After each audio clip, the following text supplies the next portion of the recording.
Chapter 1001. Where was the murderer? Gu had already appeared, but the murderer still hadn't appeared? The human bones hanging on Gu's body were clearly the 7 that the murderer had collected before. Long Feiyi was almost unable to withstand Mo Xie's sword energy. A hint of displeasure flashed past his eyes.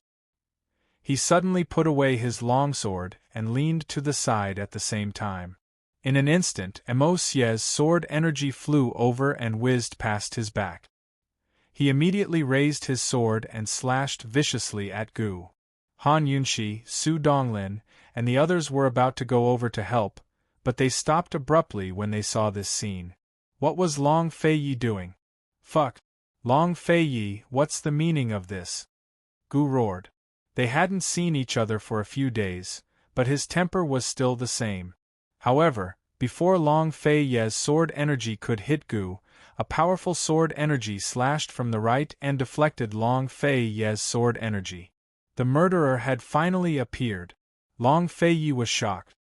He didn't expect the murderer's swordsmanship to be twice as strong as he had expected. There were only a handful of people in the world who could deflect his sword energy. Long Feiyi and Gu looked to the right at the same time. They saw a man standing in the air with a human bone mask on his face. He held a long sword in his left hand and his right sleeve was empty. It was a severed arm. It was him, the one-armed man from True Love Shop. Where was the lady boss? Where was the 7 demons' dagger? Han Yunxi didn't detect the poison in the 7 demons' dagger.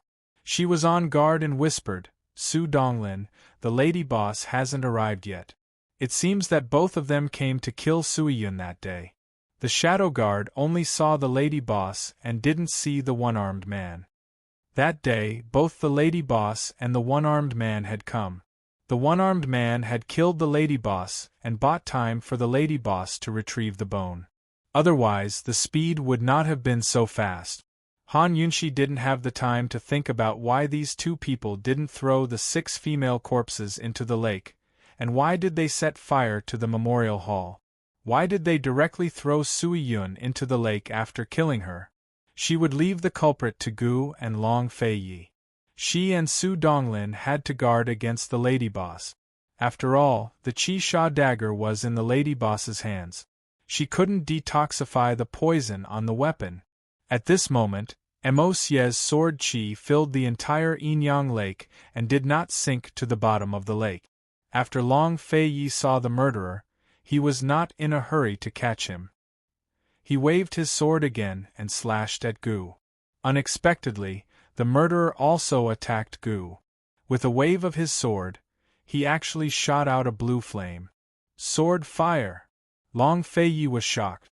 The so-called sword fire was created by a swordsmith who had been forging swords for 10 to 20 years and infused the essence of the furnace fire into the sword qi.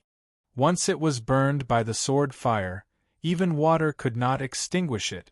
Only a stronger sword qi could extinguish the sword fire. Needless to say, the murderer's swordsmanship had exceeded Long Feiyi's expectations time and time again. How could such an expert not be from Kenzo? Just as Long Feiyi was about to extinguish the sword fire, Gu suddenly used the power of the vines to face the sword fire head-on. At this moment, Long Feiyi almost scolded Gu for courting death. But he quickly realized that something was wrong. Gu seemed to be waiting for this moment. This guy had been missing for so many days. What did he do? What was he trying to do now? Long Feiyi did not block the sword fire. Once the sword fire touched Gu, it immediately ignited all the bones in his body. What was unbelievable was that the burning flames were all black. As the flames burned, everyone felt a sinister aura. At this moment, the culprit suddenly cut through the brambles by the lake. Gu Qishao was surrounded by a ball of fire as he fell into the water. Once he fell into the water, Mo Xie's sword qi that permeated the water gathered around him. With the help of the sword qi, the black sword fire burned even more vigorously. Everyone could clearly feel the sword qi surging up from the center of the lake. Han Yunxi did not expect the situation to develop like this. She saw Gu taking the initiative to fly into the sword fire. But she did not have time to think about the reason. At this moment there was only one thought in her mind. Gu will die. Suddenly she exclaimed, Gu! Gu will die. Long Feiyi, quickly save him. Long Feiyi could really save people. He also knew how to save people. Although the one-armed man's swordsmanship was superb, it was still below his. Otherwise, his sword chi would not have been deflected, but directly shattered. His sword chi was still strong against the one-armed man. So, his sword chi could extinguish the sword fire that the one-armed man refined.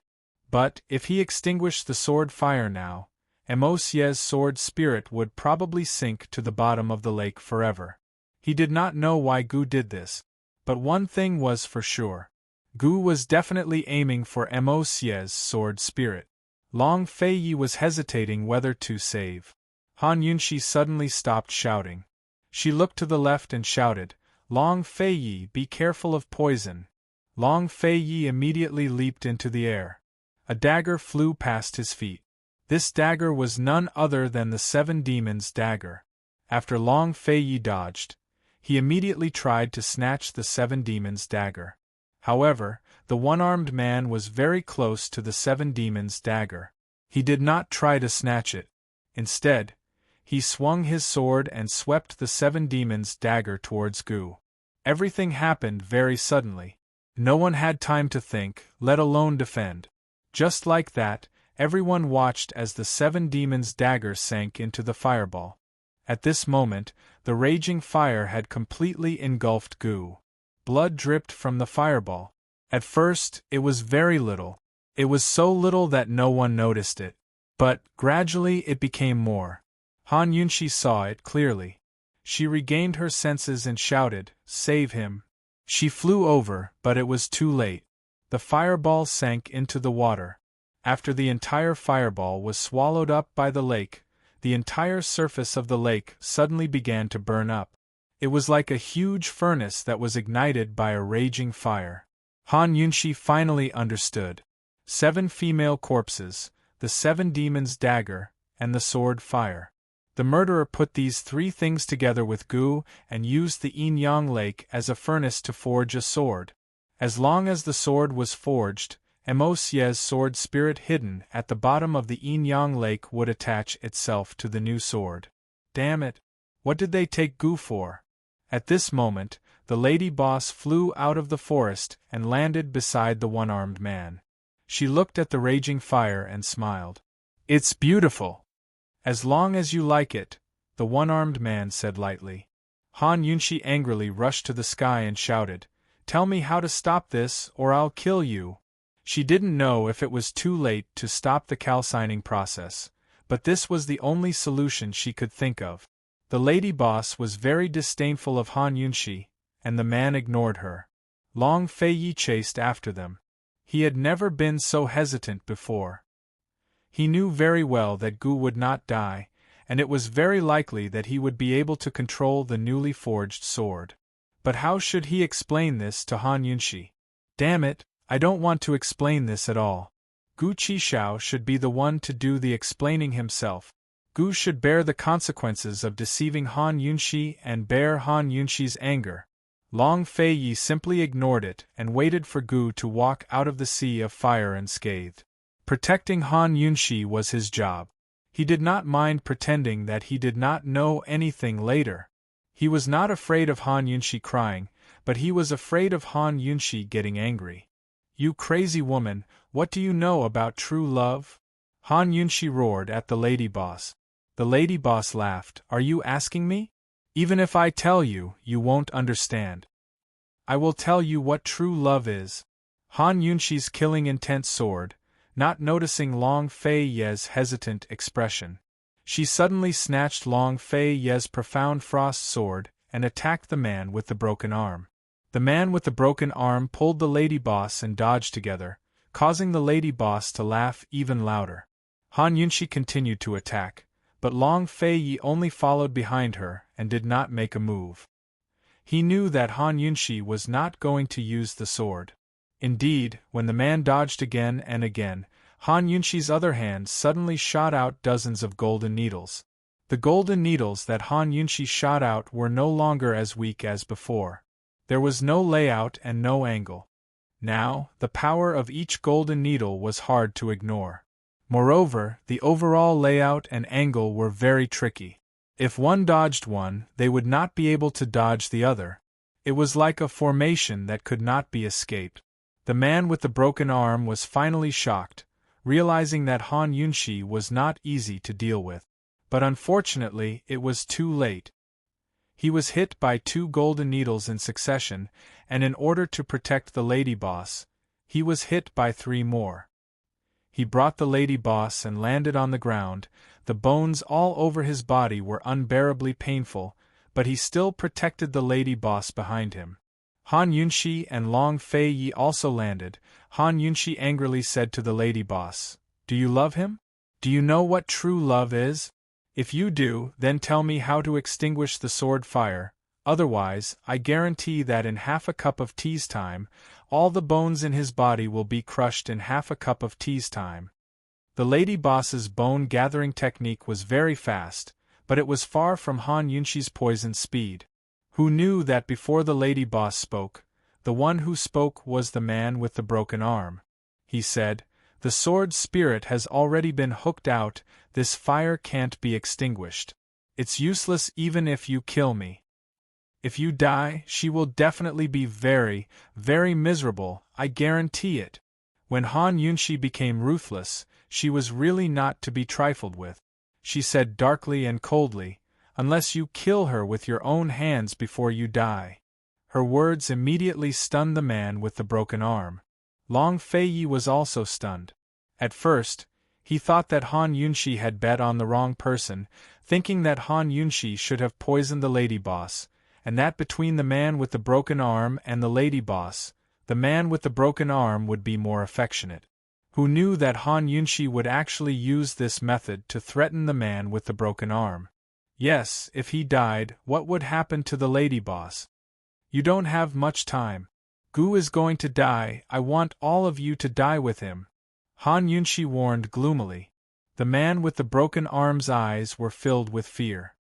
"If you help me detoxify the poison, I will extinguish the sword fire. You have no right to negotiate with me," Han Yunxi said angrily. The lady boss had been smiling the whole time, like a playful child, but more like a heartless spectator. The man with the broken arm looked at the woman, full of helplessness and adoration. Chapter 1002. The one-armed man had no other choice. Just as he was about to raise his sword to extinguish the sword fire, a huge fireball suddenly flew out from the blazing flames and soared high into the sky. What was that?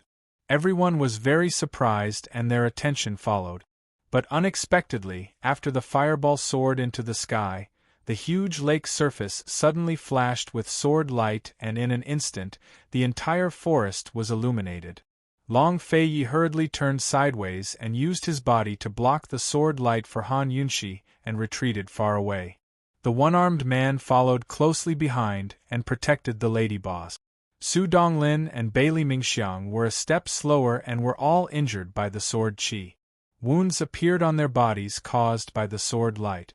The powerful sword light did not stay on the lake surface for long as it rapidly converged towards the center of the lake. Following the convergence of the sword light, the blazing flames on the lake surface also converged towards the center of the lake. The sword gleam and the flames, one white and one black, rose and fell in waves, winding and surging like waves, beautiful, magnificent, magnificent, magnificent, and magnificent. Everyone was attracted by the beautiful scenery and forgot about the sword wounds on their bodies. Han Yunxi raised her head and looked at the fireball and muttered, "Long Fei Yi, is that Shao Qi? Is Shao Qi still alive?" The moment she finished speaking, all the flames suddenly surged past the sword light and rushed towards the huge fireball in the sky. The flames merged into the fireball and immediately ignited the huge fireball. The huge fireball suddenly swelled up like the sun and illuminated the entire world. Everyone was shocked by this scene. After the huge fireball swelled up, the sword light waves in the lake suddenly surged like stormy waves. With lightning speed, they converged at the center of the lake and soared into the sky, directly attacking the huge fireball. The speed of this force caught everyone off guard. The strength of this force made everyone unable to stop it. The wonder of this force made everyone feel reverence.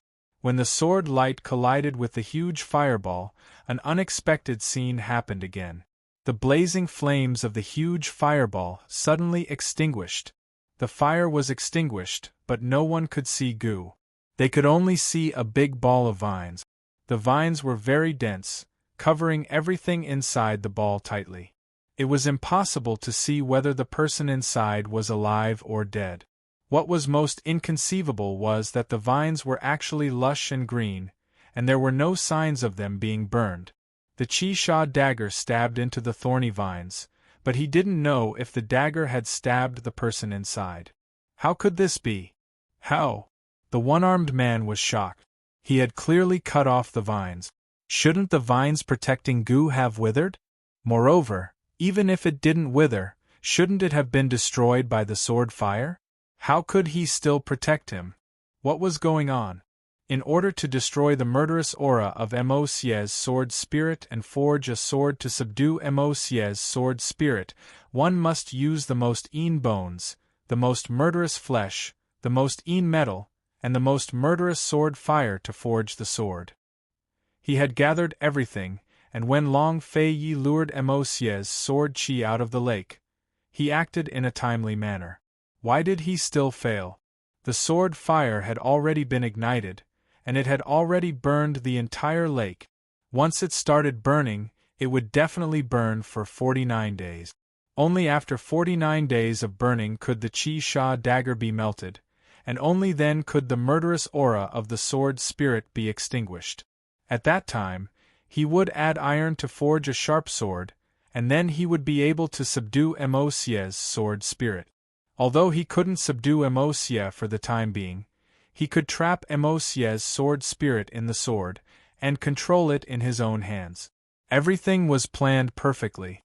Even if Long Fei Ye's appearance interfered with his plan, he still smoothly obtained the 7 female skeletons, and found the body of the most murderous aura. Why did he fail at the last step? Could it be that the dagger he swung just now didn't stab Gu? No. He believed that his sword wouldn't have missed. Gu had just lost so much blood, it was impossible that he wasn't injured by the dagger. The one-armed man hugged the lady boss tightly, and looked at everything in a daze. Everything had clearly failed, but he still didn't escape. He wasn't willing, he wanted an answer. Han Yunxi and Long Fei Yi were also very surprised. Long Fei Yi knew that Gu wouldn't die, but he didn't expect that Gu's bramble vines would have such great power, and actually be able to block the sword fire. Han Yunxi immediately activated the detoxification system, but unfortunately, she couldn't check whether Gu was poisoned or not. Very quickly, the sword aura replaced the flames and surrounded Gu. Under the illumination of the white light, the lush bramble vines gave people a feeling of vitality. The sword aura that was originally filled with murderous aura, why did it become like this? Everyone couldn't see death, but instead saw a new hope. Everyone then realized that the murderous aura of Mosie's sword aura had disappeared. Long Fei Yi, Shao Qi won't die, he definitely won't die, right? Han Yunxi murmured. Long Fei Yi originally wanted to answer, yes, but looking at the light in the air, he unconsciously changed his words and murmured, Han Yunxi, if Gu dies, will you cry? Yes. Han Yunxi didn't think, Long Fei Yi, no matter who dies among our friends, I will cry. What about me? Long Fei Yi turned to look at her, what about me? No. Han Yunxi murmured, I will die, so you have to live well. Long Fei Yi smiled bitterly, helpless and powerless, he could only smile bitterly.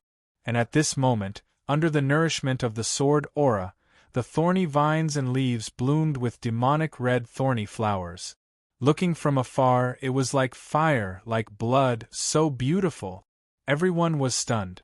Gradually, a fiery red light flowed out from the bottom of the lake, Different from the sword aura's sharpness, this red light was very gentle, and flowed gracefully up the sword aura. It's the sword spirit, Emosiez's sword spirit has come out. Long Fei murmured to himself. When the red light touched the thorny vines, the dense thorny vines suddenly loosened, and fell down in circles, thorny flower petals fluttering in the air. Everyone finally saw Gu Qishao. He wasn't burned by the sword fire, and the dagger Qi-sha didn't stab him. He was perfectly fine and looked unharmed. However, the bones that were originally hanging on his body had all disappeared, and the warm red light was slowly flowing into his body. When the thorny vines all fell, the dagger Qi-sha also fell. Suddenly, the one-armed man hugged the lady boss with one hand, and flew over with the sword in the other. Long Fei's lips curled into a cold arc, and protected Han Yunshi in the air. The man seemed to be in pain, but he gritted his teeth and waved his sword again, wanting to use the dagger Qi-sha to kill Gu. Long Fei's ruthless sword aura intercepted the dagger Qi-sha. The man immediately waved his sword again, and the dagger Qi-sha was in a deadlock between the two sword auras, hanging in the air. Long Fei was about to use his strength, but who knew, the dagger Qi-sha suddenly disappeared into thin air. Everyone was shocked, and the one-armed man was very confused. He looked at Gu, but still couldn't see the dagger Qi-sha. Long Fei laughed in a low voice. It really is the metal of 10,000 poisons. You should have made your move earlier. Han Yunshi smiled helplessly. Everything just happened too suddenly, and she really forgot about it. She was now in the second stage of the poison storage space, and could only store poisons that were a threat to her. But if it was the metal of 10,000 poisons, there were no restrictions. She didn't even know that she had a poison storage space, and she already stored a pool of water of 10,000 poisons. So, think about it the other way around. If this dagger Qi-sha could be stored in her poison storage space, then it must be the metal of 10,000 poisons. Han Yunshi whispered, "It really is it, I finally got it." Unable to find the dagger Qi-sha, the one-armed man was already in despair. He glanced at Gu, murderous intent rising in his eyes. But before he could make a move, Long Fei protected Han Yunshi and landed in front of Gu, cold eyes staring at the one-armed man. At the same time, Su Donglin, Bailey Mingxiang, and a group of Shadow Guard and Poison Guards all rushed over, surrounding the one-armed man and the lady boss. The lady boss was still smiling indifferently, and the one-armed man finally couldn't care less about Gu, realizing that he couldn't escape. "Your bones are starting to hurt, aren't they?" Han Yunshi asked slowly. The one-armed man was calm. "How can I get the antidote? Tell me what's going on." Han Yunshi said. Every bone in the one-armed man's body hurt, including his skull. His brows furrowed, and he couldn't help but fall to the ground. Even though the pain was unbearable, he still didn't let go of the lady boss. "Save me first, I'm not negotiating with you. I can't explain everything clearly in such a short time." The one-armed man finally showed an anxious expression. "It's your own business whether you have enough time or not. I don't care how much time you spend, as long as you explain everything clearly, I'll be satisfied. Naturally, I'll save you." Han Yunshi was ruthless. Although she had helped the one-armed man detoxify the poison, and the one-armed man couldn't escape from Long Fei's clutches, she didn't want to be ruthless. She had to know the truth. The more the one-armed man thought about it, the more time he had to waste.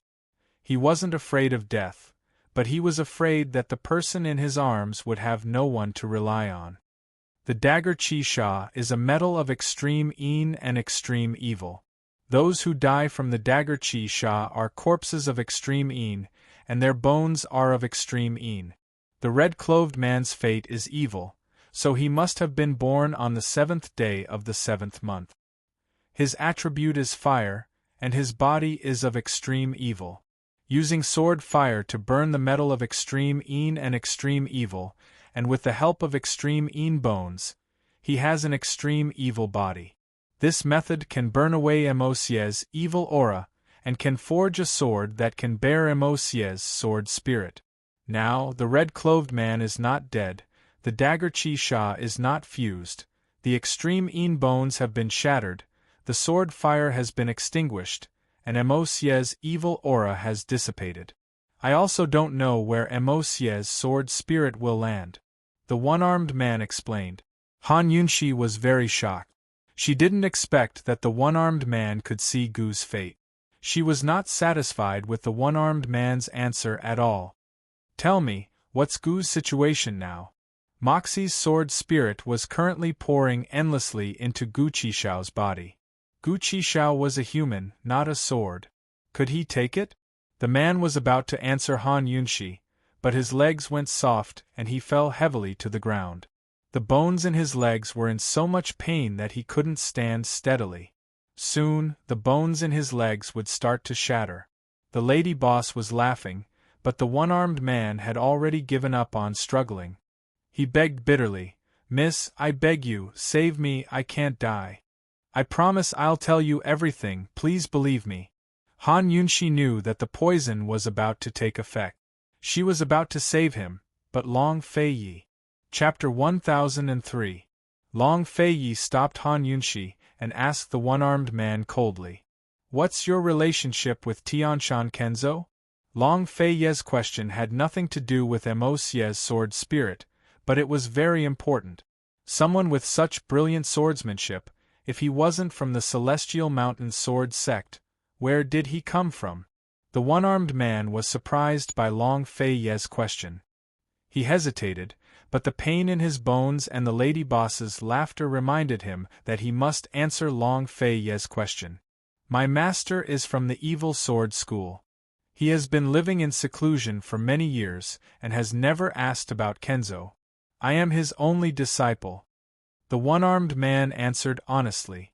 "Evil Sword School?" Long Feiyi was satisfied with the answer and stepped back.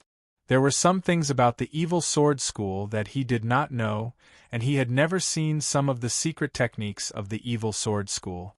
Han Yunshi immediately took out the antidote to save the man. She wanted to ask more questions, but there was not enough time.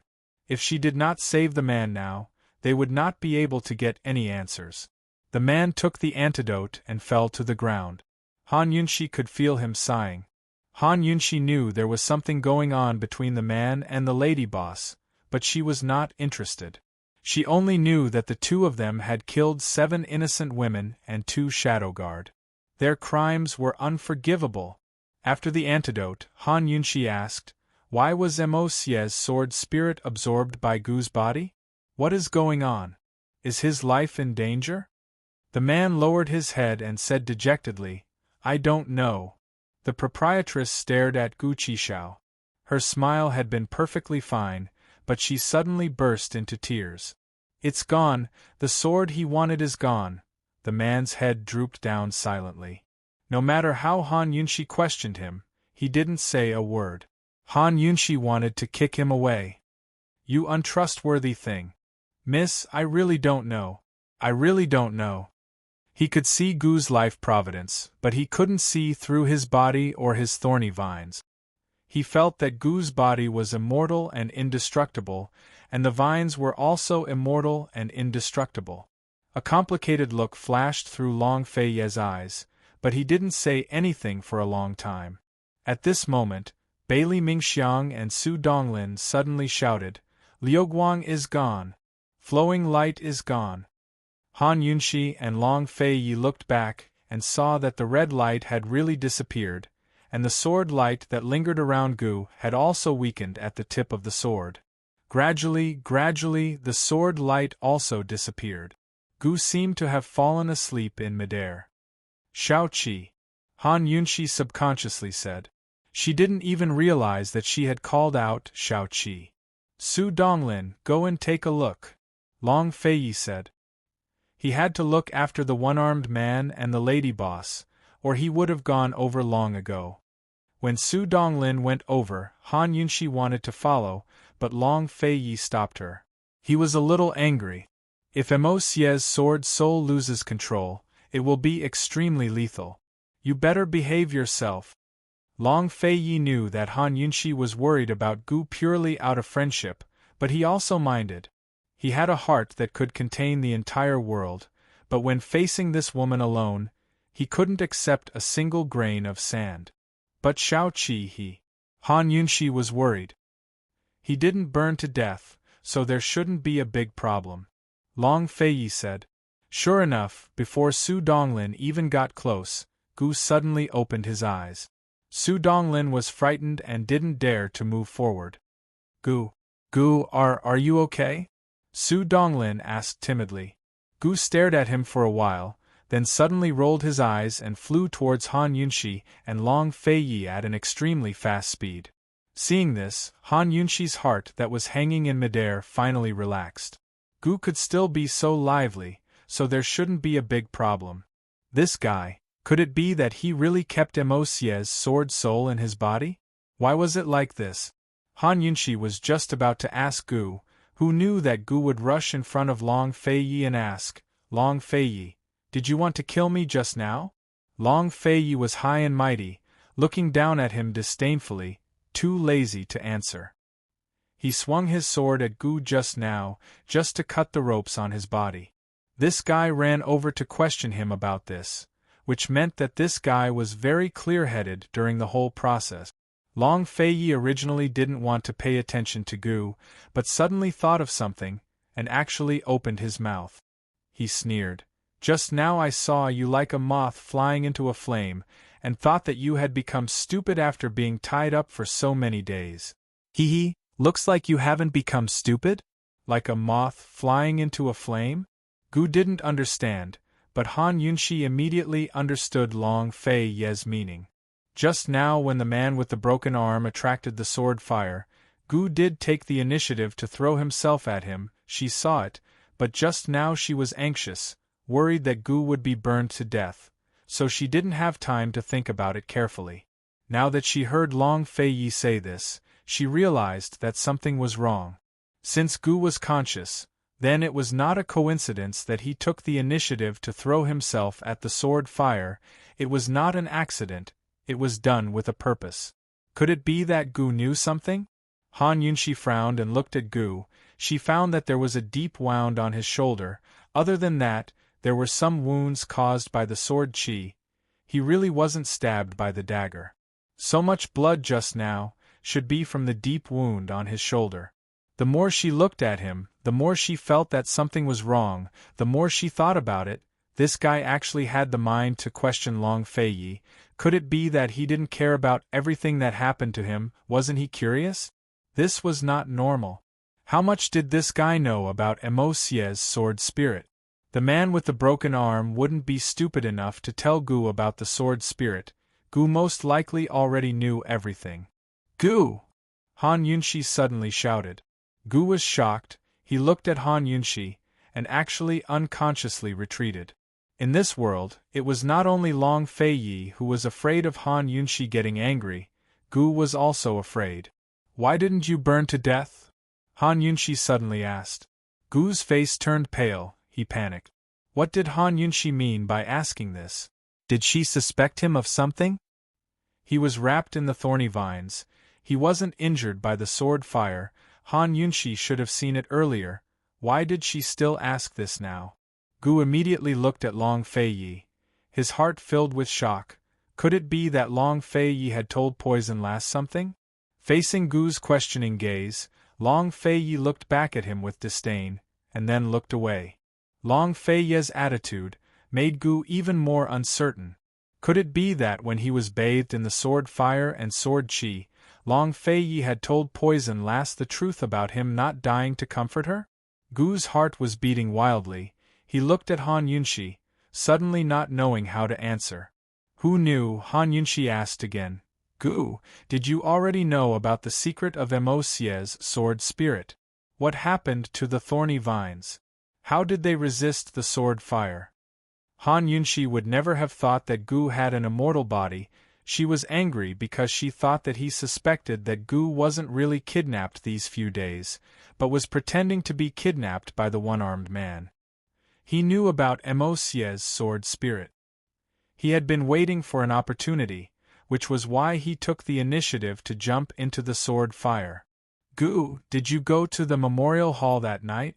What did you see? Why didn't you come back to find us? Why didn't you come back to report that you were safe? Han Yunshi asked again. Gu's originally tense nerves suddenly relaxed. He understood Han Yunshi's anger, and he suddenly laughed out loud, laughing foolishly. You're still laughing? What's going on? Han Yunshi almost kicked him. At the side, the one-armed man was also waiting for Gu's answer. He did kidnap Gu, but he was also full of doubts about Gu's actions. Han Yunshi was so angry that her face turned white. Gu quickly explained. It turned out that he couldn't sleep that night, so he went to the memorial hall to check on the corpse, but unfortunately, he bumped into the one-armed man and the lady boss who were collecting the bones. He was almost sure that the one-armed man and the lady boss were the culprits, and he was also sure that the dagger in the lady boss's hand was the chi sha. He was curious about what the one-armed man and the lady boss wanted to do, so he didn't say anything and hid in the dark. After the one-armed man and the lady boss collected the bones, they scattered lights all over the walls of the memorial hall and set the entire memorial hall on fire. That morning, he followed the one-armed man and the lady boss to the Yin-Yang Lake, and eavesdropped on their conversation and found out the truth. He was the person they were looking for. He purposely appeared by the lake, attracting the one-armed man's attention, and was successfully kidnapped. Then why did you jump into the sword fire? Are you looking for death? Han Yunshi persisted on this question. Even if Gu knew the truth about Mo Xie's sword spirit, there was no need for him to jump into the fire. Long Fei Ye's lips curled into a sneer.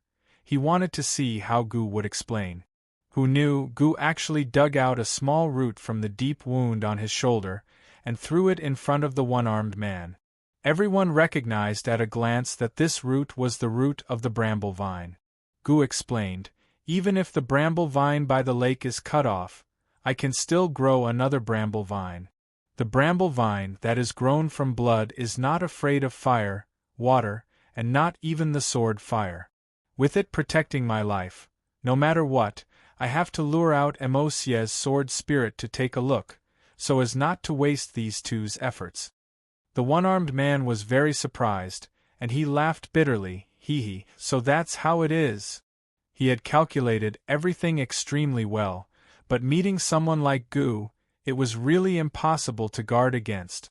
Han Yunshi had seen the power of Gu's bramble vine, but she didn't know much about it. She turned back to look at the Yin-Yang Lake, which had already returned to its calm state, and the bramble vine that had just fallen had already sunk into the water. She didn't think that Gu would lie to her about this kind of thing, but she didn't probe any further. However, Long Fei Ye's smile became even colder, and even more disdainful. Gu following the one-armed man and the lady boss was credible. As for the bramble vine not being afraid of water or fire, it was pure nonsense. If Long Fei Yi didn't guess wrongly, the truth should be. Chapter 1004. The matter of Gu following the one-armed man and lady boss was believable, but the matter of the bramble vines not being afraid of water or fire was pure nonsense. If Long Fei Yi did not guess wrongly, the bramble vines were just an excuse for Gu to cover up his immortal body. Gu had an immortal body, so the bramble vines that grew from his flesh should also be immortal, so it would not be destroyed by the sword fire. Just like this, Gu successfully covered up his own secret. Han Yunshi was now only concerned about why the sword spirit was absorbed by Gu's body.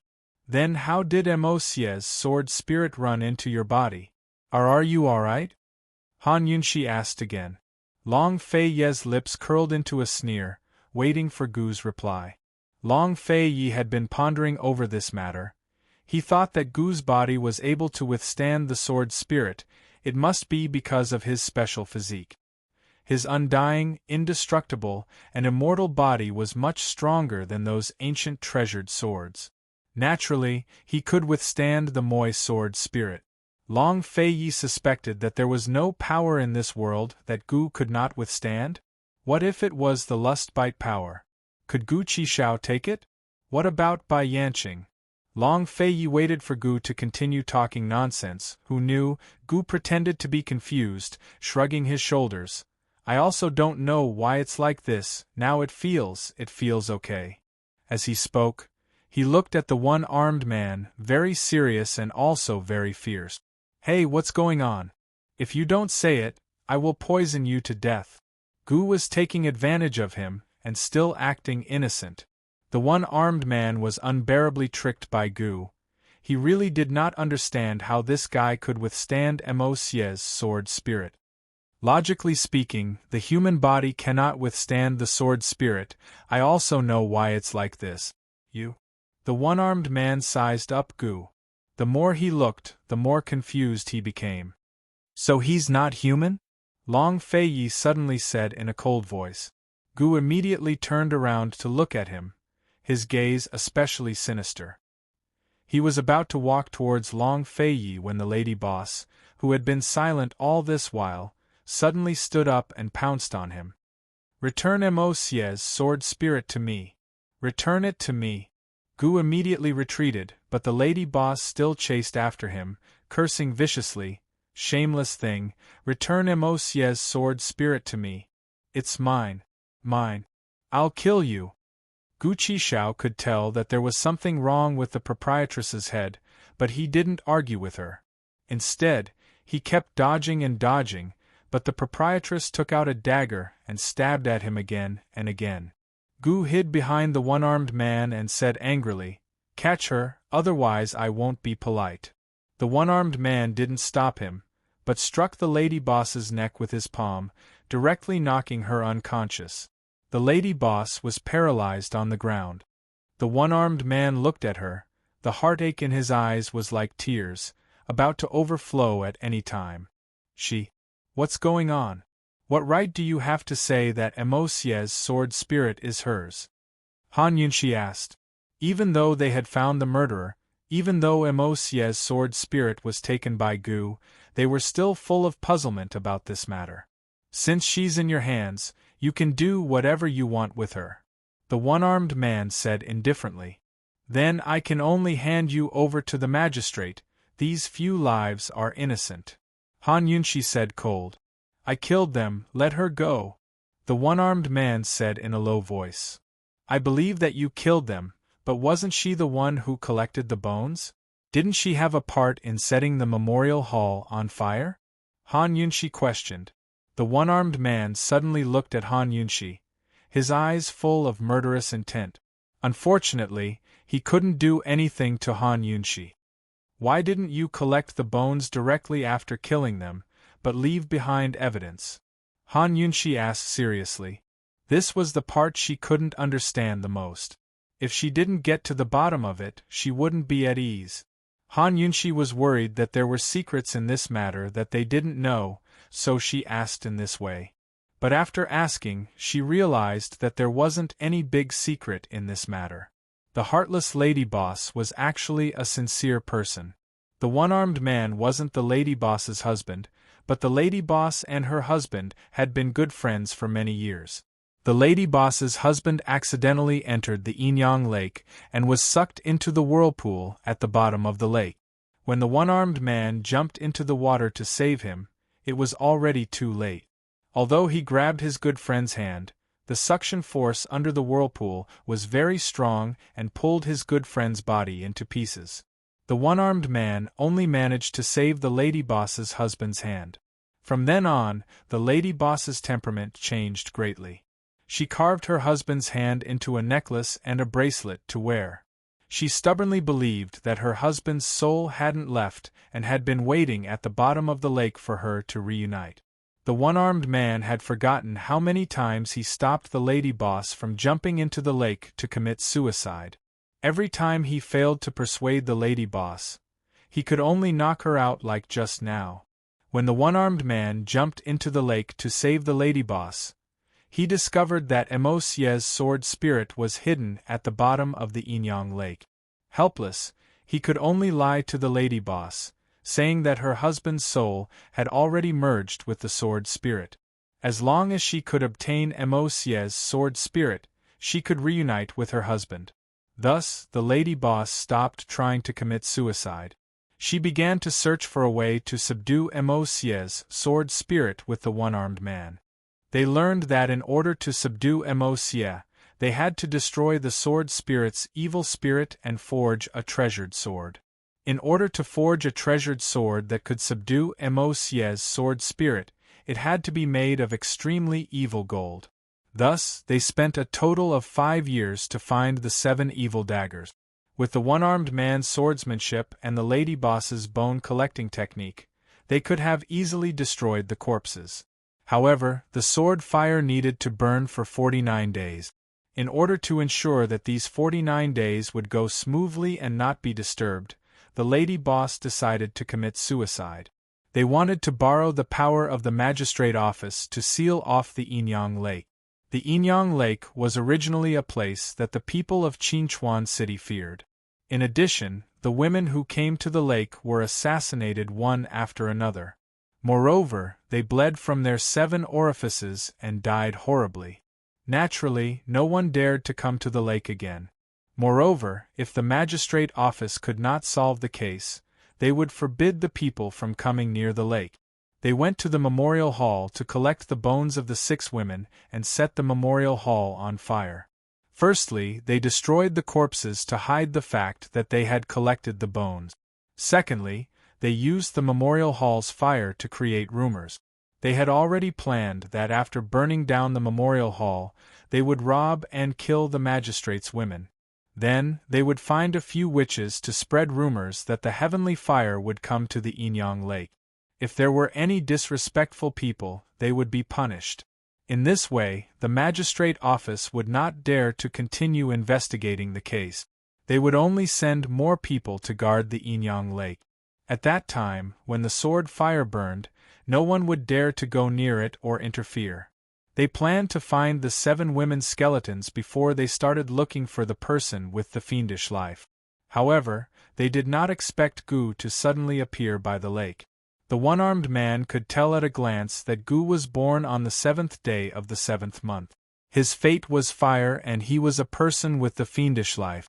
The 7th day of the 7th month was not a bad day. There were many people who were born on the 7th day of the 7th month. However, there were very few people who were born on this day with the fiendish life.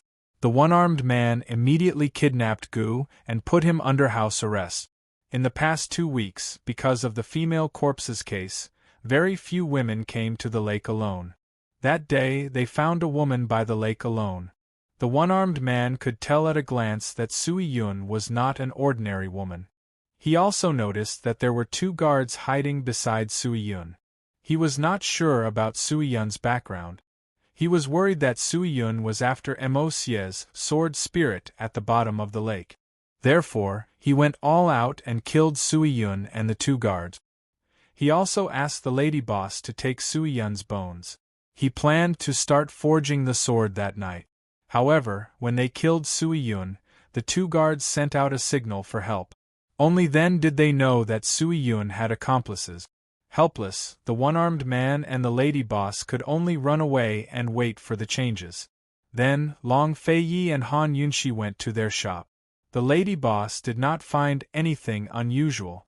However, the one-armed man was very alert and suspected that Han Yunxi and Long Feiyi were not there to sell the accessories. They were just there to test the waters.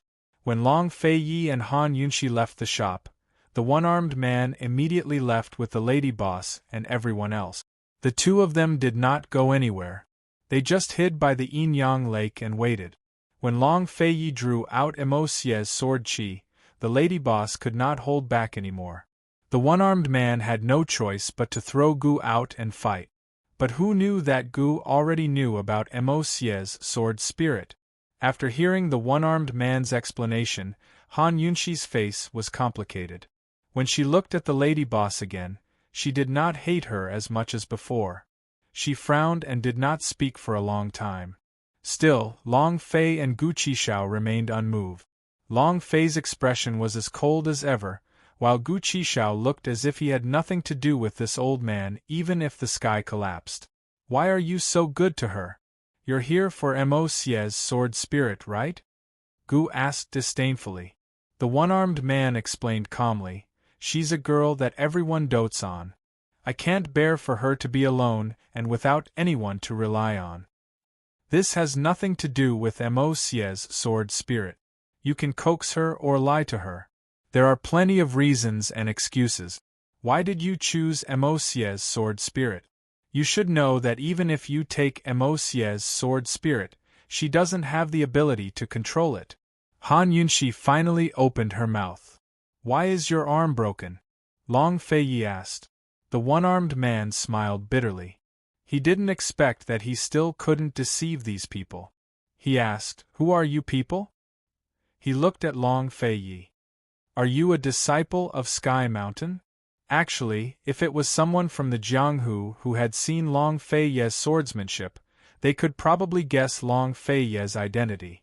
This one-armed man did not seem to be aware of the recent happenings in the Jianghu. "You haven't answered my question," Long Feiyi retorted. The one-armed man sighed and finally admitted his selfishness.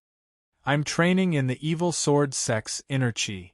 Although it's fast, it's easy for me to suffer from backlash and go berserk. This arm of mine is precisely because I went berserk and crippled myself.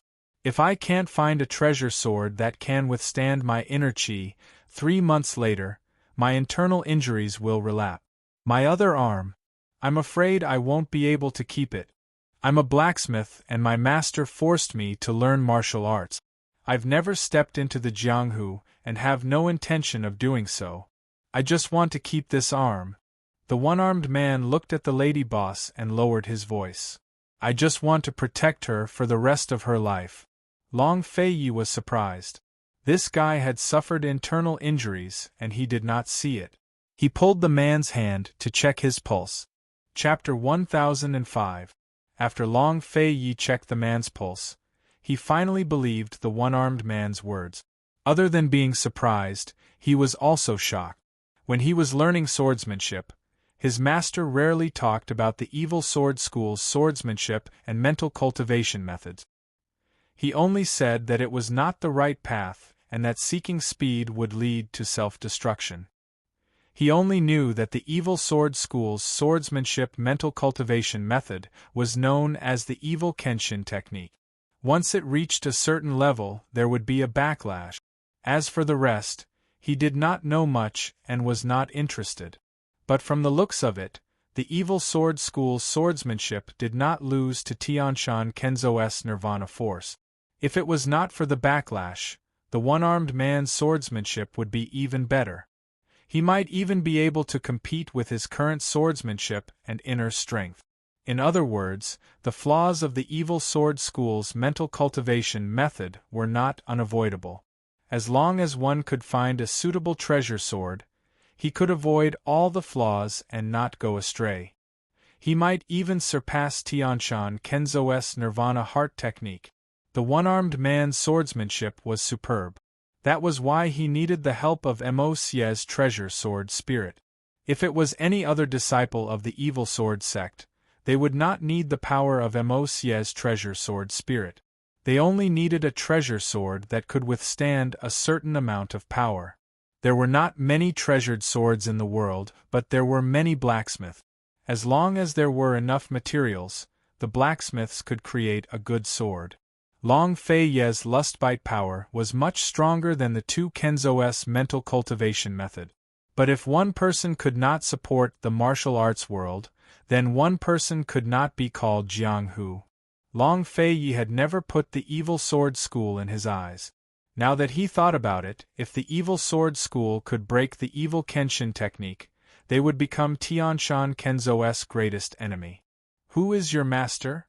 Long Feiyi asked. "I just said that master is from the evil sword school, but he left the evil sword school a long time ago and stopped caring about worldly affairs." The one-armed man was implying that Long Feiyi should not disturb his master. However, since Long Feiyi knew about these things, there was no way he wouldn't get to the bottom of it. "What's his name? Why did he forcefully teach you swordsmanship?" Long Feiyi asked again. The one-armed man fell silent. "You don't have the leverage to remain silent. Are you going to speak or not? Long Fei Ye's cold tone was full of threats. However, the one-armed man remained silent. Tell me, and we'll pretend that nothing happened today. You take the lady boss and leave Qingchuan Water City. We will help you deal with the aftermath of this case. If you don't tell us. Han Yunxi looked around. There's such a big commotion here.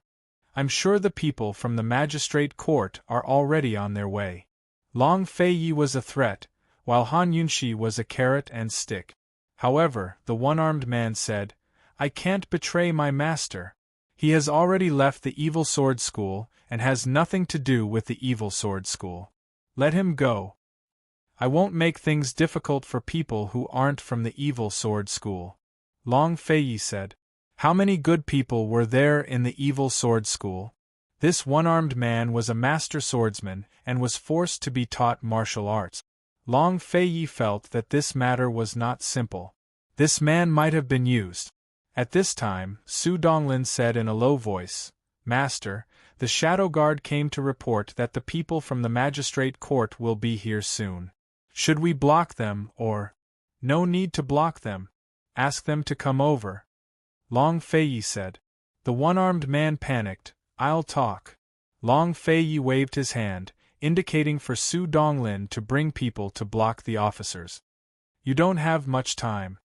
Long Fei Yi reminded him. In other words, the one-armed man did not have the time or opportunity to lie. The one-armed man steeled his heart and told the truth. My master is the former sect leader of the Evil Sword School, Bai Shanqing. Upon hearing this name, Long Fei Yi immediately knew what was going on. There weren't many good people in the Evil Sword School, but this Bai Shanqing was a person worthy of respect. He had never seen him before, but he heard his master mention him. This Bai Shanqing was a mysterious person. He was gifted since he was young. Because he was adopted by the sect leader of the Evil Sword School, he learned the Evil Sword School's mantras and swordsmanship. Because the former sect leader passed away, he was promoted to the position of sect leader. When you were in power, you had many restrictions on the disciples of the Evil Sword School. You even talked to your Kenshin master about the two schools merging. Unfortunately, the good times did not last long. Bai Shanqing went mad during one of his closed-door training and killed dozens of disciples. Since then, he took the blame and abdicated. He went into seclusion and never appeared again. The one-armed man looked at Long Fei Yi and said seriously, Your Excellency's swordsmanship is superb. You must be a disciple of the peak of Tianshan Mountain. You must have heard of my master's name. Although my master... Long Fei Yi interrupted the one-armed man's explanation. The name, Bai Shanqing, was enough to explain everything. Why did he force you to learn swordsmanship? Long Fei Yi said lightly. The one-armed man said helplessly, Master said that I was gifted. As long as I had the help of a treasured sword, I would be able to master the evil Kenshin technique and fulfill his final wish. Long Fei Ye's eyes flashed with a complicated look. It seemed that Bai Shanqing already knew the way to break the evil Kenshin technique. However, he did not return to the Evil Sword School. He probably did not want to cause a conflict between the two schools. Think about it. If the people of the Evil Sword School knew that the evil Kenshin technique could be broken, they would definitely not be willing to be under Tianshan Kenzo. They would definitely have the ambition to compete with Tianshan Kenzo for the title of martial arts master. If Tianshan Kenzo knew that the Evil Sword School had a way to break the Evil Sword School's mental cultivation technique, they would definitely be wary and even take action. This one-armed man knew nothing about the martial arts master. Even if he broke the evil Kenshin technique, he would not have the heart to step into the martial arts master. For the sake of your master, you can leave. Long Fei Yi said lightly. The one-armed man was overjoyed. He could not help but ask, You? Who are you? Do you know my master? When you see your master, tell him that I am the disciple of the Kenzo's old man, Long Fei Yi. Ask him if he is well. Long Fei Yi said lightly. This time, the one-armed man was shocked. You are the East Qin Crown Prince. Although he did not ask about the martial arts master, the one-armed man had heard of Long Fei Ye's famous name. The one-armed man did not hesitate. He bowed to Long Fei Yi and picked up the female boss to leave. However, Han Yunshi shouted, "Don't go!" The one-armed man was shocked. He thought that Long Fei Yi would regret letting him go. However, Han Yunshi said to Long Fei Yi, "Let them leave with us. Everyone, think of a way to save his arm." The one-armed man was stunned. His face was filled with disbelief. Actually, he was already surprised that Long Fei Yi would let them go for his master's sake. He never thought that a woman like Han Yunshi would say something like this. This woman had just poisoned him and warned him. Every word she said was the most vicious he had ever seen. Although Han Yunshi did not know what kind of person Bai Shanqing was and did not know why Long Fei Yi would let them go so easily. However, she knew that Long Fei Yi had a good reason for doing things. She also had a good reason for doing this. Since Han Yunshi had spoken, how could Long Fei Yi refuse? Gu Qishao had no objections. Their group immediately left the Yin-Yang Lake and returned to the female boss's shop. After the one-armed man settled the female boss down, he came to the backyard and personally served everyone tea. Gu glanced at the tea and did not touch it. Although he was not as addicted to tea as Long Fei Yi, he was still very picky when it came to tea. Just from the color of the tea, he knew that the tea was coarse. However, Long Fei Yi drank it without batting an eyelid. He did not look disgusted. Han Yunshi held the cup. She looked like she was drinking, but in fact, she did not take half a sip. She had not drunk tea for a long time. After everyone rested for a while, Han Yunshi said, "I haven't asked for your name." The one-armed man quickly stood up. "My surname is Yi and my name is Xiao. This, madam, must be the princess of Western Qin, right?" "Just call me Han Yunshi," Han Yunshi said calmly. The one-armed man was filled with emotions. Since he had met this couple, what else could he do other than admit defeat? Han Yunshi did not beat around the bush. She said directly, "Yi Xiao, how about we make a deal?" "I'd like to hear the details," Yi Xiao said seriously. "Long Fei Yi and I will think of a way to help you keep your arm. You have to promise me one thing," Han Yunshi said. "What is it?" Yi Xiao quickly asked. "It's a secret." Han Yunshi was very serious. "From now on, you are not allowed to say a word about the Yin-Yang Lake to anyone." Yi Xiao quickly replied, "Princess, don't worry. I will not say a word." Han Yunshi nodded. "I believe you." She looked at Long Fei Yi and asked, "How about I borrow your Profound Frost sword?" The Profound Frost sword was Tianshan Kenzo's #1 sword. Moreover, it had been trained by Long Fei Yi for many years. It had long been strengthened along with Long Fei Ye's internal energy. "You're smart." Long Fei Yi smiled. Other than Han Yunshi, no one else had touched the Profound Frost sword since it had fallen into his hands. However, since Han Yunshi had spoken, how could he not agree? If Amos Ye's sword spirit had a sword body, it would definitely be stronger than the Profound Frost sword. However, the Profound Frost sword would not be that weak either. Long Fei Yi had just taken Yi Zhao's pulse and roughly estimated his internal injuries. He had a rough idea of this matter. Han Yunshi smiled. "Are you going to lend it to me or not?" Long Fei Yi was helpless. He said to Yi Xiao, "Go into seclusion with me for 3 days." Yi Xiao was overjoyed. However, he quickly became worried. Lin Gu was the lady boss. When the lady boss woke up, he did not know what she would be like. Han Yunshi narrowed her eyes and said fiercely, "Don't worry. I guarantee that she won't wake up before you come out of seclusion." Han Yunshi had plenty of poison to make the lady boss unconscious.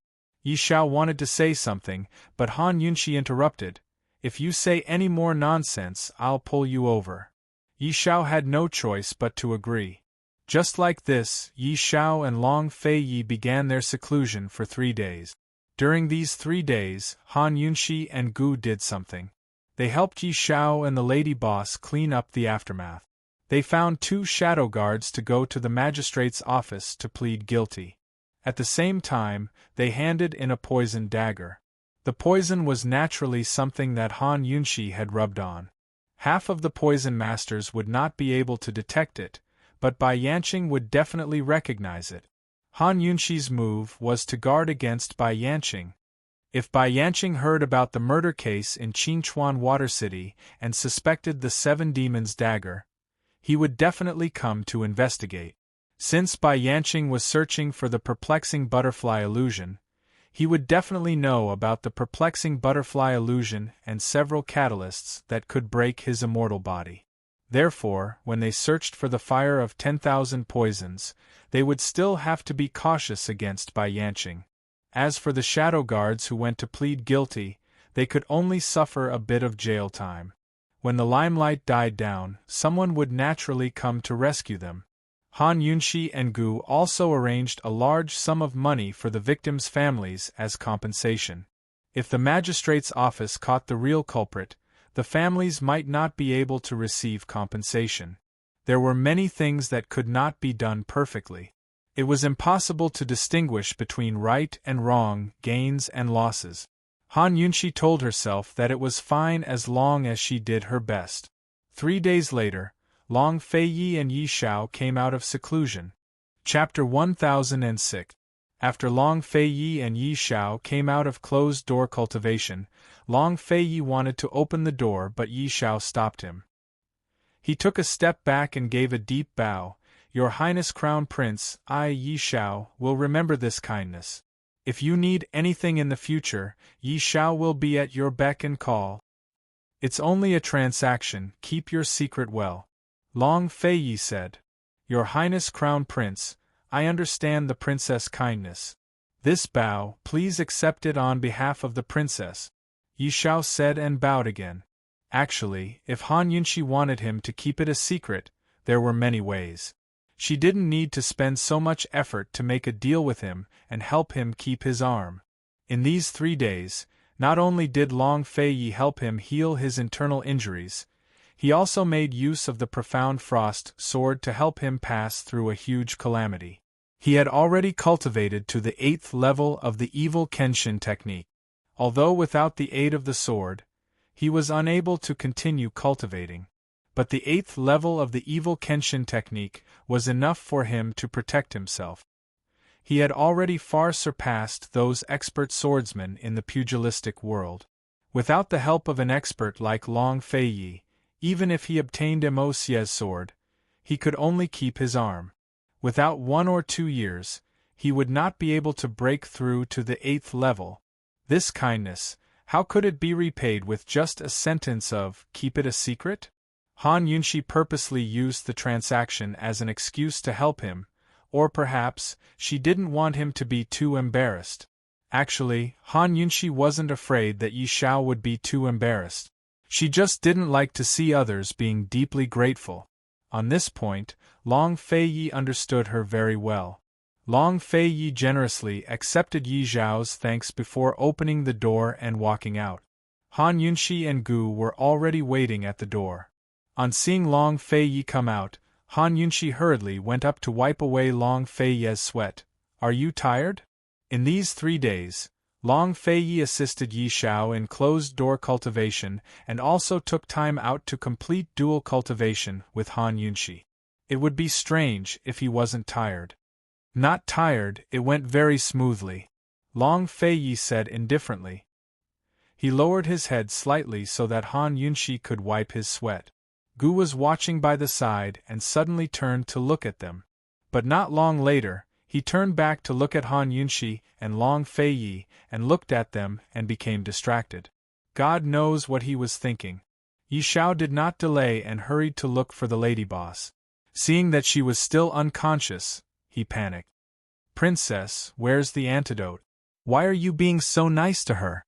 You shouldn't bully your friend's wife, don't you understand?" Han Yunshi said coldly.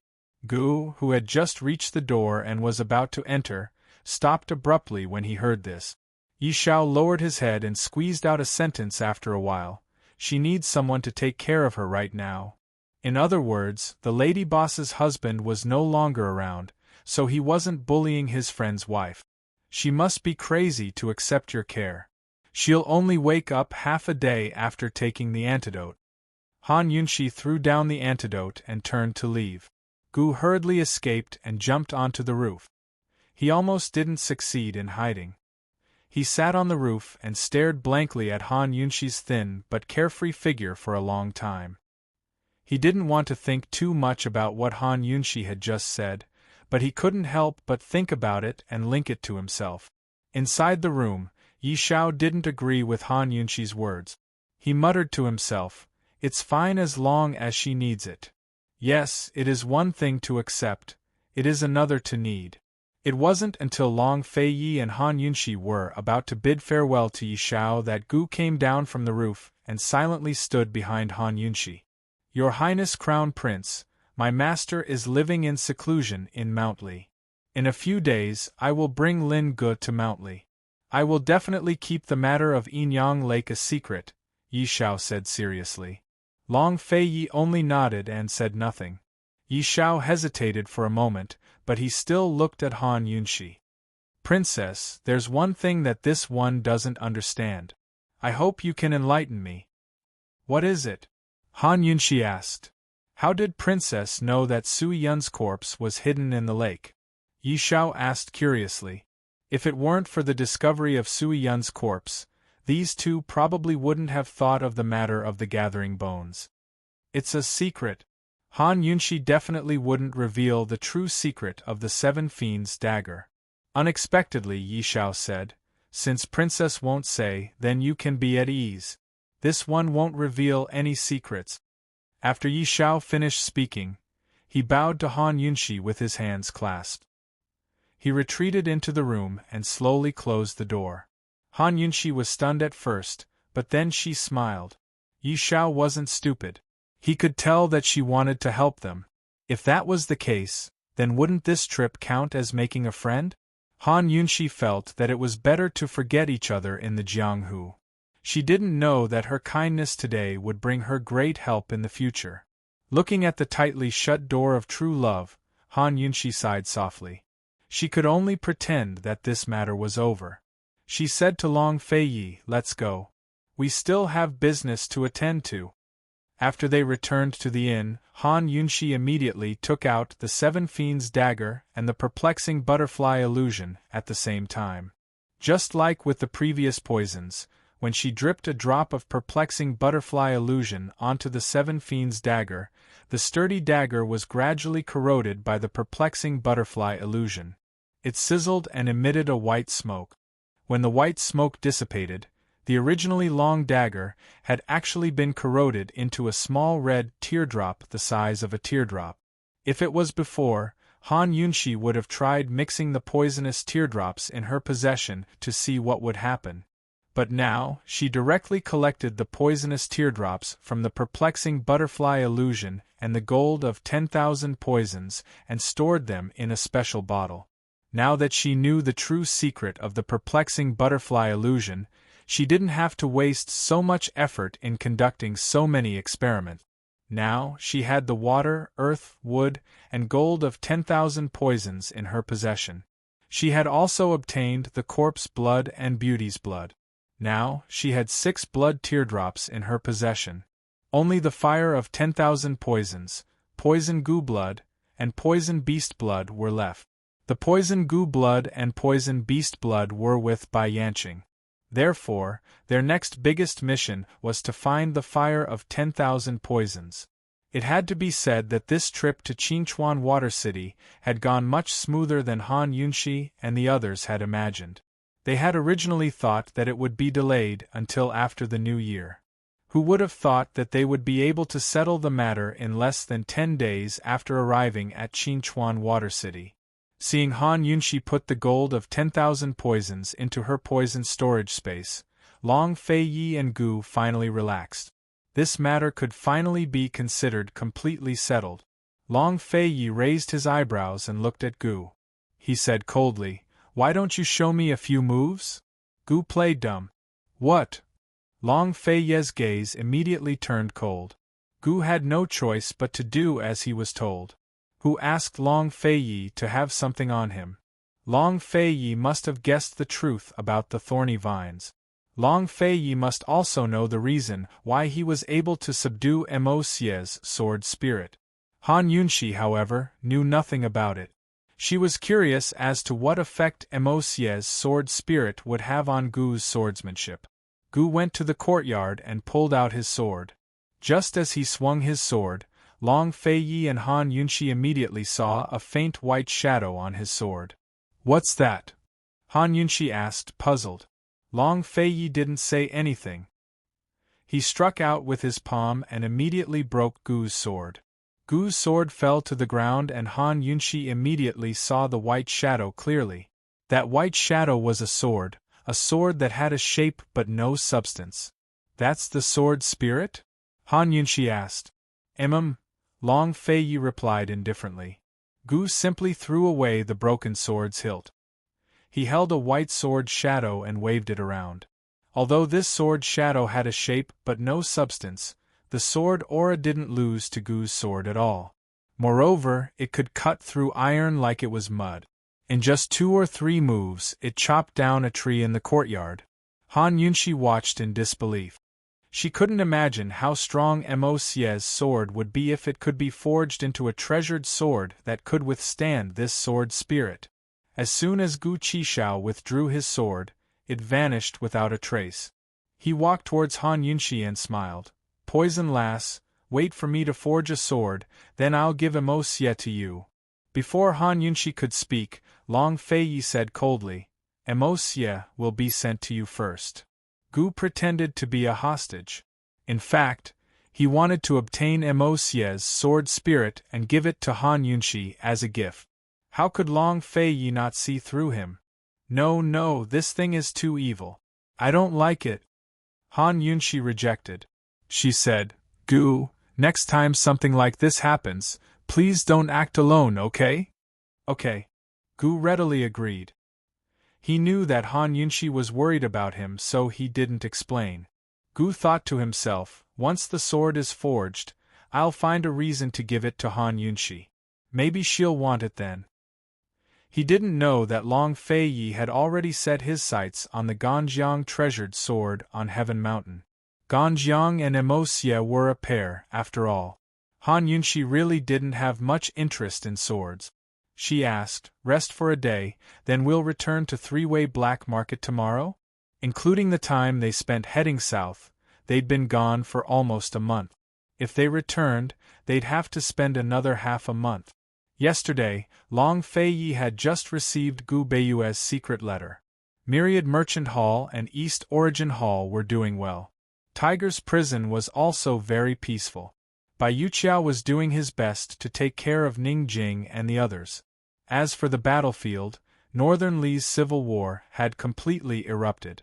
Jun Yixie went north, and so did the southern forces of Northern Li.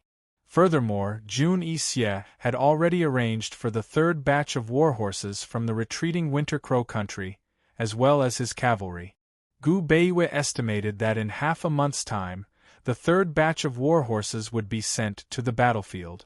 This cavalry would move from west to east, joining forces with Jun Yixie and the southern forces to besiege the Northern Dynasty's emperors. Although the battle was progressing faster and more fiercely than they'd imagined, everything was still under Long Feiyi's control. Jun Yixie and the Northern Dynasty's emperors were still evenly matched. Jun Yixie was surrounded from all sides, and the Northern Dynasty's emperors weren't willing to be outdone. Apart from dividing their forces to defend, they also concentrated an elite force to face Jun Yixie head-on. Long Feiyi had also received news from noble consort Xiao yesterday and learned a lot about the battle. The information that Ning Jing had asked Bai Yuqiao to inquire about, Gu Beiyue's personal observation, and noble consort Zhao's report were basically the same. In the next month or two, Jun Yixie and the Northern Dynasty's emperors would gradually reveal all of their forces. Long Feiyi predicted that the true battle between the two sides would only break out in the 12th month at the earliest. Although the civil war had broken out, it was still just a small skirmish, and for both sides to suffer heavy losses, it would be spring at the earliest. Thus, even if they returned now, they still wouldn't be able to save Ningjing and Mu Ling.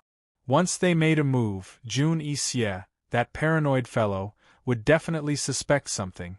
At the very least, he would suspect Ningqing. Then, Ningqing would be in great danger. Long Fei said, "There's still at least 2 months before we go back. Let's go back and find out where the fire of 10,000 poisons is." Mo said, "There was a bug in yesterday's update. The bug with the one-armed man, you know." Chapter 1007. Although they were looking for the metal of 10,000 poisons earlier than planned, Han Yunxi and the others still couldn't make it back in time to save Mu Ling and the others. In order to keep Jun Yixie in check, they could only wait. The Ning clan troops also had another important task: taming those 30,000 horses. Long Fei Yi had never asked about the horses, but Han Yunxi had enough authority to do so. She'd asked twice since leaving Three-Way Black Market. Deputy General Shui had already taken care of the horse trainers Jun Yixie had sent and would soon begin taming the horses. There was another important matter, and that was Bai Yanqing. It was often said that no news was good news, but this saying didn't apply to Bai Yanqing. Just because there was no news from Bai Yanqing didn't mean he wasn't making a move. Han Yunxi and Long Fei Yi couldn't figure out what Bai Yanqing was planning. If he was trying to drive a wedge between Eastern and Western Qin before, what was he up to now? Why did Bai Yanqing hate Eastern and Western Qin so much? There were too many suspicious points about Bai Yanqing, just like the mysterious person in the poison sect's forbidden grounds. Han Yunxi and Long Fei Yi had no clue what to do, but they couldn't ignore or forget about him. They couldn't guard against Bai Yanqing, so they could only find the fire of 10,000 poisons as soon as possible. With Gu around, Long Fei Yi wouldn't mind luring Bai Yanqing out for a good fight once they found the fire of 10,000 poisons. "All right, then let's wait a little longer," Han Yunxi agreed with Long Fei Yi's plan. Gu seemed to be in a daze and didn't express his opinion.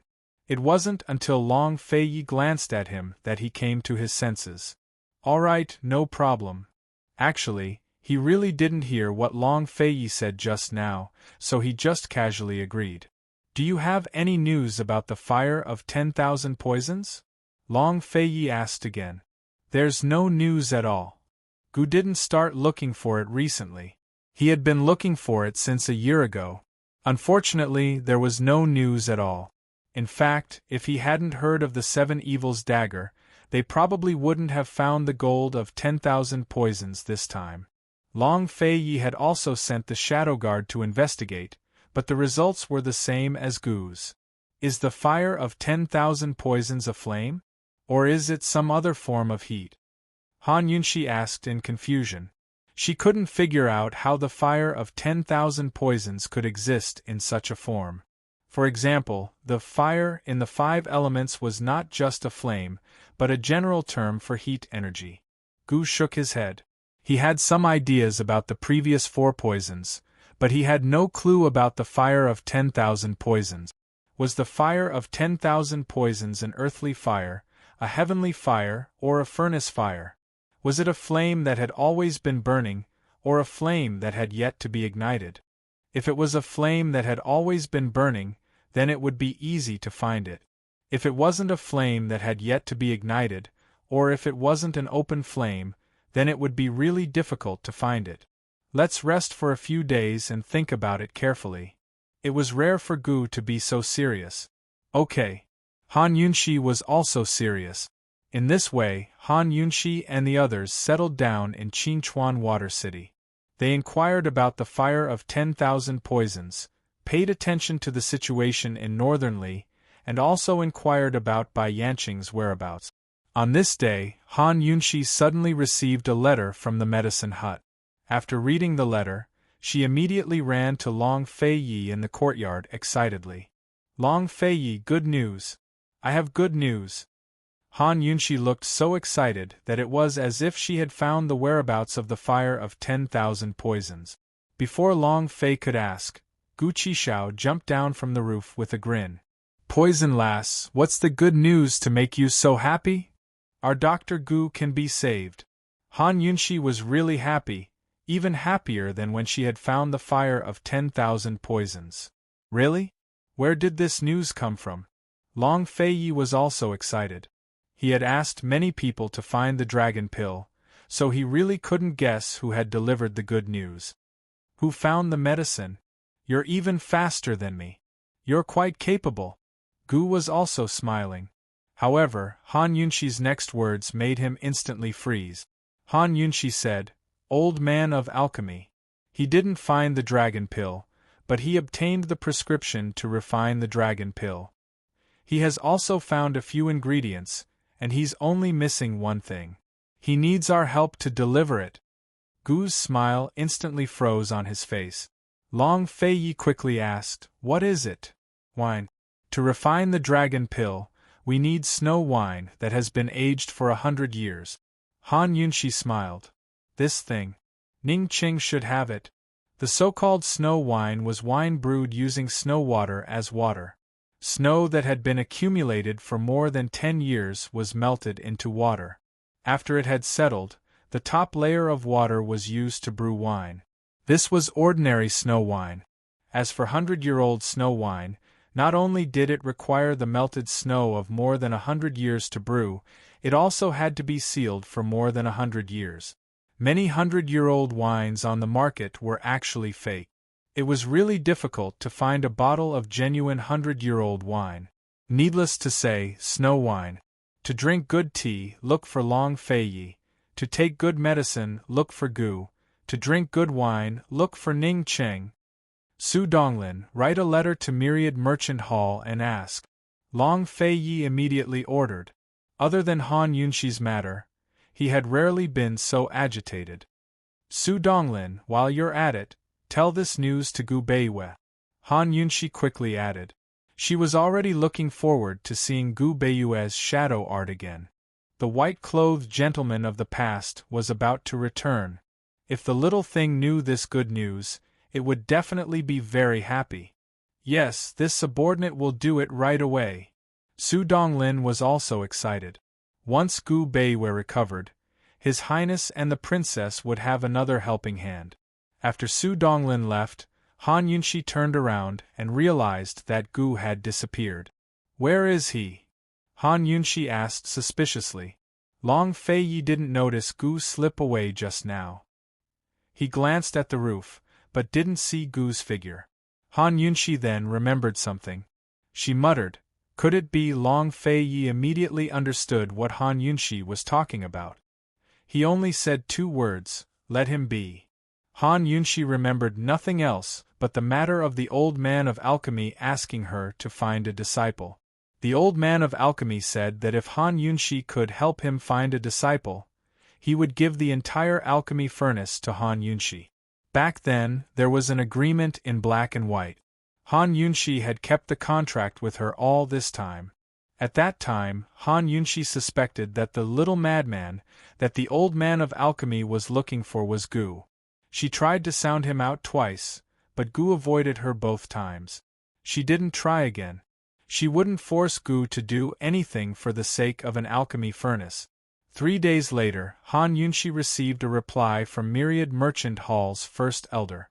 Ning Cheng's wine cellar did indeed have 100-year-old snow wine. Moreover, it wasn't just 1 jar, but 3 jars. Although they couldn't get Ning Cheng's consent, both Han Yunshi and the first elder decided to act first and report later.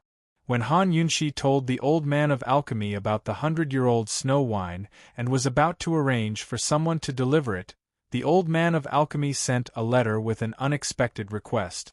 The old man of alchemy wanted Han Yunshi to stay in the alchemy furnace for 3 years to serve his great alchemy furnace. Otherwise, not only would he not know how to refine pills, he would also destroy the pill recipe. At this time, everyone remembered the rules of the medicine requesting cave. It was never easy to obtain medicine from the medicine requesting cave. Damn it. Han Yunxi's good mood completely disappeared. When she begged the old man of alchemy to find the dragon pill, she seriously asked for the conditions again and again. That old madman was easy to negotiate. He said that old friends didn't need to be so particular. He even said that he would do his best to help them find the medicinal pills. Long Fei Yi didn't feel at ease, and had her write another letter to clearly state the conditions. In the end, the old man of alchemy made 2 requests. The first was for Han Yunxi to thoroughly investigate the effects of the dragon pill. The second was for Han Yunxi to take a few of her precious poisons.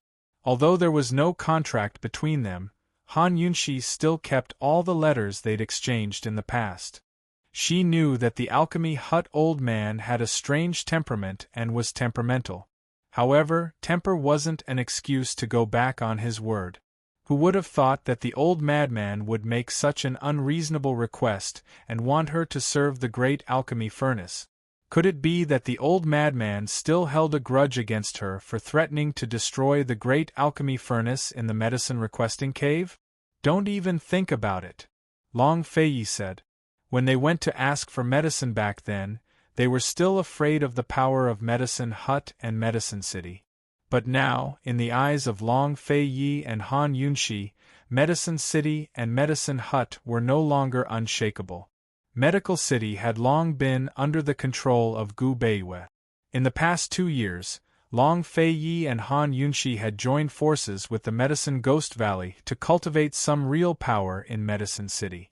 They no longer had to rely on Medicine City in the medicinal market. Su Donglin, tell the old man of alchemy that we've already agreed on the conditions for him to find the medicine. If he comes back with any more requests, it'll be blackmail. There's a price to pay for blackmailing this princess. Tell him to refine the medicinal pills within 10 days, or else. Han Yunxi was pondering how to threaten the old man of alchemy in a way that would have deterrence when Long Fei Yi bluntly said, or else, this prince will personally destroy his alchemy furnace. Long Fei Yi's threat directly hit the old man of alchemy's vital point. Yes. Su Donglin obeyed and left. Gu sat on the roof and looked at them with raised brows, not saying a word. Han Yunxi and Long Fei Yi soon received a reply from the old man of alchemy. The old man of alchemy replied with 2 words, "No way." Long Fei Yi had never received such a simple yet provocative letter in his life. Han Yunxi looked at the 2 large words in the letter and was a bit stunned. She knew that they would have to personally make a trip to the alchemy furnace. Long Fei Yi coldly said, "Su Donglin, bring brush and ink." Su Donglin quickly brought over the brush and ink. Long Fei Yi raised the brush and wrote 2 words, "Seeking death." After the letter was sent out, Long Fei Yi immediately gave the order, "Prepare the carriage. We're going to the medicinal hut." He looked at Gu and Gu immediately jumped off the roof with an indifferent expression. He laughed and said, "I haven't been to Medicine City in a long time. I miss the medicinal fragrance there." Long Fei Yi's face was cold as he said in a low voice, "The old man from the medicinal hut didn't keep his word first. It's best if you don't interfere in this matter." A complicated look flashed in Gu's eyes, but he continued to play dumb. What does it have to do with this elder? For Gu Beiyue's sake, this elder will go with you. We've already agreed that this elder will go to the medicinal hut. The medicine requesting cave is too smelly. This elder won't go in. Chapter 1008. It was also good that Gu didn't enter the medicine requesting cave. Han Yunxi glanced at him but didn't say anything. She only acted as if she didn't understand anything. She only knew that no matter what, they were not in the wrong on this trip to the medicine hut. Even if they really had to make a move, they had to bring back the dragon pill. On the same day, Han Yunxi's group left Qingchuan Water City and secretly headed in the direction of Medicine City. Gu didn't say anything and led the way on horseback as usual. Moreover, he specially chose a shortcut from Qingchuan Water City to Medicine City. It only took a little more than 10 days. Along the way, Han Yunxi and Long Fei Yi were still very busy. Almost every day, they received letters from different places that required their attention. Every night, no matter how busy they would still take time out to dual cultivate. Bailey Mingxiang also didn't idle around. He practiced martial arts seriously and often sought out Su Donglin for guidance. Gu didn't care about anything else. He was only responsible for inquiring about the fire of 10,000 poisons. They headed northwest. Time was like the axle of a carriage, constantly moving day and night. At this time, Ning Jing's belly was almost 7 months old. No matter how loose her clothes were, they couldn't hide it. When she was 5 or 6 months pregnant, it didn't seem to be that big. However, when she was 7 months pregnant, her belly suddenly swelled up like a balloon. Ning Jing clearly felt that it was becoming more and more inconvenient for her to move around. She also found it harder and harder to sleep at night. The maids and guards in the courtyard were all by Yu Qiao's people. Whatever Ning Jing needed, she could use Mu Ling as an excuse to send it in. Now, it seemed that everything was still relatively safe. In Tiger's prison, Su Xiaoyu lived in the small courtyard. Ning Jing, Mu Ling and Deacon Jean lived in the large courtyard. Mu Ling had once asked Bai Yuqiao to arrange for Su Xiaoyu to live in the large courtyard and drive Deacon Jean and Uncle Cheng to the small courtyard. After all, it was inconvenient for men and women to live together. Moreover, Ning Jing's pregnancy had always been hidden from Deacon Jean and Uncle Cheng. However, Bai Yuqiao didn't agree. Although most of the things in Tiger's prison were arranged by her, she still had to guard against Jun Yixie's suspicions. She knew how suspicious Jun Yixie was more than anyone else. It was actually not easy to hide Ning Jing's pregnancy until now. Ning Jing still needed 3 months to give birth. If everything went well, Han Yunxi and Long Fei Yi would come to save people in about a month and a half, according to Ning Cheng's promise before. With her cooperation from the inside and Long Fei Yi and Han Yunxi's ability, it was not difficult to save a few people from Tiger's prison. Bai Yuqiao was most afraid that Ning Jing would give birth prematurely. When the child was in the belly, everything was easy to hide.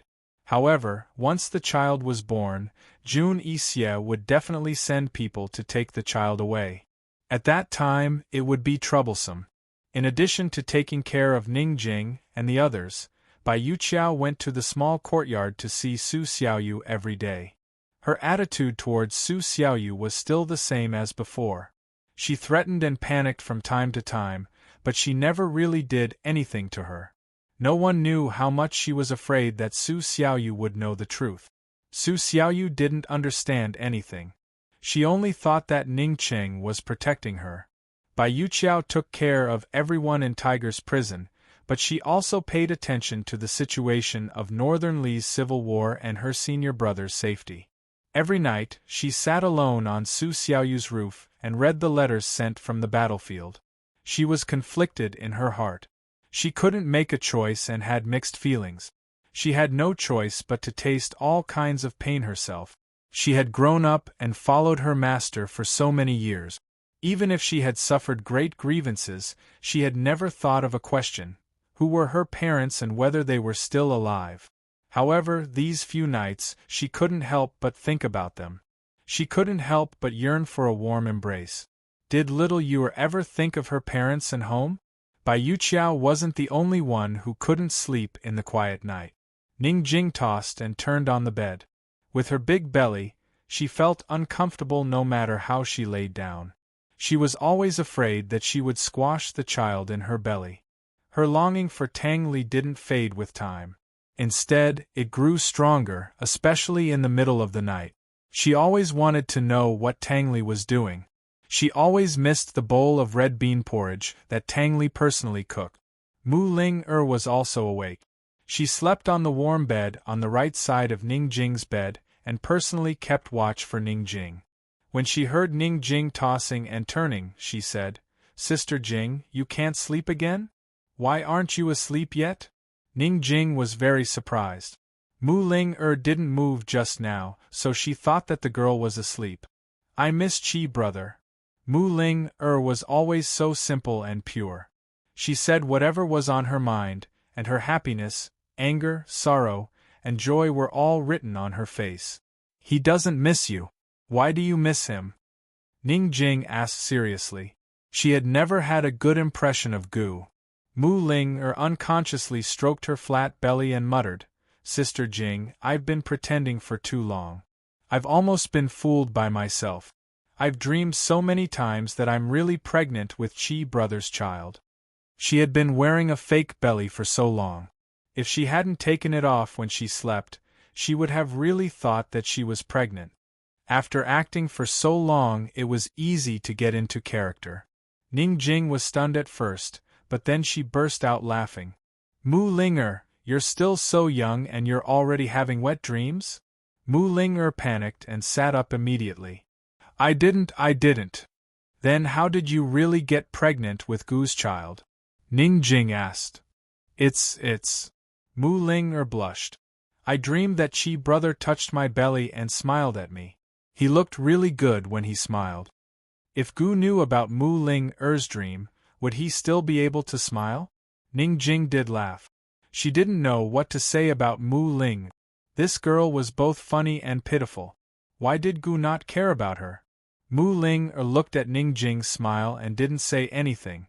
There was a hint of hesitation in her big, clear eyes. When Ning Jing stopped, she got off the bed and nestled beside Ning Jing. Sister Jing, can I ask you a question? Mu Ling asked in a low voice. Go ahead. Ning Jing was very suspicious. This girl was so close to her. What did she want to say? Unexpectedly, Mu Ling asked, Sister Jing, Tang Li must have kissed you before, right? Ning Jing was silent for a moment. Then she quickly lifted the blanket and chased Mu Ling off the bed. I'm going to sleep. Little girl, don't ask so many questions. Sister Jing, how does it feel to be kissed? I dreamt that Chi brother kissed me, Mu Ling said anxiously. Luckily, the room was very dark. Otherwise, the blushing Ning Jing would have burrowed under the blanket.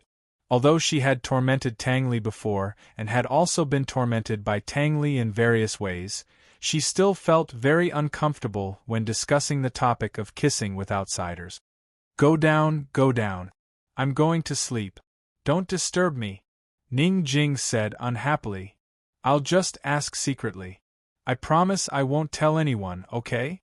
Mu Ling pleaded in a low voice. You can ask your sister when you see her. Ning Jing pushed the problem to Han Yunxi. Unexpectedly, Mu Ling said timidly, I don't dare to ask her. Long Fei Yi is too scary. You're asking her, not Long Fei Yi. Ning Jing couldn't help but roll her eyes. But this has something to do with Long Fei Yi. Anyway, it's too scary. I won't ask. Mu Ling said seriously. If Ning Jing wasn't pregnant, she would have kicked Mu Ling off the bed. It wasn't easy to ask about Long Fei Yi, but it was easy to ask about Tang Li? What was this little girl thinking? Mu Ling begged twice more, but Ning Jing still didn't want to talk to her. Mu Ling had no choice but to get off the bed dejectedly. Ning Jing wasn't sleepy to begin with. Because Mu Ling brought up this topic, she couldn't calm down. She couldn't help but think about the times when Tang Li kissed her. Tang Li begged her relentlessly every time, but in the end, he always forced himself on her. Thinking about this, Ning Jing couldn't help but smile. She didn't dare to move around, afraid that Mu Ling would know that she wasn't asleep and come over to harass her again. Mu Ling waited for a long time. Seeing that Ning Jing didn't move, she really thought that Ning Jing was asleep. She wasn't sleepy to begin with. Now that the topic was brought up, she was even more upset and couldn't sleep. She got off the bed and went out to get some fresh air. Ning Jing only heaved a sigh of relief when Mu Ling closed the door. In the dark, she didn't see that Mu Ling had left her fake belly on the bed. Mu Ling was full of thoughts and didn't notice that she wasn't wearing her fake belly. After she went out, she walked straight ahead. She and Ning Jing lived in the backyard, while Deacon Jean and Uncle Cheng lived in the front yard. There was a small garden in between. Mu Ling was strolling among the flowers. She was so bored that she kicked a small stone. Suddenly, a stone flew out from the right and knocked away the small stone she kicked out. "Who's there?" Mu Ling shouted sternly. She turned her head to look, but she didn't see anyone. She became alert and was about to walk forward. Unexpectedly, someone pressed down on her shoulder from behind. Mu Ling immediately squatted down and swept her leg out. The person behind her jumped up and kicked her fiercely. Mu Ling had no way to retreat and could only lean back to avoid it. Who knew that the moment she leaned back, the man would step on her, forcing her to lie on the ground while the man stepped on her lower abdomen. At this moment, Mu Ling finally saw who it was. It was none other than Deacon Jean. "Mu Ling where's your child?" Deacon Jean asked coldly. Only then did Mu Ling realize that she didn't wear a fake belly. She felt a chill down her spine and broke out in a cold sweat. She felt like she was about to collapse. Deacon Jean stared at her flat lower abdomen and stepped on it forcefully. Mu Ling couldn't help but cry out, "It hurts! It hurts!" Deacon Jean immediately let go of her and hurriedly squatted down to cover her mouth. "Shut up if you don't want to attract Uncle Cheng." Mu Ling immediately shut up obediently. However, in the next moment, she couldn't help but scream. Because Deacon Jean had pressed his hand on her lower abdomen. Fortunately, Deacon Jin's other hand was covering Mu Ling's mouth to block out her scream. Otherwise, not only Uncle Cheng, but everyone in the courtyard would have been woken up. Mu Ling's eyes widened. She used both hands to tug at Deacon Jin's hand and wriggled her body as hard as she could to struggle. Deacon Jean covered her mouth with one hand and pressed her stomach with the other to check. He didn't have any extra hands to restrain her, so he simply sat down on Mu Ling's lap. Chapter 1009. Deep in the night, the moon was like a hook. The posture of Deacon Jean and Mu Ling in the flower bed really made one's imagination run wild.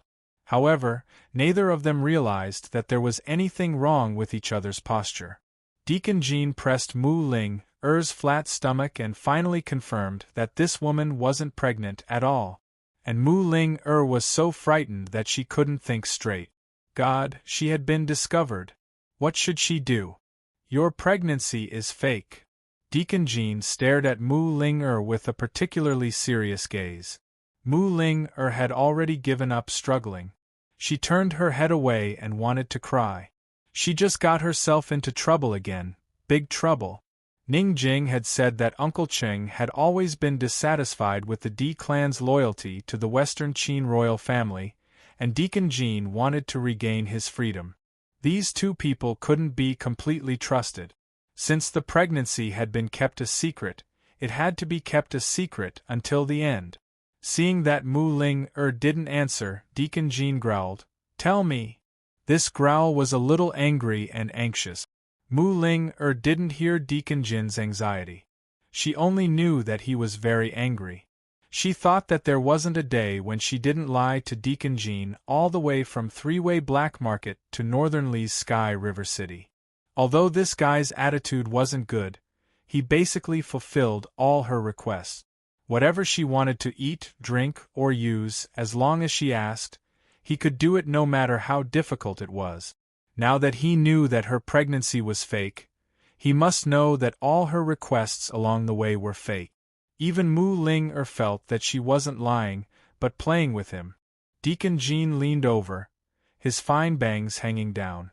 From this angle, Mu Ling could finally see this guy's eyes clearly. She suddenly realized that the color in Deacon Jin's eyes wasn't anger, but she couldn't explain it. But no man had ever stared at her like that before. She couldn't help but look at it seriously. Gradually, she had a feeling that she was Deacon Jin's prey. Yes, prey. Deacon Jean was like a cheetah lurking in the dark. He had caught her and was scrutinizing her, ready to devour her at any moment. Mu Ling finally sobered up. She threw a punch at Deacon Jean. "Let go of me, hooligan!" Her embroidered fist was immediately covered by Deacon Jin's large palm. Her other hand was about to strike, but Deacon Jean immediately held it down. Mu Ling's gaze slowly moved down from Deacon Jin's face. She finally discovered that this man was lying on top of her. Ah! Mu Ling screamed. Deacon Jean had no choice but to let go of her hand and cover her mouth. Mu Ling struggled with all her strength, kicking and scratching. Deacon Jean covered her mouth with one hand and pressed down on her shoulder with the other, preventing her from getting up. Be quiet. If you attract other people over, I won't care about you, Deacon Jean warned in a cold voice. These words were like a curse, instantly freezing Mu Ling. That's right. If she attracted Uncle Ching over, or the guards guarding outside the courtyard, then her fake pregnancy would be completely exposed. Mu Ling didn't dare to move again. Only then did Deacon Jean release her mouth. Mu Ling lowered her eyes and looked at the two bodies pressed together. She didn't dare to say anything and used her hands to signal for Deacon Jean to get off her body. Deacon Jean immediately got up. Only then did Mu Ling exhale and stand up. But who knew that before she could stand firm, Deacon Jean suddenly pulled her and hurriedly fell backwards. Mu Ling completely lost her center of gravity. Her entire body was pulled down and fell onto Deacon Jean's body. Their noses were facing each other, and the distance between their lips could be said to be very close. Mu Ling was shocked. You, before she could finish her sentence, Deacon Jean reached out and pressed the back of her head, pressing her down. At this moment the two lips met. All of Mu Ling's words and all of her shock were stopped at Deacon Jean's lips. Mu Ling's mind went blank. She only felt that her lips were slightly soft and moist. She couldn't describe the feeling. Was this the feeling of kissing? Before Mu Ling could understand what this feeling was, Deacon Jean suddenly turned his face to the side. Mu Ling buried her head in his neck. She froze. She was so stiff that she didn't dare to move. Her lips were still slightly open. Someone is coming from the front. It should be Uncle Cheng. You'd better behave, Deacon Jean said in a low voice. Uncle Cheng? Mu Ling was flustered, at a loss, and trembling with fear. She reflexively wanted to get up, but Deacon Jean pressed her back and said coldly, Don't move. Mu Ling was frightened. She lay on Deacon Jean's body and didn't dare to move again. Just like that, the two of them quietly hid in the flower bed. After a while, Mu Ling also heard footsteps and walked over step by step. Her heart immediately raced, and her body trembled a little. Deacon Jean frowned. His expression was solemn as he hugged Mu Ling tightly with both hands, telling her not to be so nervous. The footsteps suddenly stopped, but quickly went to the right. After a few steps, they couldn't hear any movement. After waiting for a while, Mu Ling still didn't hear any footstep. However, she didn't dare to act rashly anymore. After a while, there were still no footsteps. Mu Ling relaxed a little. She lowered her voice and asked Deacon Jean in his ear, Uncle Cheng, have they left? Deacon Jean, who had been rather calm all this time, was clearly stunned for a moment. However, he quickly recovered and said in a low voice, I'm not sure. Don't make a sound first. Mu Ling was very obedient. She continued to bury her head in Deacon Jean's neck. Time passed little by little. Unconsciously, Mu Ling relaxed and was no longer so nervous. She gradually realized that she was lying on a man's body and was being hugged by his arms. She couldn't help but think of the kiss just now. Although she didn't know if it was considered a kiss. Gradually, she began to feel uneasy, awkward, and uncomfortable. Ever since she was young, other than being hugged by Chi brother once or twice, she had never been hugged by a man other than her father. She couldn't tell what the difference was. She just felt that the feeling of being hugged by Deacon Jean was different from being hugged by Chi brother. Why was it like this? Was it because Chi brother only hugged her for a while and then let go? He had never hugged her for so long and so tightly. She could feel the firmness and warmth of Deacon Jean's body. The more Mu Ling thought about it, the more she felt that something was wrong. It shouldn't be like this. However, she had no choice. She could only blame herself for being too careless when she went out tonight. Why did she go out all of a sudden? If she didn't go out and had a good night's sleep, this wouldn't have happened. Mu Ling began to feel uneasy. Deacon Jean, on the other hand, looked up at the starry sky. She didn't know what he was thinking. His usually cold and emotionless eyes were a little dazed and absent-minded. She waited and waited. Finally, Mu Linger couldn't help but ask, "Has Uncle Cheng left?" Uncle Cheng had actually left a long time ago. Deacon Jean didn't answer her. Instead, he asked indifferently, "Mu Linger, why did you lie? Why did you use your innocence to fool me? Was it fun?" Mu Linger remained silent. "Answer me." Deacon Jin's tone was still very indifferent. However, if Mu Linger raised her head to look at Deacon Jean at this moment, she would definitely see the seriousness and persistence in his eyes. Mu Linger realized that Uncle Cheng had left. She wanted to get up, but Deacon Jin's hands around her waist suddenly tightened, confining her so that she couldn't move. "Answer me," he said coldly. "It's fun. There's no why. Let go of me. Don't you know that men and women shouldn't touch each other? You're bullying women." Mu Linger raised her head and glared at Deacon Jean. She secretly thought that she had to help Ning Jing keep her secret no matter what. Unfortunately, she had underestimated Deacon Jin's intelligence. "The one who's pregnant is Ning Jing, right? Ning Jing is pregnant with Tang Li's child?" Deacon Jean asked. Mu Linger was shocked. "You? What do you want?" Unexpectedly, Deacon Jean scolded angrily. "What do you think your reputation is? You're going to ruin it like this? What did your parents teach you? Aren't you afraid that you won't be able to get married in the future?" Mu Linger was stunned for a moment, but she immediately replied seriously, "Anyway, I'm only going to marry Chi brother. I'm not afraid. You." Deacon Jean was exasperated. "Let go of me. Hurry up," Mu Linger said angrily. Deacon Jean suddenly stopped talking and simply let go of Mu Linger. Mu Linger, on the other hand, stopped moving and looked at him in a daze. Deacon Jean directly pushed Mu Linger off his body and stood up to leave. Mu Linger quickly got up and rushed in front of him, stretching out her arms to stop him. Deacon Jean raised his eyebrows and looked at her. Mu Linger felt very uncomfortable under his gaze. She said seriously, "What do you want? Get to the point." Now, she could only negotiate with Deacon Jean. Otherwise, Deacon Jean might tell Uncle Cheng about this matter, or he might tell the guards outside. No matter who Deacon Jean wanted to tell, this secret would definitely be his greatest bargaining chip. He could even use this secret to negotiate with Jun Yixie. The more Mu Linger thought about it, the more flustered and anxious she became. She realized that once Jun Yixie found out about this secret, Jun Yixie would definitely suspect Ning Cheng. Then everything that Ning Cheng had painstakingly planned would be over. They would all be done for. Deacon Jean just sized her up without saying a word. You whatever conditions you want, just state them. If I can do it, I will definitely do it for you, as long as you help me keep this secret," Mu Linger said seriously. "I can state any conditions?" Deacon Jean sneered. "What conditions do you want to state?" Mu Linger was a little diffident. Who knew that Deacon Jean would say, "Sleep with me for a night, how about that?" Slap. An incomparably crisp sound broke the silence of the flowerbed. Mu Linger's slap was so fast that even Deacon Jean couldn't pull it back. "Don't even think about it. Disgusting," Mu Linger cursed.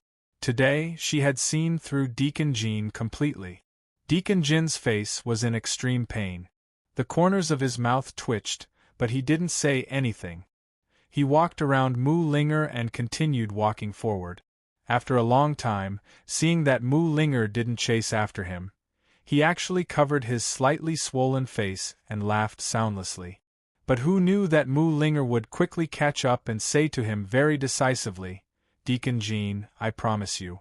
Swear that you won't tell anyone about this, or else you'll never be able to return to Wintercrow country. You'll have to be a slave in your next life." As soon as she said this, Deacon Jin's face darkened.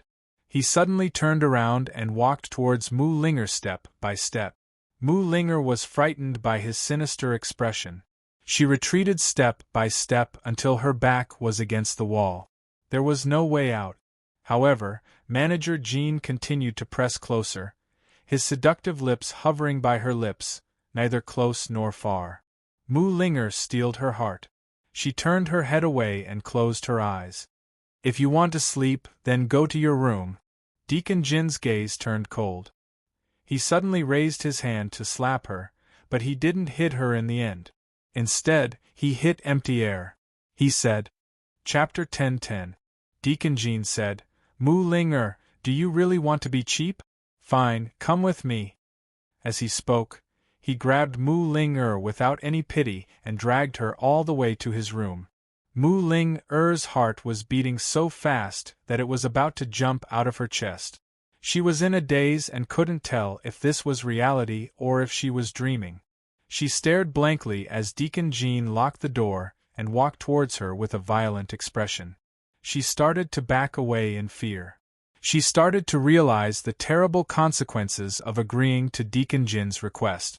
She started to regret it. Suddenly, Deacon Jean strode over and took her hand. She was about to speak, but Deacon Jean threw her onto the bed without any pity. Before she could get up, he was already on top of her. Mu Ling-er's face was pale, and she started to tremble uncontrollably. She almost shouted out that she regretted it. However, she thought that if Deacon Jean took this secret to make a deal with Jun Yixie, all of them would be finished. She had gotten into big trouble, and she couldn't drag everyone down with her. She lay on the bed and looked at Deacon Jean in fear. She suddenly realized that this man was very unfamiliar and scary. Deacon Jean didn't move for a long time and just stared at her. She became more and more flustered and finally, she couldn't help but cry. Deacon Jean, can you change your conditions? Didn't you agree? Deacon Jean questioned. I beg you. Mu Ling-er's tears flowed down. Deacon Jean suddenly punched the side of Mu Ling-er's head. He roared, Why did you agree if you were afraid? Why did you agree? Why don't you fucking cherish yourself? How do you expect me to cherish you? As soon as he said that, Mu Ling-er was stunned. What did Deacon Jean say at the end? Did she hear wrongly? She looked at Deacon Jean in confusion and fear. She suddenly realized that she could not see this man clearly. She could not understand his words and did not know what he wanted to do. She shrank back into the bed and curled into a ball, looking at him warily. She only felt that this man was like a crazy beast. Deacon Jean was also stunned. He looked at Mu Ling-er and saw the confusion in Mu Ling-er's eyes. He immediately avoided her gaze. For a moment the two of them were quiet. The huge room was so quiet that it was like a silent world. In the end, it was Deacon Jean who spoke first. His voice was deeper than ever as he said, Leave. Mu Ling-er did not dare to move.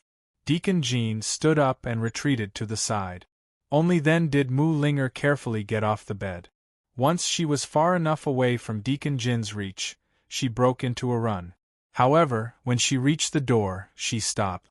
About the pregnancy, before she could finish speaking, Deacon Jean said coldly, Owe it to me first, Graham. Mu Ling-er looked at him timidly and fearfully. She did not move. Aren't you going to scram? Deacon Jean said angrily. Mu Ling-er still did not move.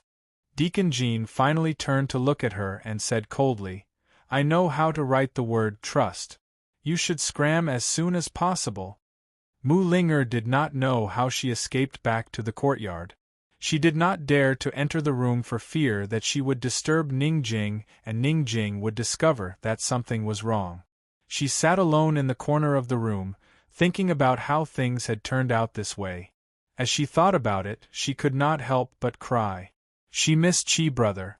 She missed her sister.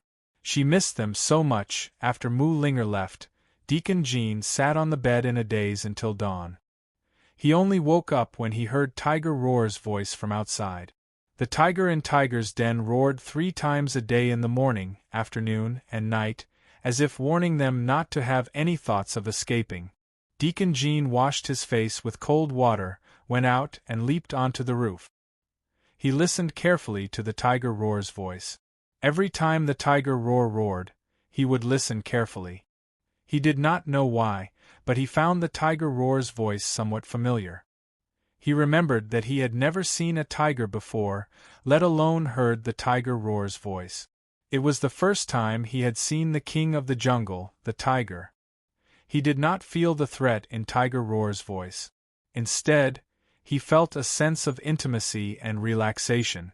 As he listened, his terrible mood from last night seemed to have gradually calmed down by quite a bit. In the following days, Deacon Jean did not see Mu-Linger. Mu-Linger also did not wander around the garden. The events of that night seemed to have never been discovered. However, the two of them remembered the promise they had made that night. Gu was currently on his way to Medicine City. He had long been forgotten by Mu-Linger. Tang Li, on the other hand, was the complete opposite. Ning Jing's letter had told him to control his impulses and obediently wait for winter and spring at the three-way black market. Apart from helping with matters at East Origin Hall and arranging for the Tang sect to create hidden weapons for the East Qin army, he spent almost all of his time preparing for the return of Ning Jing and their child. He hired a group of old maids to prepare all kinds of clothes for Ning Jing and their child. He even prepared a thick booklet. Every day, he would ask Gu Beiwei questions about women giving birth and postpartum confinement. As long as Gu Beiwei gave an answer, he would write it down without missing a word. He even had Gu Beiwei make a long list of medicinal herbs to nourish Ning Jing's body after giving birth. According to the list, he would either send people to Medicine City, Medicine Ghost Valley, or search all over Cloud Realm continent. Or he would personally post a reward in the black market. That night, Tang Li had just finished a day's work. Seeing Gu Beiwei still sitting in the courtyard, he ran over. Dr. Gu, introduce a few midwives and medical girls to me. I'll arrange for them to go to the Tang sect first, Tang Li said seriously. Gu Beiwei would never laugh at Tang Li for preparing too early, nor would he mention how annoying Tang Li was. He knew that if Tang Li wasn't so busy, he might have run off to Northern Li long ago. Gu Beiwei knew how to treat illnesses, and he knew how to heal the heart. He was the only one he couldn't heal. Long Fei Yi only told him that the secret recipe for the dragon pill had been found and would be refined very soon. He didn't tell him about the old man of alchemy extorting Han Yunshi. Ever since he knew there was hope for the recovery of his shadow arts, he would sit by himself every night, quietly waiting and waiting in anticipation. All right, I'll have Vice Academy head Shen arrange a few later, Gu Beiwei agreed readily. Tang Li was overjoyed. Thank you, thank you. You're welcome, Gu Beiwei said lightly. Tang Li sat down beside him and smiled. Dr. Gu, you know so much. Whoever wants to be your wife in the future will be lucky. Gu Beiwei was stunned, then he smiled. He just smiled and didn't say anything. Dr. Gu, you're not young anymore. When do you plan to get married? Do you have a girl you like? Tang Li asked again. Gu Beiwei was still smiling and didn't say anything. Tang Li became serious. Dr. Gu, you're the only descendant of the Shadow Clan. You have to hurry up and spread the Shadow Clan's bloodline. Finally, Gu Beiwei stopped smiling. However, he still didn't say anything and just nodded. Tang Li didn't notice his glance. He remembered something and quickly said, Dr. Gu, if Ning Jing gives birth to a girl, let's name her Tang Jing. If she gives birth to a boy, let's name him Tang Ning. What do you think? Was everyone so excited about becoming a father? Did they have endless topics to talk about? Gu Beiwei smiled faintly. Tang Ning is fine, but Tang Jing and Ning Jing have the same name. It's not appropriate. Tang Li only just realized this problem. He frowned and muttered to himself, then I'll have to think of something else. If it's a boy, let's name him Tang Ning. If it's a girl, let's let Ning Jing name her. Gu Beiwei couldn't help but say. Leave some things for Ning Jing to worry about. Tang Li smiled a little embarrassedly. He rubbed his nose and stood up. Dr. Gu, it's getting late. You should get some rest. Gu Beiwei watched Tang Li leave and sat down again. He looked up at the crescent moon in the sky. There was a rare look of melancholy between his handsome brows. He was melancholy because of what Tang Li had just said. He was the only descendant of the Shadow Clan. The bloodline of the Shadow Clan could not be broken. On this mainland, there was another person who was even more melancholy than Gu Beiyue about the issue of having an heir.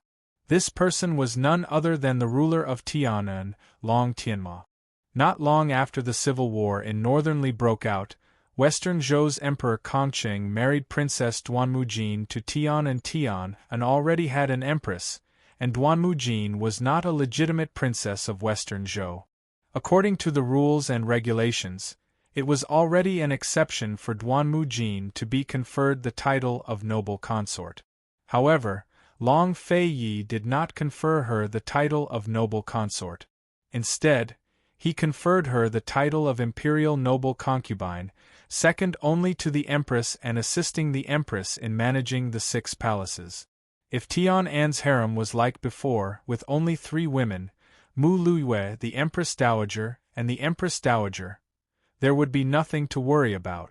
At most, it would be Mu Luiyue and Duanmujin fighting one-on-one. In any case, the Empress Dowager had already gone crazy. She did not leave the house, and there was someone to take care of her. As for the Empress Dowager, she was already old and did not care much. Long Tianma had no choice but to hold a draft and choose 30 concubines in one go. 4 noble consorts, 4 imperial concubines, 6 imperial concubines, 6 noble personages, 5 Chongzai, and 5 Ingwangs filled up Tian'an's harem. There were people who joked that the next time the emperor held a draft, he would first expand his harem. The more people there were, the more lively the harem would be, and the more lively the cliques would be. Mu Luiyue and Duanmujin's first fight was not simple. Neither of them personally showed up, but the harem was in chaos. Although Long Tianma had chosen many concubines, he had never spent the night in any of the palaces, nor had he summoned any concubines to serve him. In order to avoid the nannies sent by the imperial grandmother, he had already stayed in the imperial study for 10 days. The imperial grandmother did not come to the imperial study, but General Mu visited every day.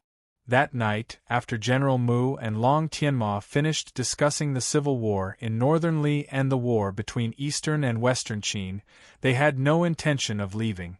Instead, he bowed and knelt down on one knee. Seeing this, Long Tianma felt a headache. Great General Mu was an intelligent man and had never sought redress for his daughter's grievances or plead for leniency. He had always used the excuse of the imperial clan spreading its branches and spreading its leaves as an excuse to invite Long Tianma to spend the night in the inner palace. Long Tianma stood in front of the desk and ignored General Mu. Instead, he looked coldly at Mu Qingwu, who was standing to the side. Mu Qingwu immediately lowered his head. He was also in a difficult position. Your Majesty, at your age, the late Emperor had already. Before General Mu could finish his sentence, a eunuch's voice suddenly came from outside the door. Your Majesty, the imperial noble concubine was poisoned by a poisonous snake. Chapter 10:11. The imperial noble concubine was bitten by a venomous snake? How could there be a venomous snake in the palace? And where did it come from in the middle of winter? As soon as Long Tianma heard the news, he was certain that Mu Luiyue was the culprit. If Zhen finds out the culprit, Zhen won't let them off, no matter who it is, he said viciously before hurrying to the Duanmujin's Wanlan palace. General Mu and Mu Qingwu couldn't enter the imperial harem as they pleased. General Mu was very calm as he told Mu Qingwu, "Let's go back." Mu Qingwu obediently followed him, but he hadn't gone far from the imperial study before he couldn't help but speak up. "Father, Liu Yue's actions are very inappropriate." General Mu didn't speak, but walked forward in silence. If this was the past, he would definitely pretend to be rude and berate Mu Qingwu loudly. But he didn't need to pretend anymore. If a military general had a steady heart and a talent for strategizing, he'd be feared by the sovereign king. But Long Tianma had long been eaten up by General Mu's estate. Naturally, he had to take off the mask he'd worn for so many years.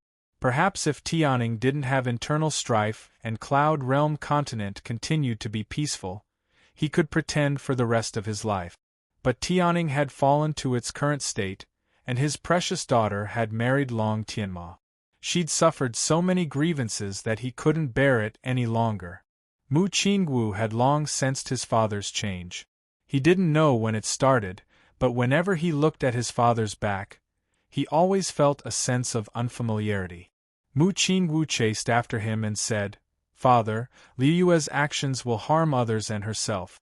If she forces His Majesty into a corner, she won't be able to get away with it." General Mu stopped in his tracks and gave Mu Qingwu a deep look. But he didn't say a word as he kept walking. Mu Qingwu followed closely behind. After some hesitation, he simply said, "Father, you'll only harm Liyue like this." General Mu abruptly turned around and said angrily, "Are you doubting your father or questioning your father?" Mu Qingwu quickly lowered his head. "This child doesn't dare. This child just doesn't want Liyue to keep making mistakes. Do you know what's right? What's wrong?" General Mu angrily. Although Mu Qingwu's head was lowered, his heart was filled with dissatisfaction and defiance. Ever since he was old enough to understand things, he had always respected his father. If his father said one, he wouldn't dare say two. However, when it came to Liyue, the differences between him and his father were growing. From his point of view, his father didn't need to offend the emperor for Liyue. A forcibly picked melon wasn't sweet. As long as Liyue didn't cause trouble, the position of empress would always be hers. No one would be able to shake it. But if his father continued to anger the emperor for Liyue, causing the undercurrents in the imperial court to become turbulent and restless, with the emperor's temperament, he might not continue to endure it. The emperor had already given Duanmu Jin the title of imperial noble concubine as a warning to his father. Go back and face the wall. Without father's orders, you're not allowed to take half a step out of the house. General Mu angrily ordered. Who knew that the always obedient Mu Qingwu would suddenly raise his head and ask, "Father, are you trying to usurp the throne? What's the matter with that spy in the Chu family's army?" General Mu hurriedly looked around. After confirming that there was no one around, he finally relaxed. He angrily glared at Mu Qingwu. "Good, my son has grown up and has grown wings. Father will report everything that I do in the future to you, how about it?" "Father, that's not what I meant. Father, I'm the young general of the Mu family and your son. I have the right to know everything," Mu Qingwu said seriously. He had endured this matter for a long time. His father actually had a spy in the Chu family's army. This was no small matter. If he guessed correctly, his father must be hiding a lot of things from him. A complicated look flashed through General Mu's eyes, but he didn't show it. His attitude was still firm as he coldly said, "You either go back and face the wall or leave right now. You don't need to step through my Mu family's doors ever again." After saying this, General Mu left in a huff. He was confident that his son wouldn't dare to disobey his orders. But who knew that Mu Qingwu really didn't return to the Mu estate? General Mu spent the entire night worrying about Mu Liyue. In fact, he had already warned Liyue not to make a move on Duanmu Jin without permission. The Mu family and Western Zhou's imperial family had a complicated relationship, so it was still too early to make a move. Therefore, the matter of the Duanmu Jin being bitten by a venomous snake was either done by someone else to frame Liyue, or it was done by the Duanmu Jin himself to frame Liyue. General Mu was outside the palace, but he was the first to receive news from the palace. He helped Mu Liyue come up with a plan and blocked many suspicions. It wasn't until the afternoon of the third day that Duanmu Jin's life was finally out of danger. Duanmu Jin's dowry maid, Huan found several sachets in the backyard of Wanlan Palace. The sachets were filled with unknown spices. Long Tianma invited a poison doctor, but even he couldn't identify the spices. He only suspected that the spices were the cause of the venomous snake's attack. Long Tianma immediately ordered people to investigate the origin of the sachets. Unfortunately, they couldn't find a single clue. No matter how hard they tried, they couldn't find a way to link it to Mu Luiyue. Without evidence, General Mu was confident that Long Tianma wouldn't dare to do anything to Luiyue. Only then did he calm down and ask about Mu Qingwu's situation. Only then did he find out that Mu Qingwu hadn't returned for several days. General Mu immediately rushed to Mu Qingwu's courtyard and personally searched inside and out. Only then did he believe that his son really wasn't there. He stood there in a daze, as if he had been struck by a blow. He loved Luiyue, but he loved Qingwu even more. There were many things that he didn't say because it wasn't the right time. Qingwu wasn't someone who could keep secrets. If he hadn't arranged everything properly, he definitely wouldn't have told the Mu family's secret. He dares to disobey my orders, he dares. He dares. General Mu was so agitated that he almost couldn't catch his breath. Master, could something have happened to the young general? The steward asked anxiously. General Mu only just realized that it was possible. Qingwu had never disobeyed him since he was a child. This time, Qingwu definitely wouldn't dare to disobey his orders.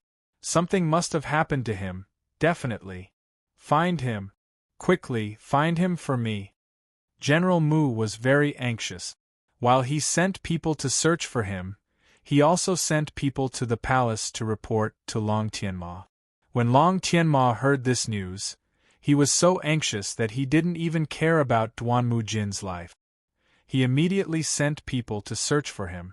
However, after several days, they still didn't receive any news about Mu Qingwu. It was as if Mu Qingwu had disappeared into thin air. Long Tianma was so anxious that he wanted to issue a bounty in the name of Tianan. However, General Mu was afraid of alerting the enemy, so he stopped him and only sent people to secretly search for him. General Mu had aged a few years because of Mu Qingwu's disappearance. He didn't even have time to care about Mu Luiyue. Just like that, Mu Qingwu disappeared. Other than Long Tianma, General Mu, and a few Mu family servants, no one knew. Even Mu Luiyue was kept in the dark. Whether Mu Qingwu ran away from home or was kidnapped, it was still a mystery. On this day, it snowed in the Tian Shan mountain range, blocking all the paths up the mountain. In the Tian Shan mountain range, there was a strange palace on top of a deep and dangerous cliff. It was where the Evil Sword School was located. Bai Yanqing stood at the top of the tallest building and gazed at the snow-capped peaks of Celestial Mountain. His excellent swordsmanship had all come from the Evil Sword School, so he could naturally find a place to hide in the Evil Sword School. After leaving the abyss of the 100 Poisons sect, he was thrilled to find out that Long Feiyi and Han Yunxi had lied to the world. He wanted nothing more than to expose their lies and make them betrayed by the two factions so that the world would cast them aside. But who knew that Long Feiyi and Han Yunxi would beat him to the punch and find out the secret of his immortality? After thinking it over, he finally realized that it was because he'd trapped Lil Thing in his poison storage space that his secret had been exposed. For now, he couldn't show his face, so he could only hide in the Evil Sword School to recover from his injuries. But while he was recovering, he kept an eye on the movements of every power in Cloud Realm continent. He kept an eye on the battle between East Qin and the Ning clan troops, the civil war in northern Li, and the marriage alliance between western Zhou and Tianan. He also sent people to search for the catalyst for perplexing butterfly illusion. Just like before, he was like an old fox hiding in ambush, watching over everyone without batting an eyelid. Looking at the falling snow, Bai Yanqing seemed to think of something, but his lips curved into a faint smile, as if he was very happy. The roads to Tian Shan are all sealed. If you want to climb the mountain, you'll have to wait until spring next year. A woman's voice suddenly rose from behind him. That's right. It'll be very lively next spring, Bai Yanqing grinned. He didn't look back, but the woman walked step by step to his side. She was dressed in black with a black veil covering her face. It was impossible to see her features, but one could tell that she was young. "Have you made arrangements for sending the poison to Tianan?" Bai Yanqing asked. "Don't worry, I'll take care of it. The poison's already been ingested and examined by the poison doctors, but they couldn't find anything wrong with it," the black-veiled woman said coldly. Satisfied, Bai Yanqing asked, "Do you have any news on the whereabouts of Long Fei Yi and Han Yunxi?" Hatred flashed in the black-veiled woman's eyes at the mention of those two names. "There are a few pieces of news, but we don't know if they're true or false. We still need to investigate them thoroughly." Bai Yanqing didn't press her, but chuckled. "You must want to know their whereabouts even more than old man Hehe. Go on then." The black-veiled woman didn't say much, but turned to leave. Long Fei Yi had arranged for many shadow guards to disguise themselves as him and Han Yunxi, then spread a lot of fake news. That was how they'd been able to hide their tracks until now. By now, he and Han Yunxi had already reached Medicine City. They didn't linger in Medicine City for long, nor did they alarm any of the clans in Medicine City. Instead, they headed straight for Medicine Hut. When they arrived at Medicine Hut, Gu Beiwei and Tang Li had arranged for people to deliver the century-old snow wine. The King of Medicine was pleasantly surprised to see Han Yunxi and the others. When he'd given the Medicine Hut's pharmacopoeia to Han Yunxi, he'd been hoping that Han Yunxi would come back and ask him for guidance. But who would have thought that Han Yunxi wouldn't return? She'd even given the pharmacopoeia to that girl, Mu Ling and he'd been bombarded with urgent messages from Mu Ling every day. "Girl, it wasn't easy to wait for you to come back." The King of Medicine sighed as he stroked his beard. Han Yunxi didn't have time to exchange pleasantries with him, so she asked directly, "That master of the medicine-requesting cave didn't go out, right?" The King of Medicine immediately smelled the scent of gunpowder. He asked suspiciously, "What happened?" To the side, Long Fei Yi didn't have the patience to wait for the King of Medicine's answer. He ordered coldly, "Men, seal the front and back doors. Pile up firewood and set fire." Chapter 10-12. As soon as Long Fei Yi said to set the place on fire, the King of Medicine realized that Han Yunxi and the others had come with ill intentions. Although the alchemy furnace was part of the Medicine Hut, the King of Medicine and the Old Man of Alchemy had always minded their own business.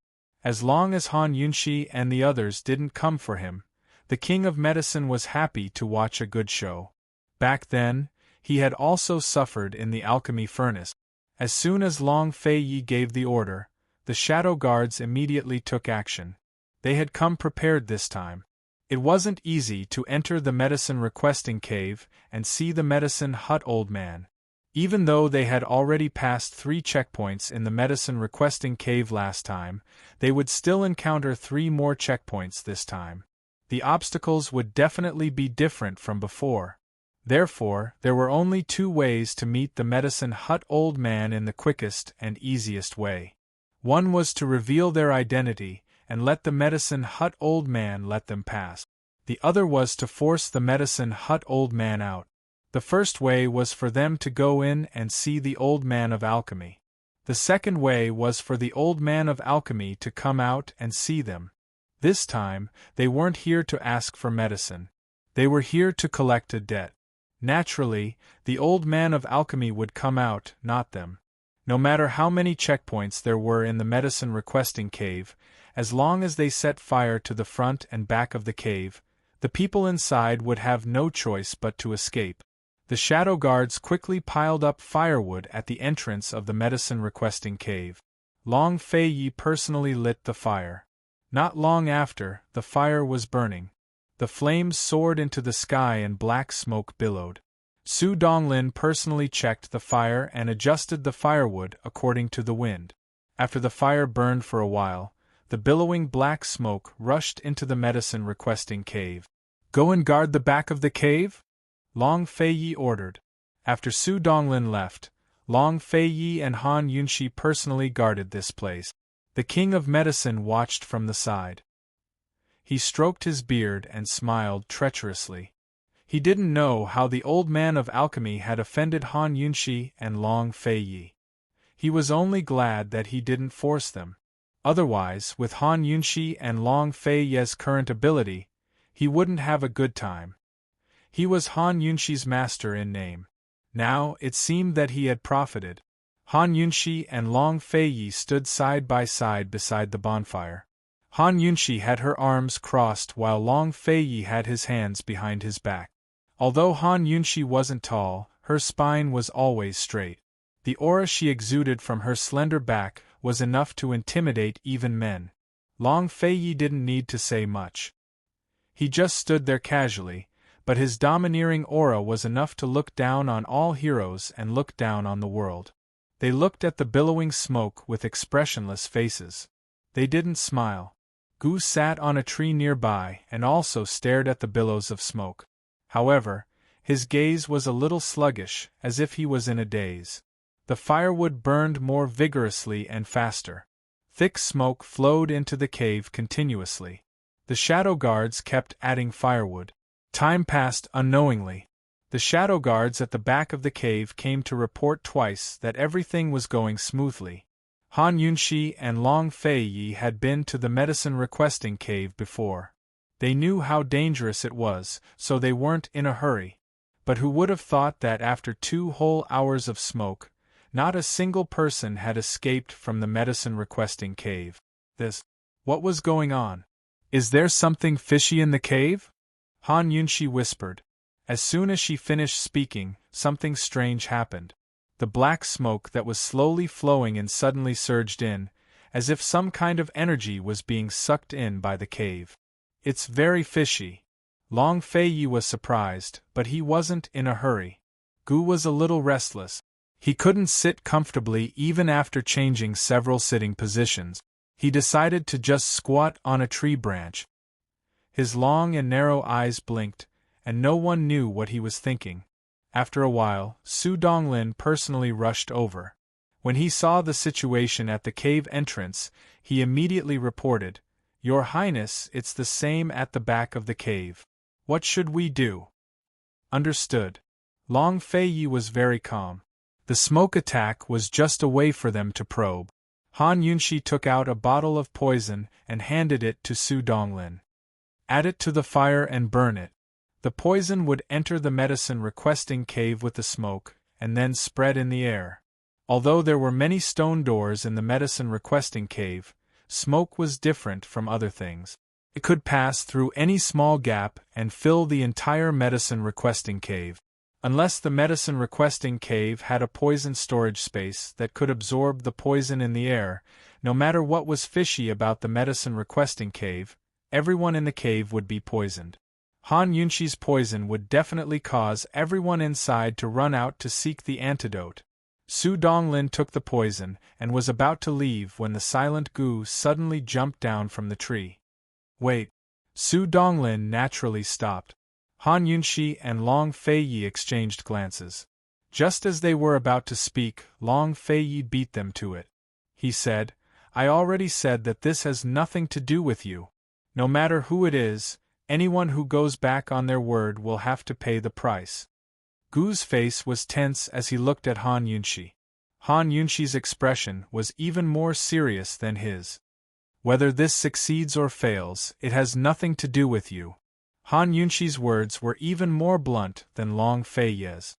If they destroyed the medicine requesting cave, that was their problem. It had nothing to do with Gu. If they couldn't do anything to the old man of alchemy, they wouldn't ask Gu for help. Gu's face was still tense and he didn't say anything. No one could figure out what he was thinking. What was he trying to do? "Su Donglin, why aren't you leaving?" Long Fei Yi's voice was cold. Gu extended his long arm to block Su Donglin. That stern expression of his changed instantly into a bright smile. "How is this not my problem? This guy was going to interfere? Was he going to help or stop him? If he wanted to help, how was he going to help? Why should the old man of alchemy give him face? If he wanted to stop him, how could he face Gu Beiwe?" Regarding this matter, His wisest choice was to stay aside. Long Feiyi and Han Yunxi still couldn't figure it out, but Gu said loudly, Gu Beiyue's problem is my problem. This time, I want the dragon pill for sure. Don't poison that alchemy furnace. Come, I'll bring you in. So, Gu wanted to help them? If this guy was really the little madman that the old man of alchemy was looking for, then there must be a reason why he didn't look for master for so many years. Every time someone mentioned him, he would avoid him. If he helped them now, would he be admitting his identity? We can handle it. As long as you hand over the dragon pill, I'll definitely cure the poison. Han Yunxi said softly. She didn't want Gu to force her. However, Gu laughed even more impudently and arrogantly. He said, Poison girl, if you're tricked, then I, Gu, am the one who's being tricked. Anyway, I'm going to take care of this matter. If you're not going in, I'll go in myself. Gu didn't give Han Yunxi and Long Feiyi a chance to object. He ran into the cave like a wisp of smoke, his figure disappearing into the darkness. Everyone, stay on guard. Long Feiyi instructed Su Donglin, then pulled Han Yunxi and chased after him. They quickly caught up to Gu. Gu turned back to look at them and said with a smile, Follow me closely. Don't get lost. Han Yunxi and Long Feiyi both noticed that there was no sign of smoke or fire in the medicine-requesting cave. They didn't ask Gu Qishao anything, but followed him silently. Since Gu wanted to enter, they didn't have the right or need to stop him. From what they remembered, the first time they came in, they met a medicine boy who wanted them to appraise the medicine. They would only be let in if they succeeded. Indeed, not long after, a medicine boy came out of the darkness in front of them with a tray in his hand. The fire and smoke incident didn't seem to affect anyone in the medicine-requesting cave. The medicine boy didn't mention the smoke incident to them. Just like the last time, he was expressionless and his tone was stiff. Even his words were the same. As long as you can identify the medicine in here within the time it takes for a stick of incense to burn, you may continue to move forward. Otherwise, you will have to stay in the medicine hut for the rest of your lives. Violators will be cursed and be plagued with all kinds of illnesses with no cure. Han Yunxi's detox system didn't identify the medicine immediately. This was because the medicine boy didn't bring out medicine this time, but medicinal pills. Han Yunxi really wasn't familiar with medicinal pills. The medicine boy didn't care if they were ready or not. He stood 5 steps away from them and picked up a medicinal pills, showing them to them in the palm of his hand. Han Yunxi could barely identify the ingredients of some medicinal pills.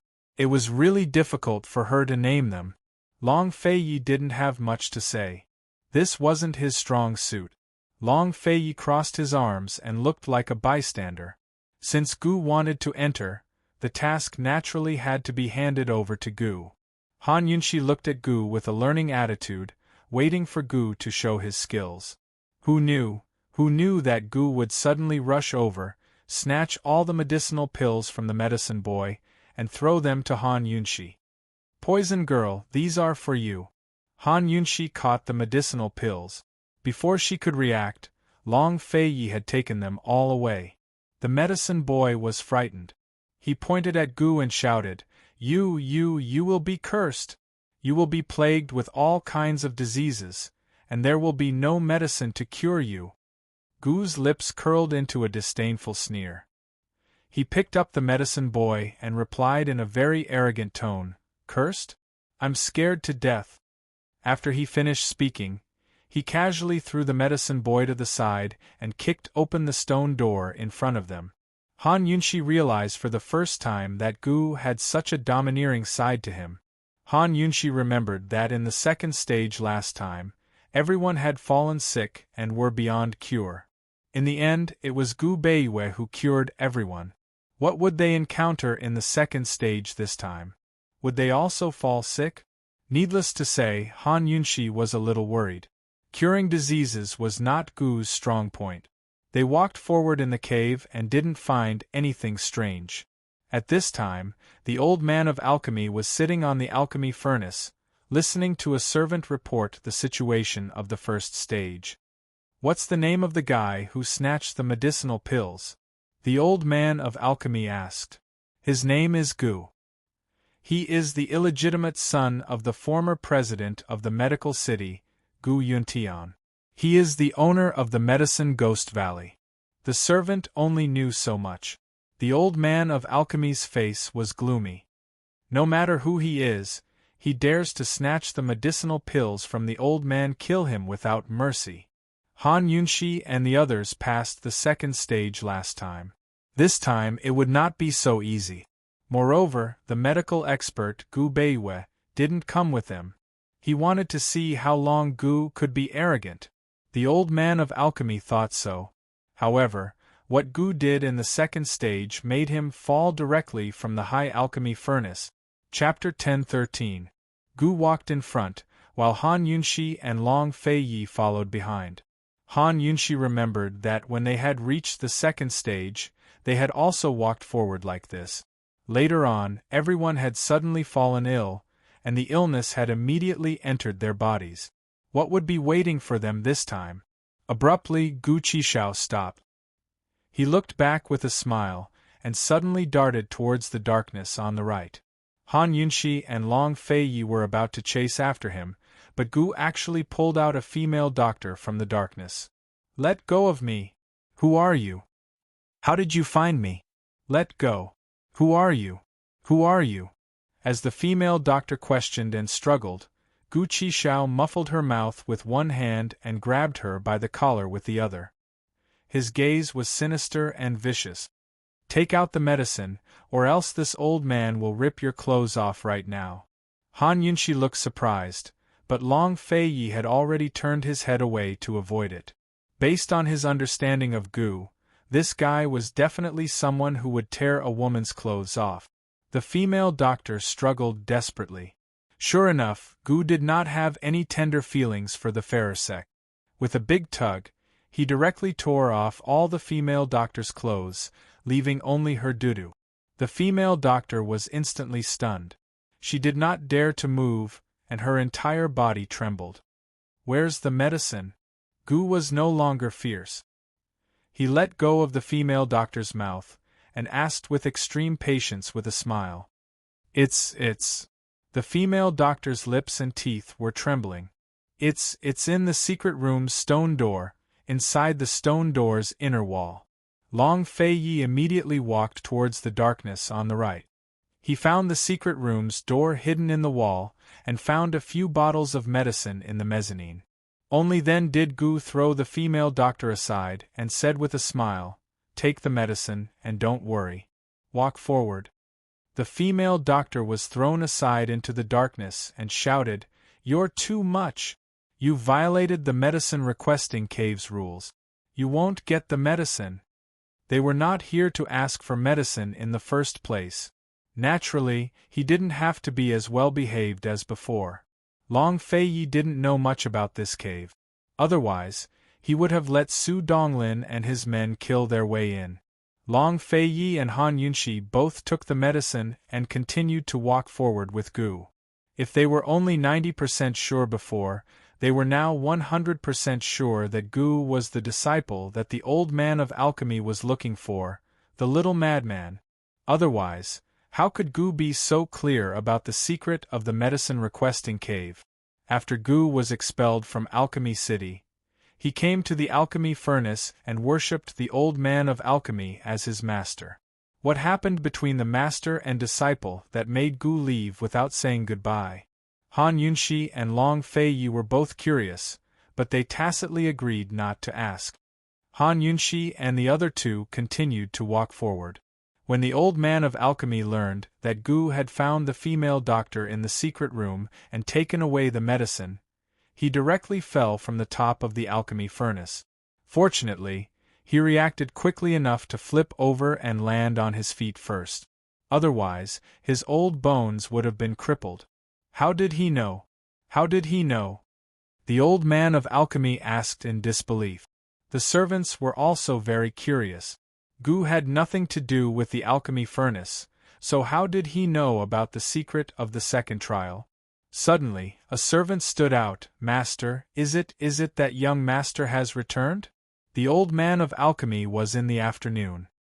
His young disciple had always been respected by everyone as the young lord. Everyone thought that the young lord had inherited his master's mantle. No one thought that the young lord would suddenly disappear. No one knew what happened between the master and disciple back then. The old man of alchemy was stunned, then he shook his head. No, he doesn't know about these things. In the past 10 years, the old man of alchemy had broken the 3 trials of the medicine requesting cave countless times. Little madman had been here for so many years, so how could he know the secret of the 3 trials? The old man of alchemy seemed to be crazy, but he remembered some things very clearly. He couldn't forget or be wrong. Moreover, the old man of alchemy knew his disciple too well. He knew that no matter what the reason was, the little madman would never enter the medicine-requesting cave again. "It's not him, it can't be him," the old man of alchemy muttered to himself. "Master, then what's going on?" the servant asked, puzzled. "Tell the person in the 3rd trial to hide well. If she reveals herself again, the old man will throw her into the furnace and burn her," the old man of alchemy said viciously. Who knew that before the servant could give the order, a few servants suddenly flew out of the cave and crashed into the alchemy furnace. One by one, they spat out blood and fell to the ground. Han Yunxi and Long Fei Yi were still under Gu's protection. They successfully passed the 3rd trial and killed their way here. "Protect the master." The servants immediately rushed over with their swords. The old man of alchemy waved his hand and dismissed them. "Aya, it's so lively here today." Han Yunxi smiled innocently. She saw that there was no fire in the huge alchemy furnace. There was only smoke. Presumably, the thick smoke that came in earlier was all sucked in by this strange furnace.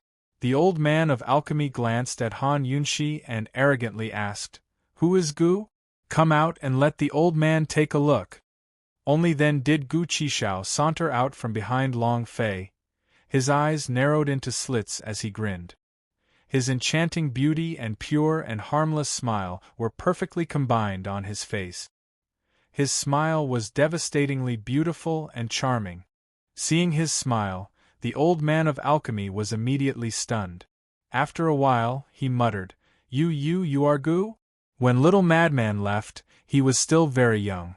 He didn't know what little madman would look like when he grew up. However, when he saw Gu's long and narrow eyes, he was inexplicably sure that little madman's eyes must look like this. It must be. That's right.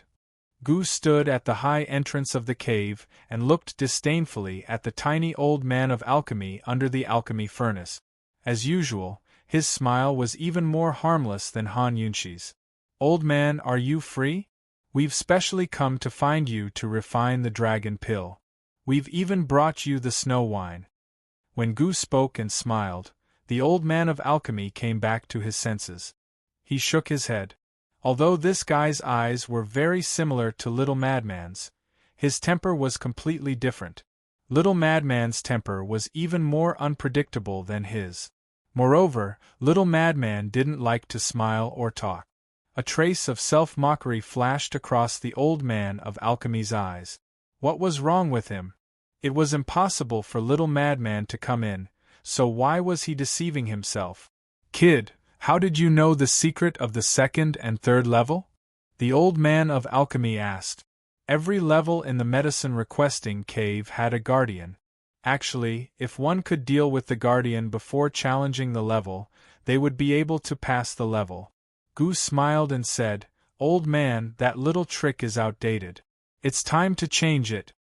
The old man of alchemy definitely didn't know that Gu had secretly flipped through his secret manual when he was young. Not only did the secret manual record the refining of medicinal pills, it also recorded the design of various mechanisms in the medicine-requesting cave. Although the obstacles in each level were different, the place where the receiver was hiding would not change. The old man of alchemy didn't take long. After all, the design of the guardian's hiding place wasn't perfect. He looked at Gu and then looked at Han Yunshi. He sneered and said, "You need to act like you're asking for medicine. Stupid girl, are you prepared to stay?" Han Yunshi suddenly threw a few letters over. The old man of alchemy didn't expect this and was hit squarely in the face. Han Yunshi said angrily, "It's written in black and white that you wanted me to provide you with all the curative effects of the dragon pill. You even took 4 poison pills from me. If you forgot, I'll give you time to read through it again." Han Yunshi and Long Fei Yi didn't directly cause trouble, which was already very kind. Who knew that the old man of alchemy would pick up the letters and casually throw them into the alchemy furnace. This tall alchemy furnace didn't have a fire, but it continuously emitted heat wave. When the letters were thrown in, they immediately turned into ashes and disappeared. The old man of alchemy was very satisfied with this result. He slowly stroked his beard and said with a smile, "Words are no guarantee. If you want the dragon pill back, you stay. There's nothing else to discuss." As soon as the old man of alchemy finished speaking, Long Fei Yi was about to draw his sword. This alchemy furnace wasn't ordinary, but he didn't believe that he couldn't destroy this furnace with the power of the Lustbite seal that he now controlled. However, Han Yunshi stopped Long Fei Yi. She was even angrier than Long Fei Yi, but she still endured it and whispered, "Gu is here. Leave it to him." Since Gu was here, he must have a way to deal with the old man of alchemy. Sure enough, Gu soared into the air and flew towards the alchemy furnace. Seeing this, the old man of alchemy immediately flew up and stopped Gu from approaching the alchemy furnace. The alchemy furnace was his treasure. He definitely wouldn't allow anyone to touch it. "I'll ask you one last time. Are you going to refine the dragon pill?" Gu said with a smile. "That girl stays." 3 days later, the dragon pill will be sent to the 3-way black market. The old man of alchemy refused to budge an inch. Gu didn't get angry with him and asked with a smile, "Old man, do you know that it's annoying to not keep one's word?" The old man of alchemy didn't answer and kicked Gu away. However, while Gu dodged, he threw a stone that was hidden in his hand towards the alchemy furnace. The alchemy furnace immediately made a clang sound. The old man of alchemy hurriedly looked back. Gu took advantage of this opening and flew past the old man of alchemy. He flew to the top of the alchemy furnace and stood there. The old man of alchemy opened his eyes wide and anxiously said, You come down. Come down immediately or I won't forgive you."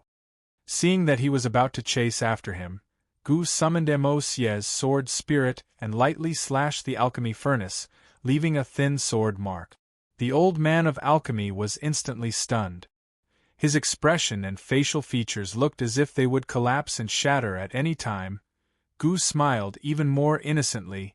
"Old man, if you take another step forward, do you believe that I will turn your precious furnace into a big flowery face?" The old man of alchemy was so scared that his legs almost went soft. He trembled as he asked, What do you want?"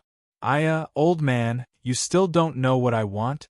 It seems that I haven't made it clear enough." Gu looked innocent, but the sword in his hand was merciless and slashed another long mark. "No." The old man of alchemy roared like a madman, "I'll refine it. I'll refine the dragon pill immediately. I'll refine it immediately." Unfortunately, Gu wasn't satisfied, he said. Chapter 10:14. The old man of alchemy had already compromised and agreed to refine the dragon pill, but Gu was still not satisfied. The corner of his mouth curled into an evil and cold sneer as he stood on top of the towering cauldron with the moist sword spirit in his hand.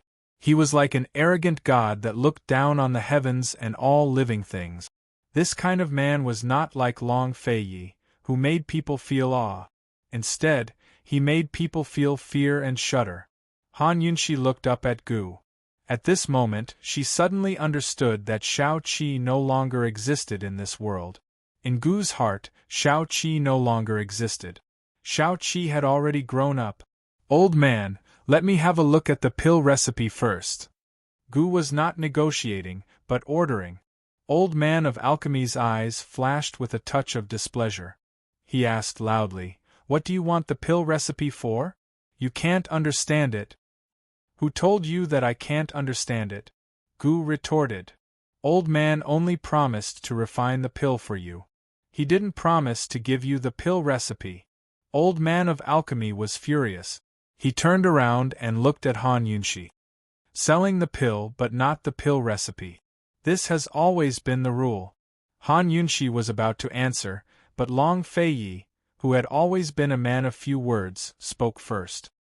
He did not speak to Old Man of Alchemy, but to Gu. "What are you waiting for?" Before the Old Man of Alchemy could understand, Han Yunshi smiled. With Long Feiyi and Gu around, no matter how big the matter was, it seemed that it had nothing to do with her. She could ask for a chair from the Old Man of Alchemy to sit and watch. Hiss! The Old Man of Alchemy suddenly turned around and saw Gu holding Mosie's sword soul, slowly drawing circles on the alchemy furnace. "Gu!" The Old Man of Alchemy was so angry that he almost vomited blood. He suddenly rushed forward. As he got closer, Gu's movements became faster and faster. The Old Man of Alchemy had no choice but to stop. Unwillingly, he took out a prescription from his sleeve and tossed it to Gu Qishao. After Gu caught it, he immediately looked at it seriously. After looking at it for a long time, he threw the pill formula to Han Yunshi. "Poison Girl, take a look." Gu's medical skills could be considered the best in Cloud Realm. If he couldn't see any problems, Han Yunshi wouldn't be able to either. Unless this prescription involved poison. Han Yunshi was on guard. As soon as she saw the prescription, she immediately asked, "What's the dosage of the snow wine?" The prescription mentioned 19 medicinal ingredients. The first 18 ingredients all had a clear dosage, but the 19th ingredient, snow wine, didn't have a clear dosage. It only had the word certain. At these words, the Old Man of Alchemy despaired. He replied impatiently, "I'll replace the clear water with the snow wine. Use it as needed. There's no dosage to speak of." "Alright, there are no other questions. Start making the medicine." Han Yunshi didn't ask any more questions and threw the prescription to the Old Man of Alchemy. The Old Man of Alchemy immediately ordered people to prepare 18 ingredients and divide them into portions. Han Yunshi flew to the Old Man of Alchemy's side and smiled. "Everyone else withdraw. I'll personally assist you." With Gu's threat, the Old Man of Alchemy had no room to refuse. He could only have the medical apprentices withdraw. The 18 ingredients had to be soaked in snow wine and then boiled. Once boiled to a certain degree, the dregs and juices would be separated and stored for later use. Han Yunshi had personally come to help out, for no other reason than the fact that snow wine and 2 of the 18 medicinal ingredients would produce a poison called drunken addiction when boiled together in certain amounts. Although drunken addiction wasn't fatal, it made people addicted to alcohol. However, drunken addiction was very special. It couldn't be completely detoxified, and could only be alleviated by taking the antidote for a certain period of time. To make the antidote, one needed the dregs of the raw ingredients used to make drunken addiction. Moreover, the antidote would take at least 3 years. In other words, if Gu didn't pay attention and found this suspicious point, and let Han Yunshi find this flaw. Once Gu Beiwei took the dragon pill in the future, he could only be controlled by the Old Man of Alchemy. The Old Man of Alchemy restrained Gu Beiwei in order to keep Han Yunshi. Han Yunshi didn't expose the Old Man of Alchemy. After all, the Old Man of Alchemy didn't indicate the dosage, and she had no evidence to accuse the Old Man of Alchemy of his despicable means. The Old Man of Alchemy only needed to pretend to be stupid to shirk responsibility. However, she didn't expose him and personally assisted the Old Man of Alchemy. The Old Man of Alchemy knew what was going on, so he naturally didn't dare to play any tricks. Sure enough, under Han Yunshi's attention, the Old Man of Alchemy was like a withered grass in summer, weak and uninterested. How dare he use poison in front of Han Yunshi? How stupid! Gu didn't have such good patience. He urged loudly, "Hurry up!" The old man of alchemy looked up at him. "I can't hurry up. Slow work produces fine work. If I hurry up, what if something—" Before he finished speaking, Gu interrupted, Okay. I'll wait. I'll wait." Gu sat cross-legged on the alchemy furnace and knocked on the alchemy furnace with Emo Sie's sword spirit. He wasn't threatening. He was just bored, so he knocked on the furnace when he had nothing to do. The old man of alchemy looked at the sky with a hopeless expression. His movements finally became nimble, so fast that Han Yunshi couldn't see clearly. She could only start the detoxification system to check the dosage of the snow wine.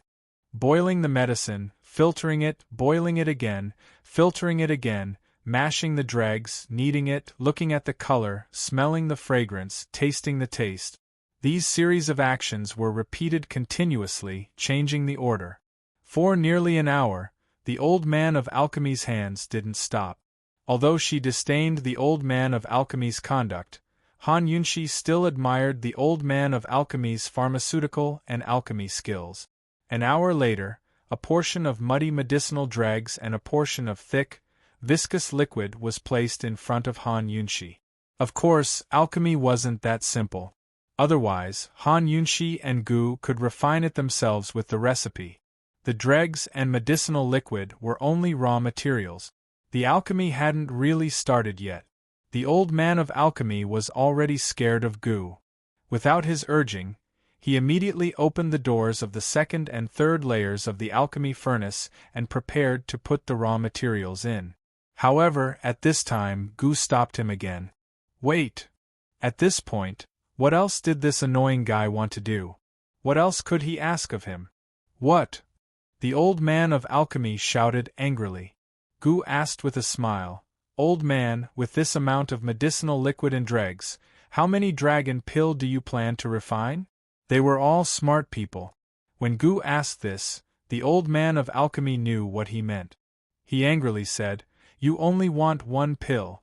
Why do you care how many old man wants to refine?" No.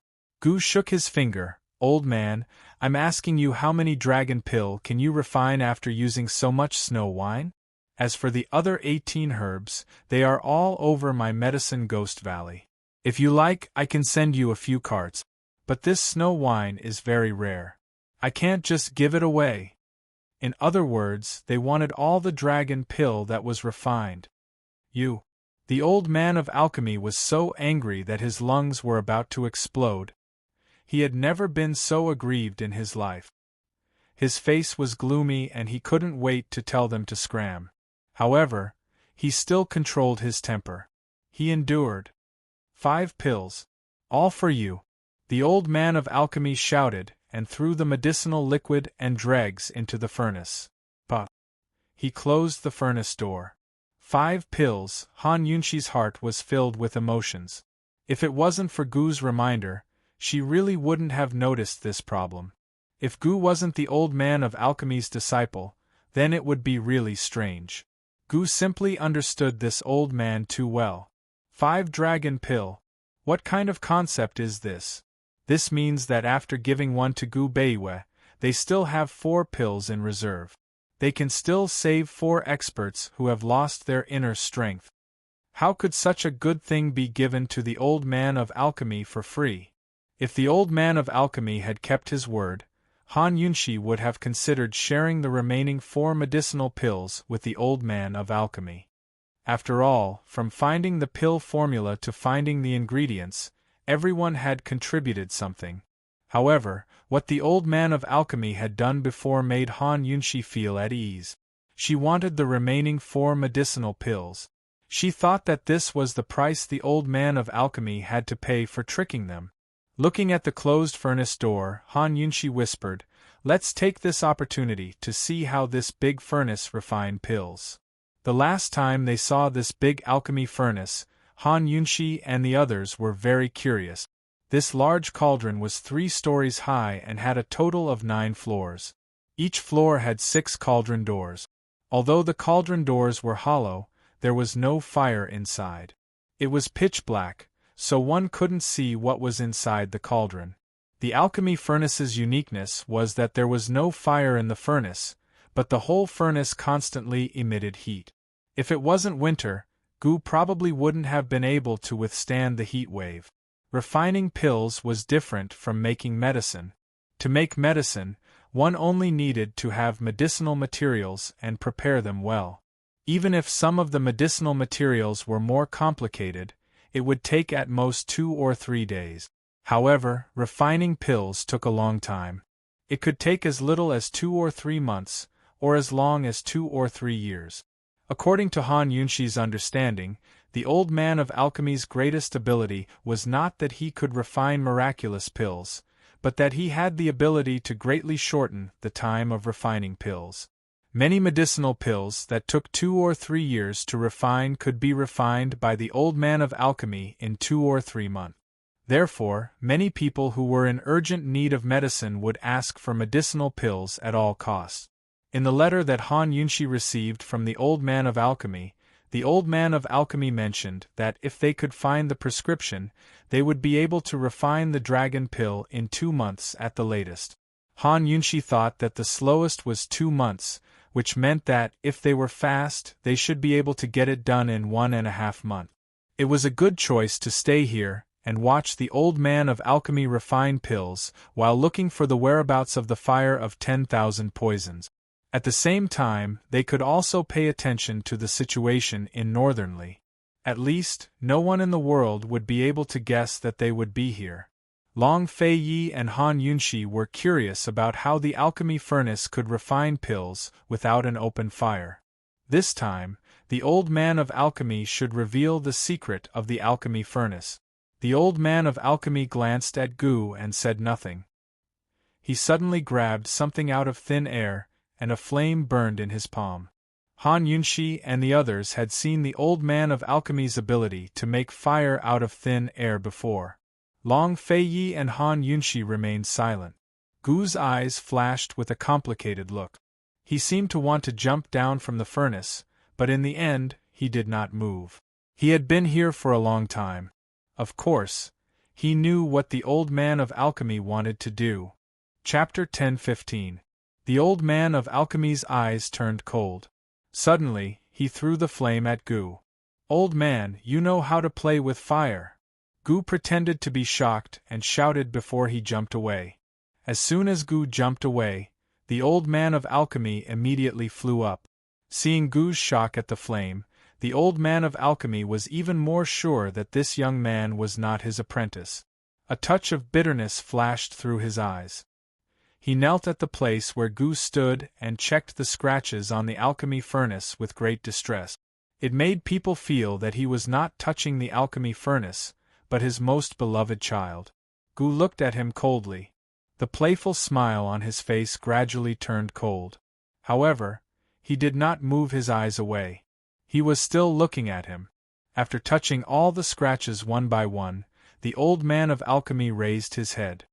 He looked at Han Yunshi, Long Fei Yi, and Gu one by one. He said word by word, "After this, the 3 of you, don't come and beg the old man in the future." The implication was that in the future, if Han Yunshi and the others needed to refine pills, he would absolutely ignore them. "Old man, refine the pills this time first. Otherwise, I guarantee that you and this broken alchemy furnace will not be alive until the next time." Gu Qishao threatened with a chuckle. The old man of alchemy did not want to say anything to Gu except to stare at him angrily.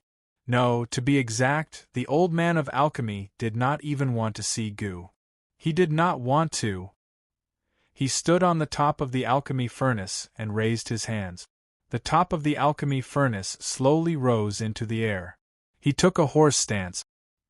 He formed a knot with both hands and gritted his teeth as he circulated his energy. Gradually, a ball of raging fire appeared under his hands. As he exerted more power, the ball of fire under his hands burned even more fiercely. Gradually, Long Fei Yi and Han Yunshi could feel the heat of the fire under Old Man Alchemy's hand. "That's strange," Long Fei Yi muttered. Han Yunshi also found it strange. What kind of martial arts is this? Long Fei Yi did not care whether the old man of alchemy was a martial art or a strange technique. What he was curious about was, this old man's internal strength is ordinary. How can he turn internal strength into fire? Depending on the martial arts one practiced, the way in which one's inner strength was displayed was also different. For example, Long Fei Ye's swordsmanship, the way in which his inner strength was displayed was through sword qi. If it was boxing, then the way in which his inner strength was displayed was through fist wind. However, no matter what form the inner strength was displayed in, the premise was that the inner strength was vigorous. However, the old man of alchemy was not a martial artist. His inner strength was very ordinary. How did he turn internal strength into fire? Moreover, the flame under his hand was not weak. At this moment it was still increasing. Long Fei Yi pondered that the old man of alchemy's secret must be in the alchemy furnace. He looked at Gu and saw that Gu was enjoying the flame under the old man of alchemy's hand with great interest. There was nothing unusual about him. If he did not know the truth, Long Fei Yi felt that he could not see that Gu was the old man of alchemy's disciple. How much did Gu know about the secret of the alchemy furnace? As the old man of alchemy continued to exert his strength, the flame continued to increase.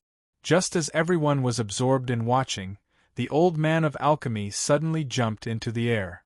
In an instant, the flame under his hand swelled into a huge fireball. The fireball seemed to be filled with air as it continued to expand. It gave people a feeling that it would explode at any time. How destructive would the explosion of this fireball be? Long Fei Yi became alert and pulled Han Yunxi's hand. However, Gu leaned against the wall casually and looked up as if he was enjoying the fireworks. He even smiled slightly. Although from Gu's performance, the big fireball would not be dangerous, Long Fei Yi was still cautious and did not let go of Han Yunxi's hand. Sure enough, the big fireball did not explode. Instead, under the guidance of the old man of alchemy, it slowly turned into a fire dragon and flowed backward into the alchemy furnace from top to bottom. When all the flame flowed into the alchemy furnace, the lid of the furnace that was suspended in the air suddenly fell down, making a loud noise that hurt people's ears. Han Yunxi kept staring into the furnace. Looking through the hollow furnace door and furnace window, she did not see a trace of fire. In other words, after the huge fireball flowed into the alchemy furnace, the fire was all gone. Extinguished? Long Fei Yi, where is the fire? Han Yunxi asked. Long Fei Yi stared at the second and third layers of the alchemy furnace. The medicinal juice and dregs were placed in these two layers. He clearly felt that the flow of fire turned into a force and flowed to the second and third layers. There seemed to be a force that was gradually activated in the second and third layers and gradually became stronger. The fire should be there. As soon as Long Fei Yi finished speaking, the second and third layers of the alchemy furnace suddenly lit up. Through the cracks of the carvings, they could faintly see the raging fire in the furnace. However, this scene only lasted for a moment. Before Han Yunxi and Long Fei Yi could see the fire clearly, the fire on the second and third layers was extinguished. The old man of alchemy jumped down from the top of the alchemy furnace and said cold words. If you want to wait here or outside, it's up to you. The furnace can only be opened after 5 years. It's said that there are 5 dragon pill, but the old man can't guarantee how many pills can be refined in the end. The old man can only guarantee that at least 1 pill can be refined for you to bring back to save people. As the old man of alchemy spoke, he walked to the side and sat cross-legged on the praying mat to rest. Han Yunxi looked at Long Fei Yi and then looked at Gu. They were a little dumbfounded. 5 years? What kind of joke was this? Didn't the letter say that it would take at least 2 months? If it took 5 years, they might as well continue to look for the dragon pill. Why spend so much effort on refining the pill? Old man, you won't cry until you see the coffin, right? Gu walked over step by step. If I could wait that long, why would I look for you? Although the dragon pill was rare, According to the normal refining method, it would take 5 years.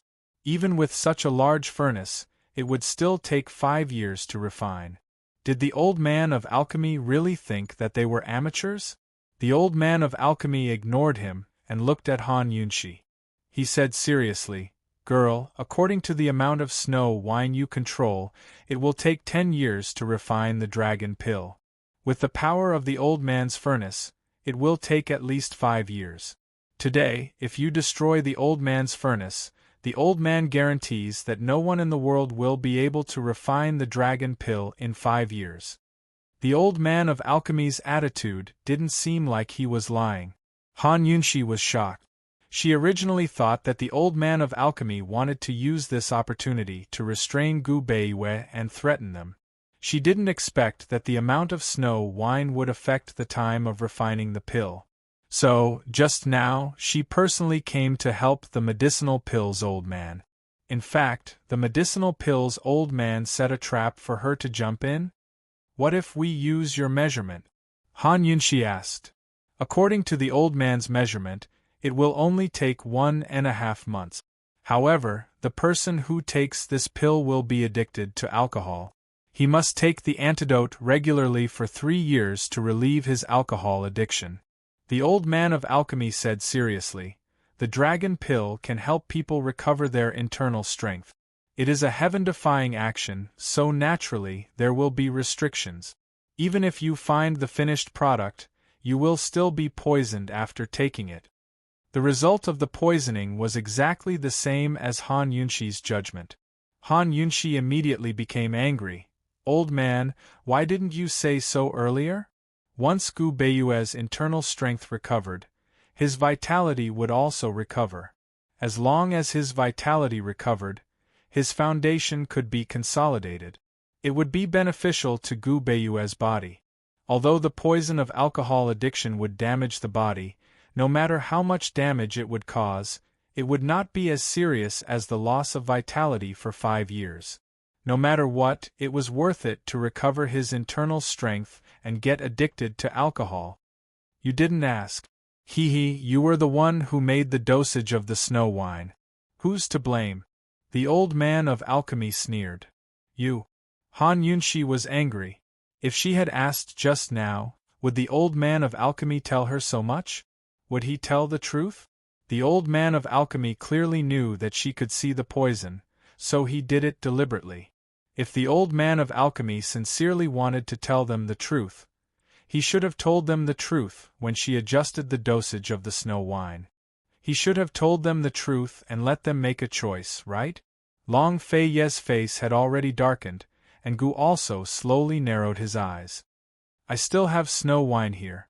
I'll remake the raw materials immediately," Han Yunshi said seriously. The old man of alchemy laughed. "You're too late. Once the furnace layer is closed, no one can change it until the medicinal pills are refined."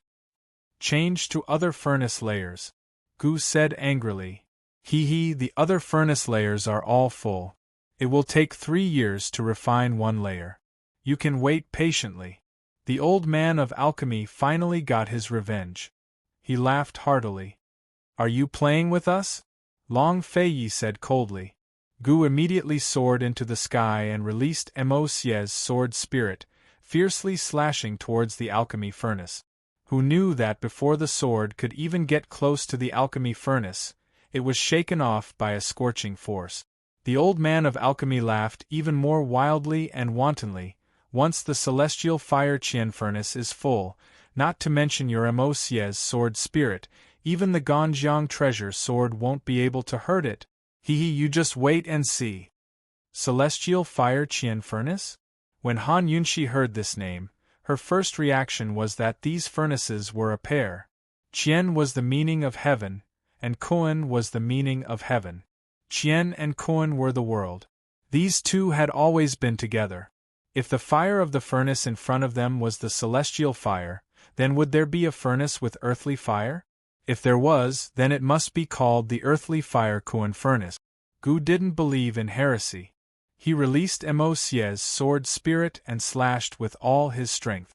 However, no matter how hard he tried, he couldn't do anything to the earthly fire Kuan furnace. At this time, the silent Long Fei Yi suddenly pulled out his profound frost sword. Seeing this, the old man of alchemy was very disdainful and scoffed. He only took a glance and then retracted his thoughts, squinting his eyes to rest. But, however, Long Fei Ye's sword didn't slash towards the celestial fire Qian furnace. Instead, it fiercely slashed towards the ground, forcefully creating a crack in the ground. The old man of alchemy looked over, and was immediately stunned. Gu Qishao only laughed out loud. Long Fei, you win. As he spoke, he fiercely slashed the crack in the ground. As the crack expanded, more than half of the ground tilted and sank. The alchemy furnace that was originally standing steadily also tilted. No furnace in the world could fall. Once a furnace fell, it would be destroyed. Chapter 10:16. If the furnace fell, the alchemy furnace would be destroyed by its own furnace fire. Once the furnace fire leaked out, the entire medicine requesting cave would be burned to ashes. No, you can't do this. The old man of alchemy roared loudly. He was so scared that his eyes were wide open. He didn't expect that Long Fei Yi, who hadn't made a move all this time, was the truly terrifying and ruthless one. He rushed towards the sunken ground like a madman, trying to hold the earthly fire Kuan furnace with his own strength. The disciples who were hiding in the surroundings all came out. They used their inner strength and gathered together to help the old man of alchemy. With their help, the slowly tilting earthly fire Kuan furnace was stabilized. However, this was just a drop in the bucket. With their strength, they wouldn't be able to hold on for long. Long Fei Yi looked on coldly. The sword in his hand was already shining brightly. If he needed to wait 5 years to refine the dragon pill, he didn't mind continuing to look for the finished dragon pill elsewhere. As for the old man of alchemy, Long Fei Yi would use his next sword to tell him that playing with his woman was a very, very serious crime. More than half of the medicine-requesting cave's ground had already collapsed. The earthly fire Kuan furnace was on the verge of collapse under the forceful support of the old man of alchemy and his subordinates. If Long Fei Ye's sword slashed down, this legendary medicine-requesting cave would definitely become a legend. The old man of alchemy felt the sharpness of the sword and immediately turned around. He saw that Long Fei Ye's sword was already slashing down. No, don't. If the old man of alchemy was angry when Gu slashed the heavenly fire Kuan furnace, then at this moment, he was no longer angry. In his heart there was only fear, absolute fear.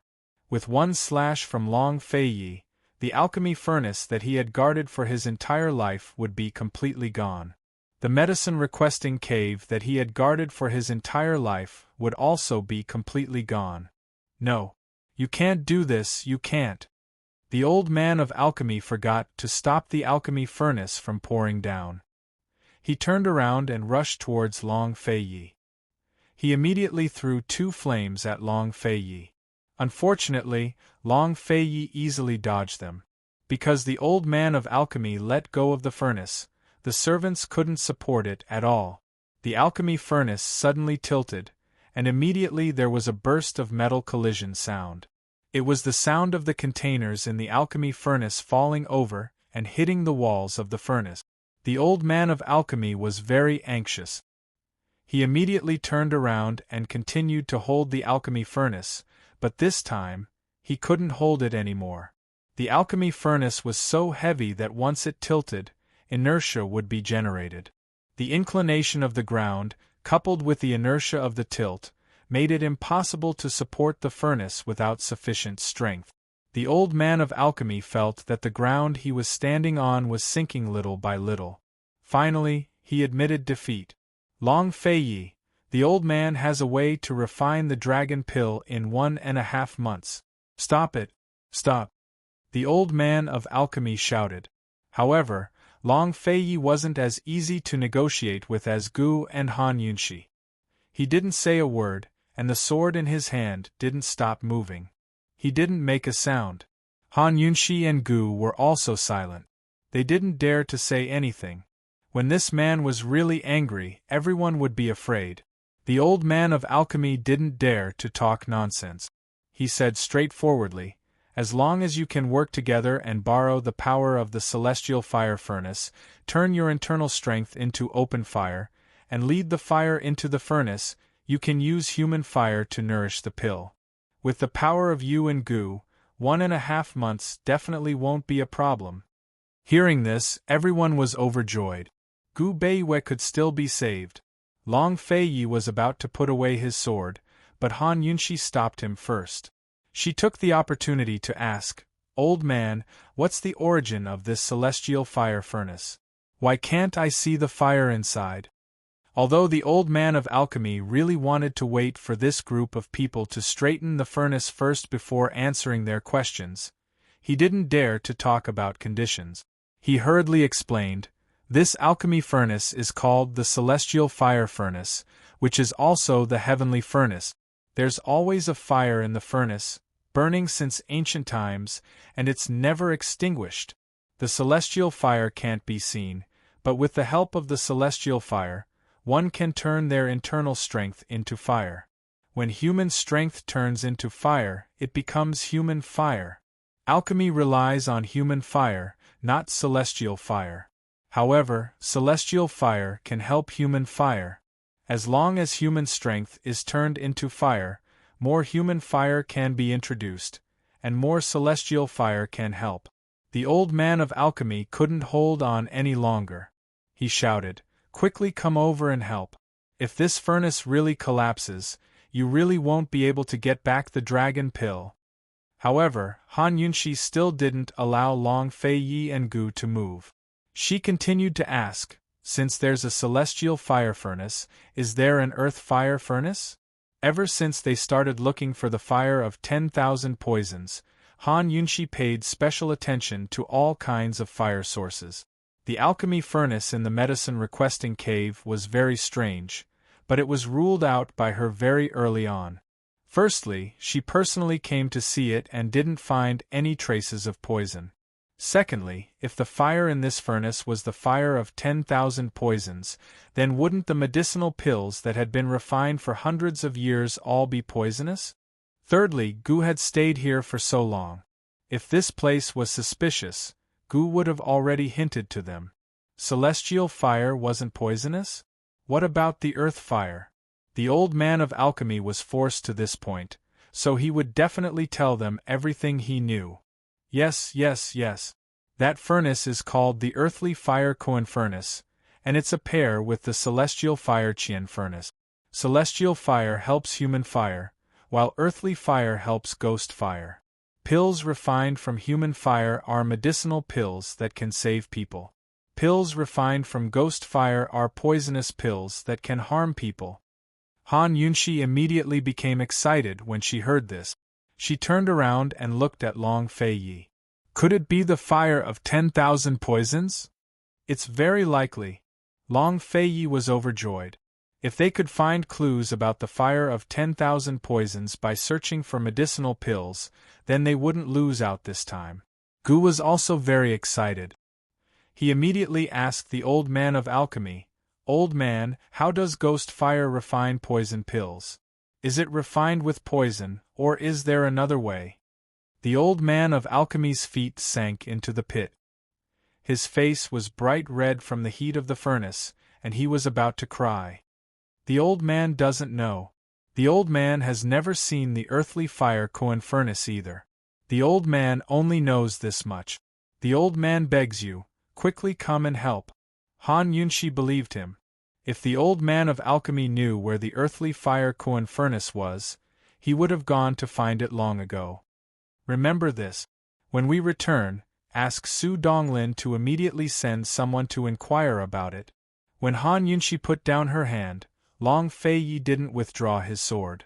Instead, he continued to swing it down fiercely. What's wrong with him? Everyone was stunned, except for Han Yunxi. Han Yunxi watched calmly. She watched as Long Feiyi's sword aura was like a rainbow. The sword aura could topple mountains and overturn seas. It didn't hurt a single person, nor did it hit the ground. Instead, it shook the heavenly fire Kuan furnace. This shake actually bounced the tilted heavenly fire Kuan furnace up. After that, Long Fei Yi flew up and swung his long whip around the heavenly fire Kuan furnace's body. He pulled it fiercely, causing the entire furnace to sink. The heavenly fire Kuan furnace was straightened and sank. Although it caused the ground under its feet to collapse, the heavenly fire Kuan furnace was finally able to stand firm. Long Fei Yi was expressionless. He withdrew his whip and returned to Han Yunxi's side. However, everyone was still in a daze. Just now, they didn't understand what Long Fei Yi wanted to do, but now, they were shocked by Long Fei Yi's profound internal strength. Gu was once again impressed by Long Fei Yi.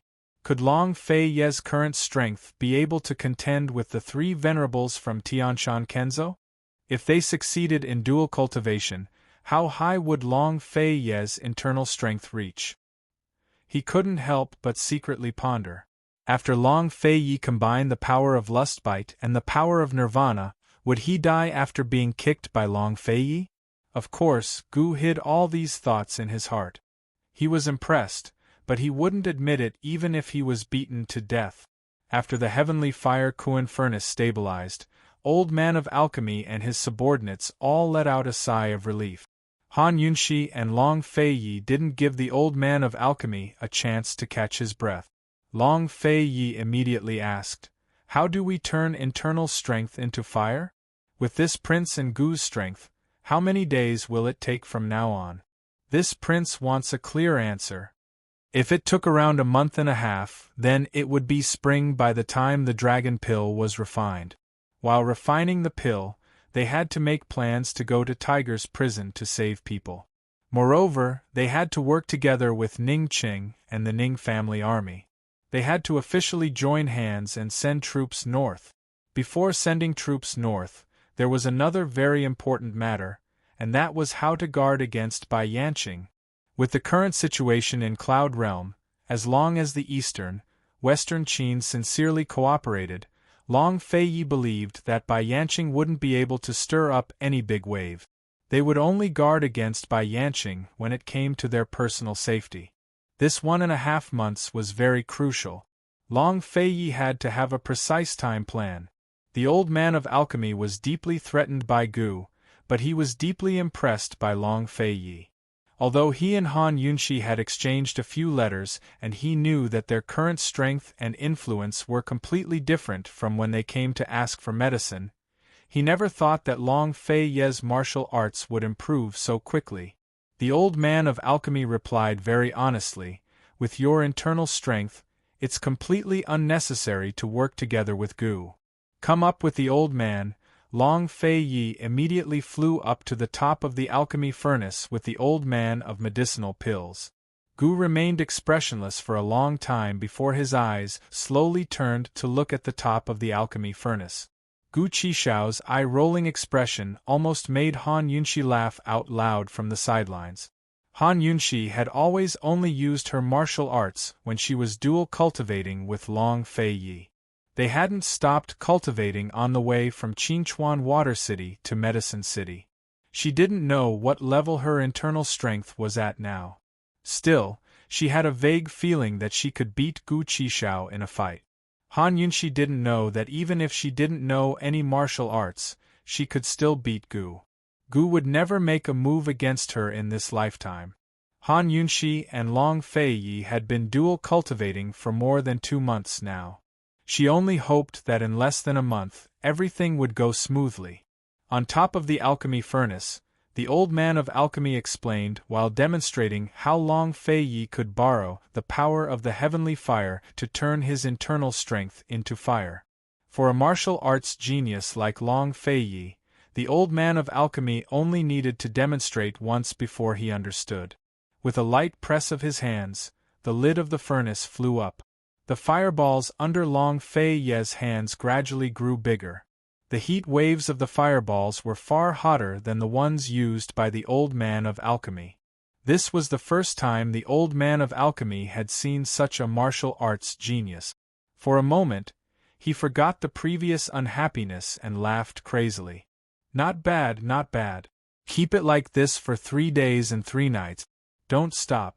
Otherwise, before the old man of alchemy could finish his words, Han Yunshi was shocked. Don't stop? Why?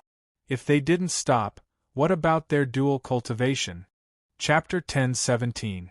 The old man of alchemy actually wanted the Long Fei Yi to maintain it for 3 days and 3 nights? Then what about his dual cultivation with Han Yunshi? Before Han Yunshi and the Long Fei Yi could say anything, Gu roared, "Old thing, what tricks are you playing now? What if you don't maintain it for 3 days and 3 nights?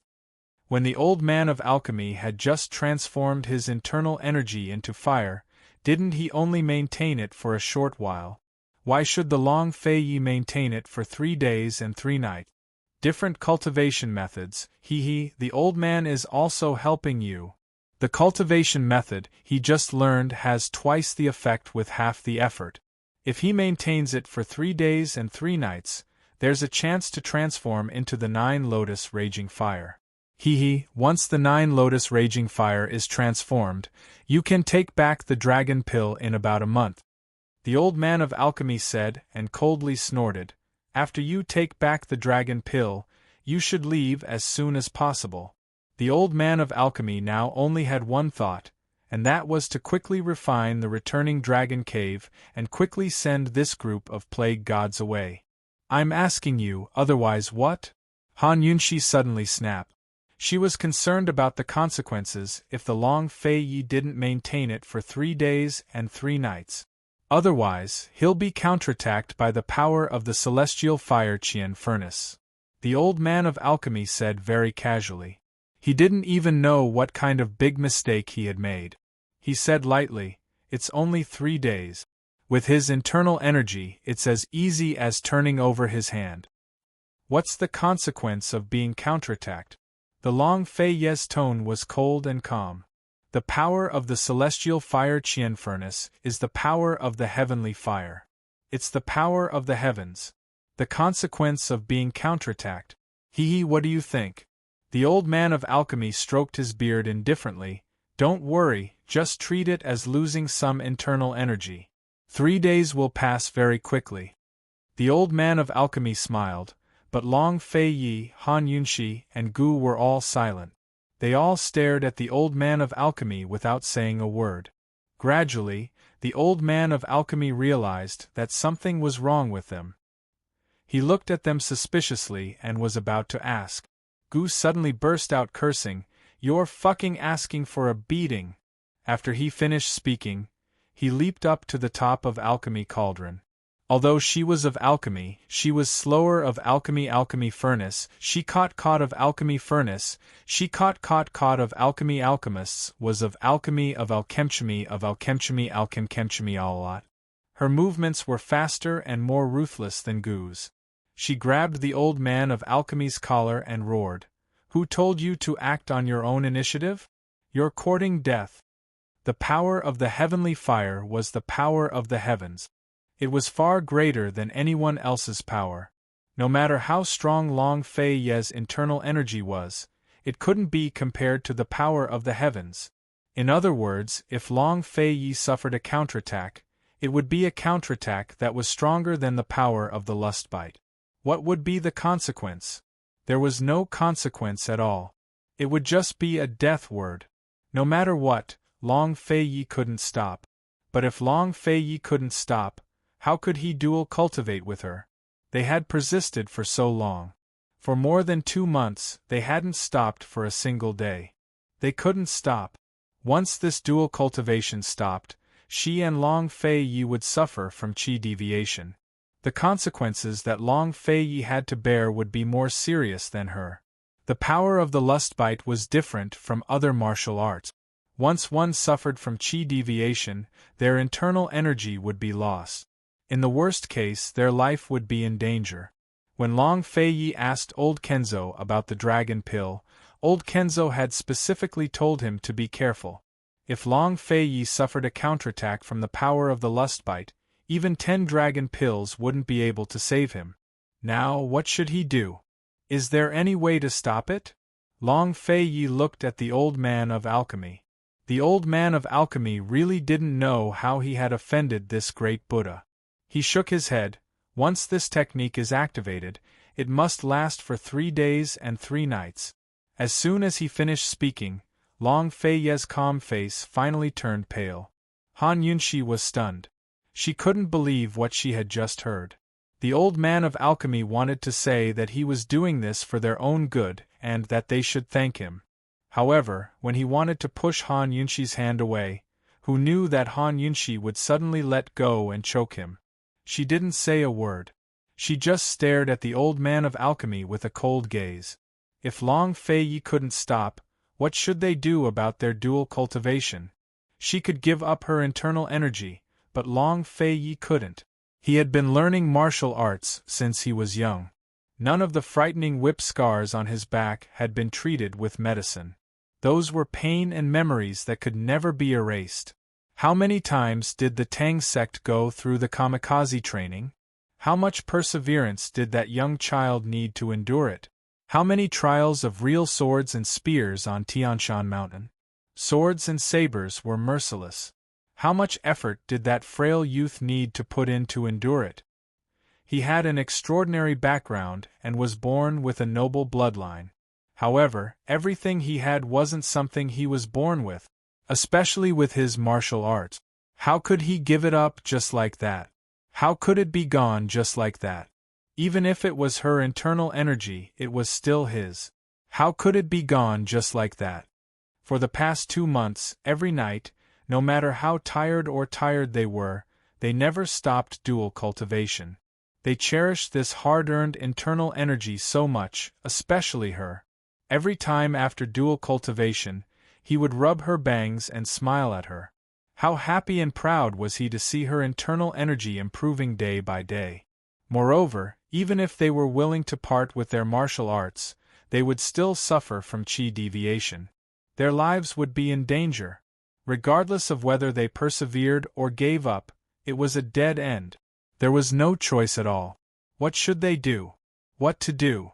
The sudden turn of events didn't make Han Yunxi panic, but made Han Yunxi's heart ache.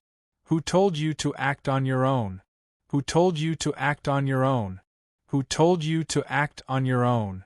Han Yunxi choked old man of alchemy as she questioned him over and over again. She was as stubborn as a child, determined to get an answer. Old man of alchemy struggled with all his might, only to discover that Han Yunxi's grip was too strong for him to break free. Old man of alchemy began to feel afraid. The Han Yunxi in front of him seemed like a completely different person, like a stranger to him. On one side, Long Fei's face was ashen white, his gaze so deep that it was impossible to tell what he was thinking. Gu was silent as well, his gaze complicated. In the end, it was Long Feiye who spoke up. Yunxi, let go. Impossible. Han Yunxi fumed. Let go, Long Feiye said mildly. Han Yunxi looked back. She wanted to be strong, but when she saw his pale face, she asked in a choked voice, Long Feiye, what should we do? Let go first, Long Feiye coaxed gently. Han Yunxi didn't speak, but shook her head. Be good, trust me, Long Feiye said gently. Han Yunxi looked at him for a long time before viciously shaking off Old Man of Alchemy. Old Man of Alchemy almost fell off the top of the alchemy furnace. He greedily sucked in a few deep breaths before he finally recovered. He was angry as well. What do you mean by this? Old Man of Alchemy is helping you save time. No one wanted to explain things to Old Man of Alchemy. Long Feiye asked, what are the consequences of being bitten by celestial fire? Death. Old Man of Alchemy was very straightforward. How do you die? Long Feiye asked again. Long Feiye, what are you planning to do? Han Yunxi was anxious. Gu was anxious as well. Long Feiye, are you crazy? Old Man of Alchemy was truly at a loss.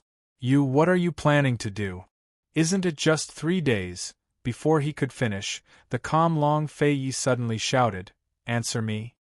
His voice was so cold that it froze the hot air around them. Old Man of Alchemy was intimidated and muttered, the celestial fire will seep into the internal organs and burn them. Enough. Long Fei Yi interrupted. He lowered his eyes and suddenly soared into the air. As he soared into the air, the flame under his hand suddenly flared up and expanded into a huge fireball. Clang! With a loud sound, the lid of the celestial fire Qian furnace was suddenly lifted by a powerful force. Han Yunshi, Gu, and Medicine Hut Old Man were all blown away by the heat wave and hovered in the air around them. Long Fei Yi, what are you doing? You're crazy! Han Yunshi wanted to chase after him, but unfortunately, the flame of the fireball was too strong. She couldn't get close enough to stop it. He and Long Fei Yi were both calm people, but who was calmer than the other? Han Yunshi was on the verge of collapse, but she still knew that both choices were dead ends. However, they still had to choose to break off the dual cultivation and give up everything. At least, if they chose to break off the dual cultivation, they still had a chance to live. If Long Fei Yi chose to break off the transforming technique into fire, then only death would await them. Han Yunshi always believed that Long Fei Yi was calmer than her, but what happened to him now? He actually chose the path of death. Long Fei Yi, answer me. What are you trying to do? Long Fei Yi, at worst, we'll stop the dual cultivation. At worst, we'll lose everything. So what? Long Fei Yi, what's wrong with you? You'll die. Han Yunshi kept questioning him loudly. Gu was also shocked, but he and Han Yunshi were the same. They couldn't get close to Long Fei Yi. Don't worry, I won't die. Long Fei Yi replied loudly. He planned to take a gamble and use all his internal energy to resist the power of the celestial fire. He knew that the power of the celestial fire couldn't be resisted, but at least it could be reduced. As long as it was reduced, he would have a chance to resist it. It wasn't that he wasn't calm, but he was too calm. The dual cultivation of the lustbite power was more dangerous in the later stages. If he stopped at this time, he would lose all his internal energy and would definitely go berserk. The possibility of his life being in danger was very high. In fact, both choices were the same. The only difference was that if he chose to be devoured by the celestial fire, then he would still have a chance to fight back. If he chose to break off the dual cultivation, then other than waiting for the consequences, there was nothing they could do. He would always be calmer than Han Yunshi, because he had to protect Han Yunshi. Han Yunshi, trust me. As soon as Long Fei Ye's voice fell, the big fireball in his hand suddenly turned into a fire dragon, flowing from top to bottom into the alchemy furnace. Long Fei Yi, don't you want me anymore? Han Yunshi had already lost control. Her vision was blurry. Long Fei Ye's figure was also blurry in the fire. The fire dragon quickly flowed into the celestial fire Qian furnace and quickly disappeared. Logically speaking, the furnace lid should have been closed. However, the huge round furnace lid didn't fall back. Instead, it fell heavily on the ground. Bang! For a moment, everyone looked at the furnace lid and... Chapter 10:18. Everyone looked at the lid of the furnace that had fallen to the ground. Suddenly, a strong heat wave rushed out from the furnace, directly attacking Long Fei Yi. Han Yunshi and Gu, who were at the side, were immediately blasted away by the heat wave. Both of them were blasted to the wall of the cave and spat out blood. They were just outsiders, but they were also affected by the impact. What about Long Fei Yi? The heat wave struck Long Fei Yi at lightning speed. Long Fei Yi was hit ruthlessly and his entire body flew backwards, crashing into the cave wall like Han Yunshi and Gu. But, unlike Han Yunshi and Gu who fell down, Long Fei Ye's entire body sunk into the cave wall and kept retreating. In the end, the entire wall behind him cracked. Long Fei Yi was like being stared at by a broken hole in the wall. Blood flowed out of his 7 orifices. The power of the heavenly fire continued to surge out from the heavenly fire Qian furnace and towards Long Fei Yi. Very quickly, he spat out a large mouthful of blood. No! Han Yunshi cried loudly. She crawled up from the ground and immediately flew over. But she could not get close to the heat wave. The heat wave was colorless and formless, but it was extremely hot and terrifying. She had just gotten close when she was immediately blasted back. No. I don't want it. No. Han Yunshi kept getting closer like crazy, but she kept getting destroyed by the counterattack. Gu anxiously crawled up and pulled her. Calm down. Calm down. Gu urged loudly. At this time, Long Feiyi began to resist. He crossed his hands and placed them on his dantian. His face was pale and cold. The power of the lust bite gradually erupted from his body, resisting the power of the heavenly fire that was pouring into his body. Han Yunshi did not dare to make a sound. She looked at Long Feiyi in a daze.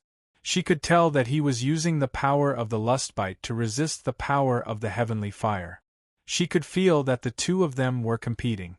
She waited cautiously and anxiously. Long Feiyi had said that the lust bite power was the strongest power in the world. Since that was the case, the lust bite power might be able to contend against the heavenly fire. At this moment, the old man of alchemy regained his senses and shouted, Long Feiyi, do you want to die? How can the power of man contend against the power of heaven? No matter how strong the lust bite power was, it was still the power of a human. How could humans fight against the heavens? What's more, Long Feiyi's lust bite power was not completely refined. Sure enough, Long Feiyi's lust bite power suddenly dissipated, and the heavenly fire that had been accumulating all rushed towards Long Feiyi's abdomen. Long Feiyi's abdomen suddenly caved in as if he had been punched hard. The cracked cave wall behind him suddenly shattered and collapsed. Long Feiyi! Han Yunshi shouted and struggled free from Gu's hand and flew over. The cave wall shattered and large rocks fell. Long Feiyi's body was like a kite with a broken string. He fell down from the rubble and crashed onto the ground. He was sprawled on the ground, motionless. It was unsettling. Han Yunshi was so flustered that her entire body was trembling. She could not even call out his name. She landed at the side and ran forward like a mad woman. She did not even bother to stand up after falling down. She anxiously crawled forward and reached out to grab Long Feiyi. But just as she was about to touch Long Feiyi's fingers, the heavenly fire suddenly enveloped Long Feiyi's entire body. In that instant, Han Yunshi was fiercely repelled by the heavenly fire and flew to the side. Poison lass! Gu ran over and was about to help her up when he was stunned.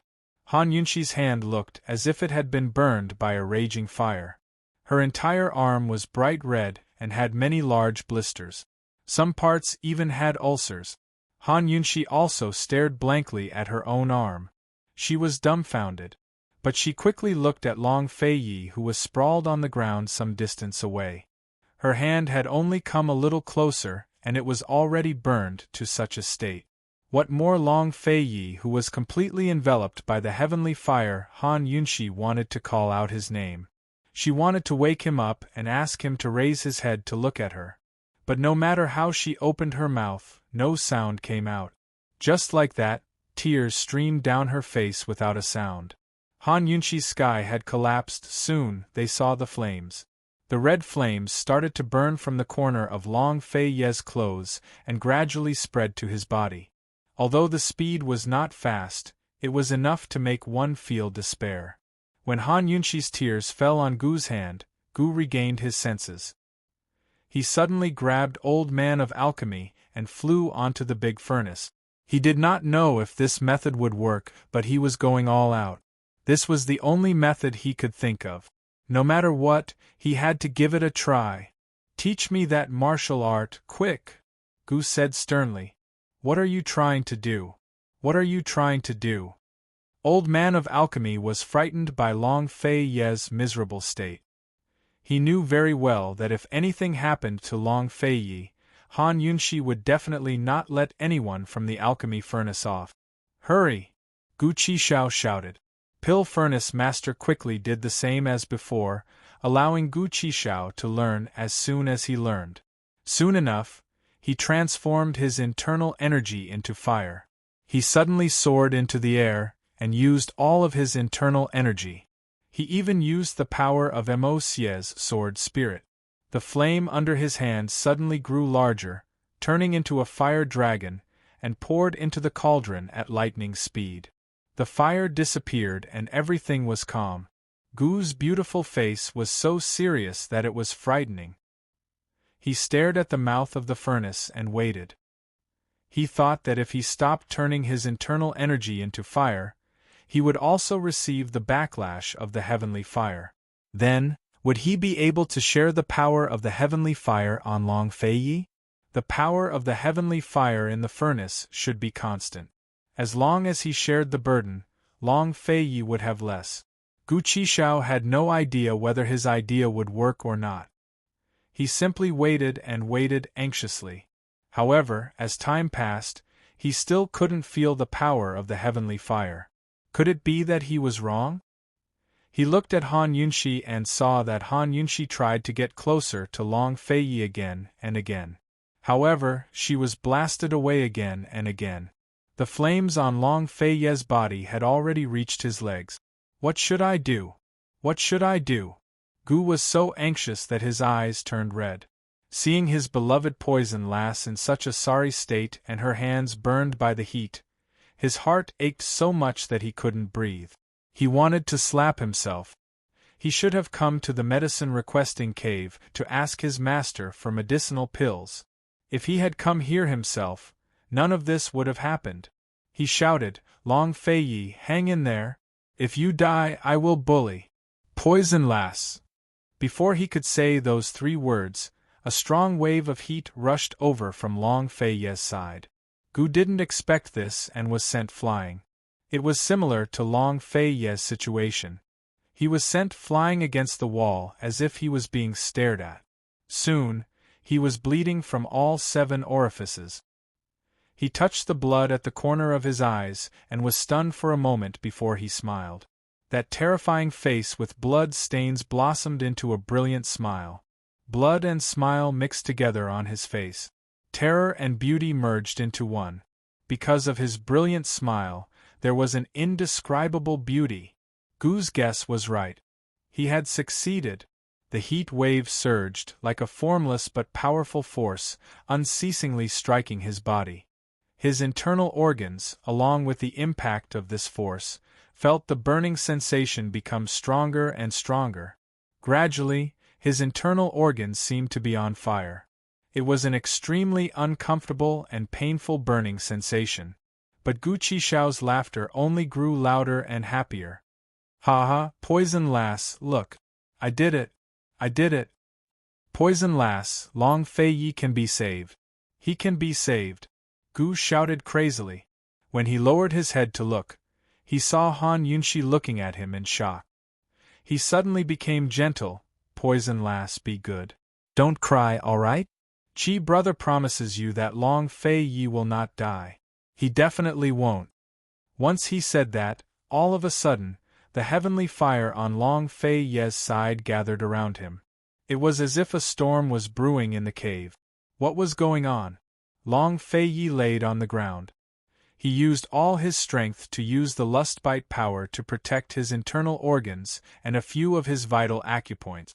He was even prepared to cripple his legs to save his life. However, the power of the heavenly fire that had been added to his body suddenly dissipated, and soon, it was all gone. Was the backlash over? How could it be so simple? Long Feiyi endured the burning pain and internal injuries in his legs and crawled up. However, he quickly felt that something was wrong. He hurriedly looked to his right and realized that the heavenly fire had all gathered in the air on his right, in front of Gu. How could this be? What did this guy do?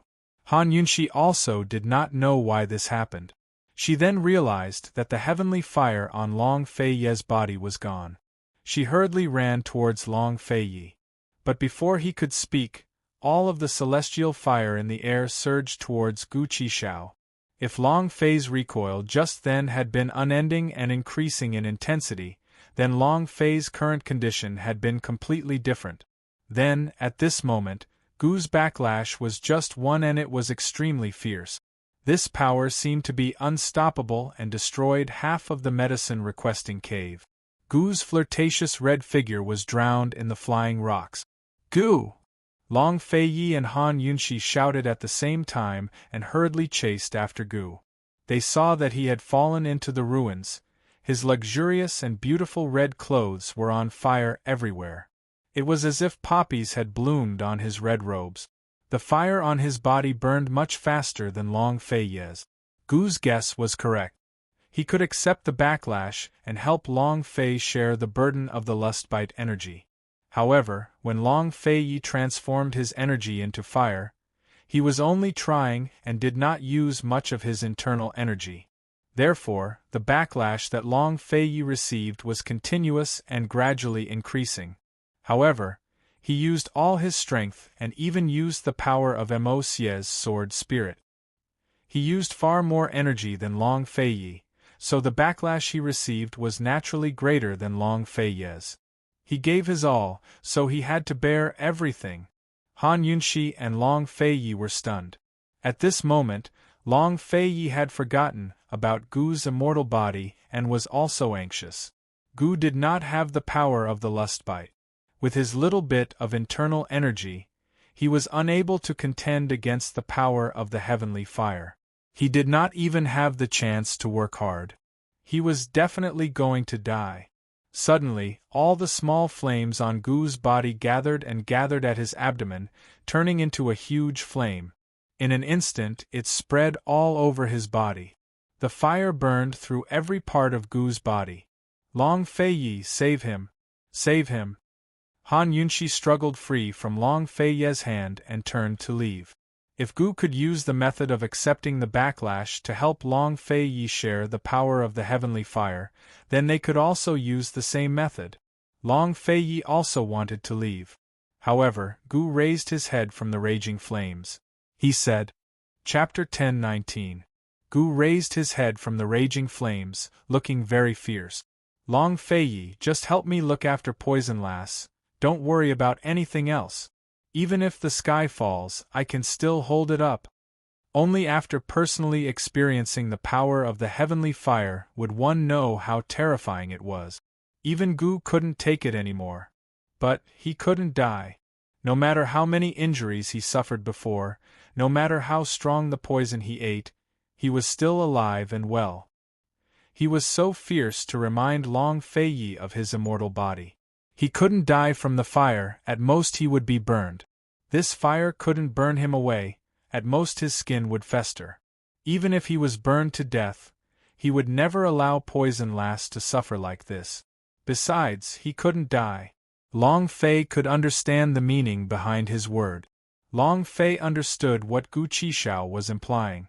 He tugged at Han Yunshi and murmured, Be good, all right? I won't let him die. Okay.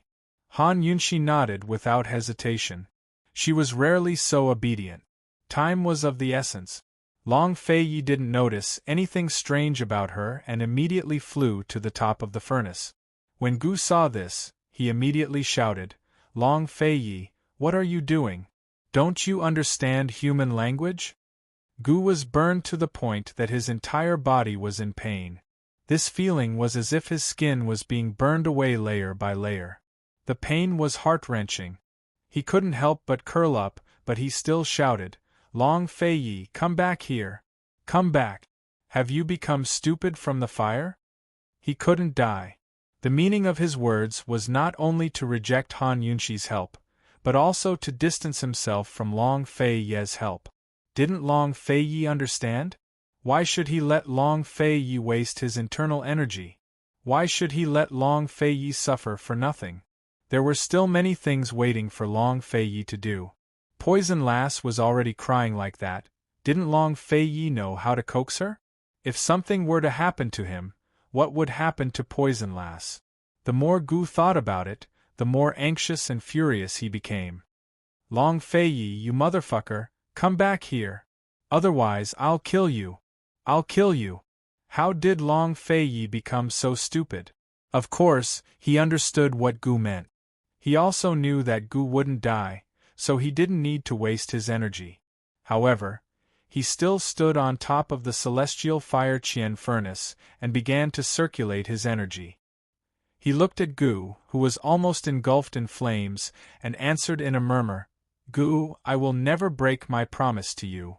If the fire continued to burn, the secret of Gu's immortality would definitely be exposed. Gu Qishao must have forgotten about that, because he wasn't ready yet. "Gu, even if the sky falls, it's none of your business." After Long Feiyi finished speaking, a flame quickly appeared under his palm.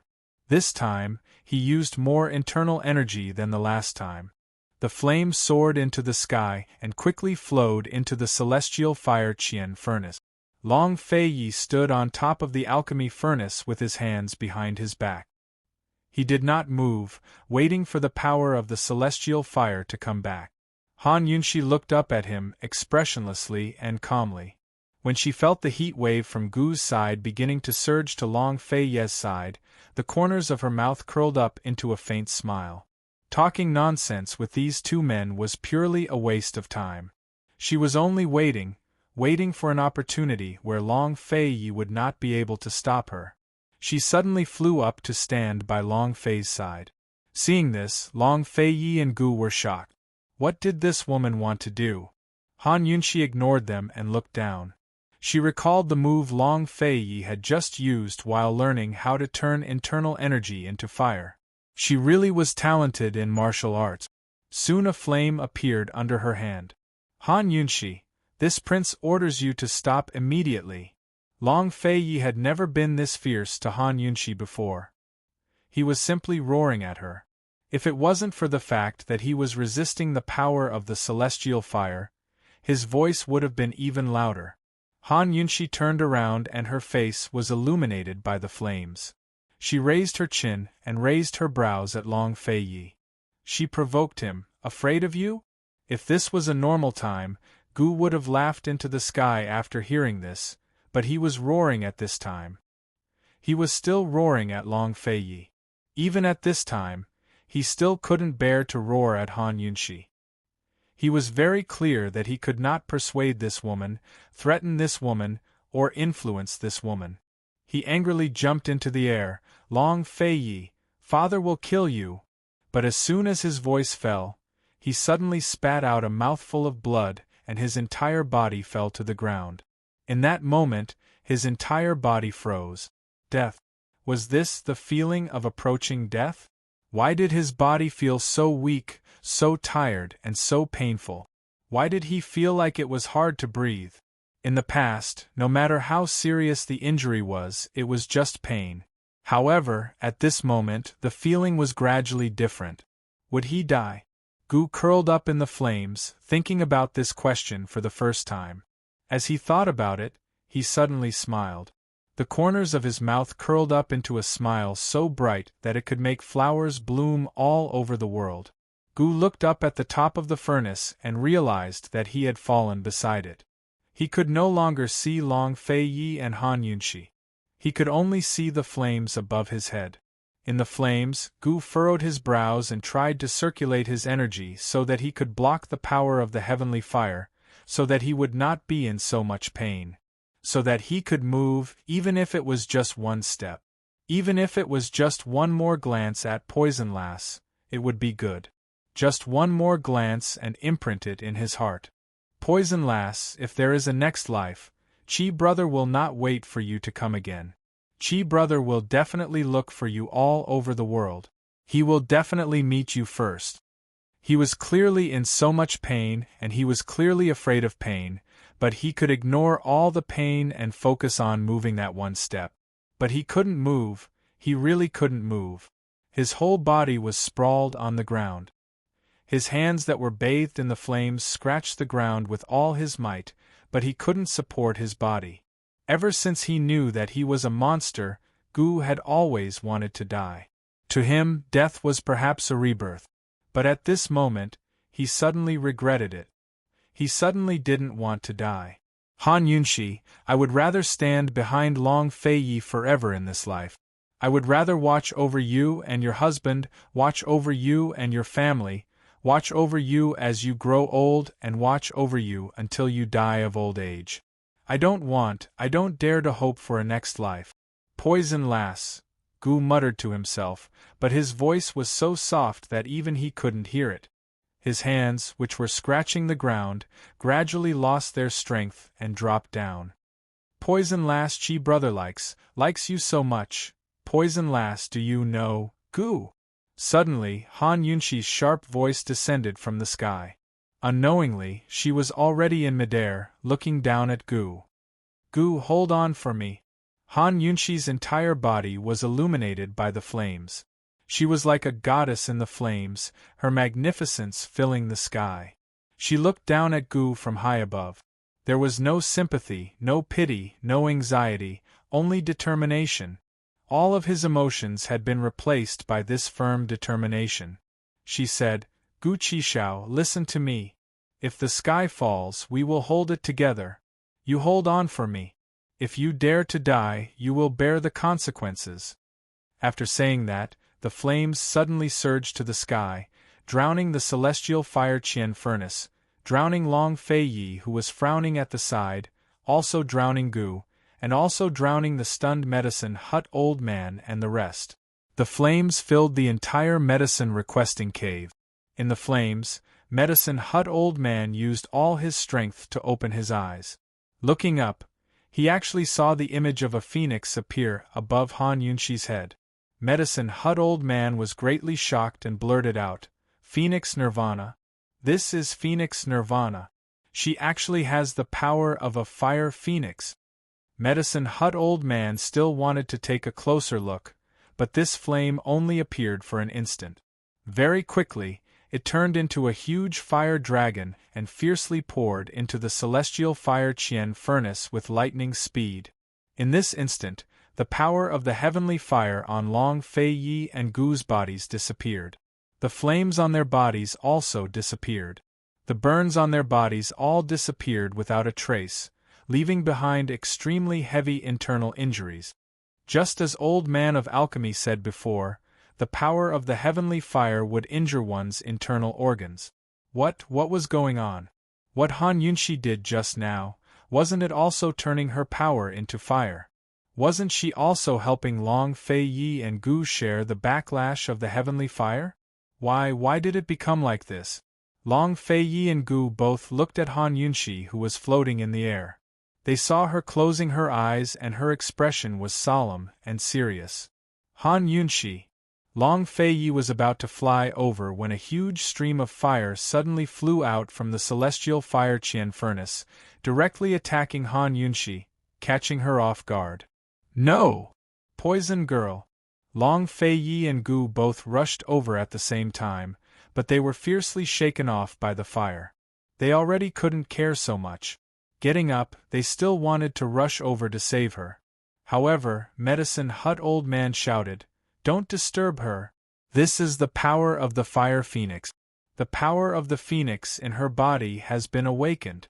If you disturb her, she will go berserk. The power of the phoenix? Long Fei Yi and Gu didn't understand. They also didn't know if they should believe Old Man of Alchemy. But very soon, the flames around Han Yunxi grew brighter and brighter. Gradually, an enormous illusory image appeared behind her back, like a pair of wings slowly spreading out. Phoenix feathers, Long Fei Yi muttered, thinking of the phoenix feather birthmark on Han Yunxi's back. Soon, the shadow of the wings completely spread out. It was really phoenix feathers. Even though it was just a shadow, it gave people a noble, luxurious, and solemn feeling, making people unconsciously revere it. As the phoenix feathers spread out, they gradually saw the shadow of a phoenix slowly fly out from Han Yunxi's body. Phoenix, it's really a phoenix! Gu was in disbelief. After the phoenix completely flew out, it actually spread its wings and embraced Han Yunxi. In an instant, Han Yunxi's figure was submerged in the flames. Where is she? Long Fei Yi's face was pale. Even if he saw the power of the phoenix, he still couldn't feel at ease. If he didn't hold that woman in his hand, he would never feel at ease. How can this be? Gu was also extremely nervous. If she wants to control the power of the phoenix, she must go through the Nirvana tribulation. Old Man of Alchemy stared at the ball of flames in the sky and muttered, 3 days, she needs 3 days. If she can endure it, her future will definitely be amazing. What if she can't endure it? Long Fei Yi and Gu asked in unison. Old Man of Alchemy turned around and said 4 words, her corpse will be destroyed. At this moment, Long Fei Yi and Gu's sky collapsed. Chapter 10:20. The power of the phoenix hidden in Han Yunxi's body was unexpectedly stimulated. While the power of the phoenix resisted the power of the heavenly fire, it also caused Han Yunxi to fall into the great tribulation of nirvana. She needed 3 days to be reborn from the ashes. This should have been an extremely good thing. She and Long Fei Yi dual cultivated, but she was only assisting Long Fei Yi. Even if the dual cultivation succeeded, she could only control the power of the nirvana heavens that she cultivated and the heavenly mountain sword technique at most. However, if she endured this time, she could control the power of the phoenix and stand at the same martial arts level as Long Fei Yi. Unfortunately, this matter came at the wrong time. 3 days and 3 nights of nirvana, which meant that her dual cultivation with Long Fei Yi would still be interrupted. They had sacrificed so much, and Long Fei Yi and Gu had suffered so much, but in the end, they still couldn't escape this calamity. Nothing else could be considered a calamity, but dual cultivation was their true calamity. There were still 6 hours before dual cultivation began. How could Han Yunxi endure for 3 days and 3 nights? Once dual cultivation was interrupted, she would suffer from qi deviation due to dual cultivation, and she would also suffer a backlash from the power of the phoenix. Her corpse would definitely be destroyed. Long Fei Ye's life might also not be saved. The Old Man of Alchemy stood at the side, stroking his beard and sighing with emotion. However, Long Fei Yi and Gu stared blankly at Han Yunxi, who was bathed in flames. They already didn't want to waste any more words with the Old Man of Alchemy. The sky for the two of them had already collapsed. Was there any power that could stop a phoenix's nirvana? No. Even if there was, it couldn't be stopped. Advancing or retreating, it was all death. There was no escape. Han Yunxi was suspended in mid-air, bathed in the raging flames. Her eyes were still closed, and her expression was solemn. At this moment, what kind of pain was she suffering? Right now, was she feeling the same despair as Long Fei and Gu Qishao?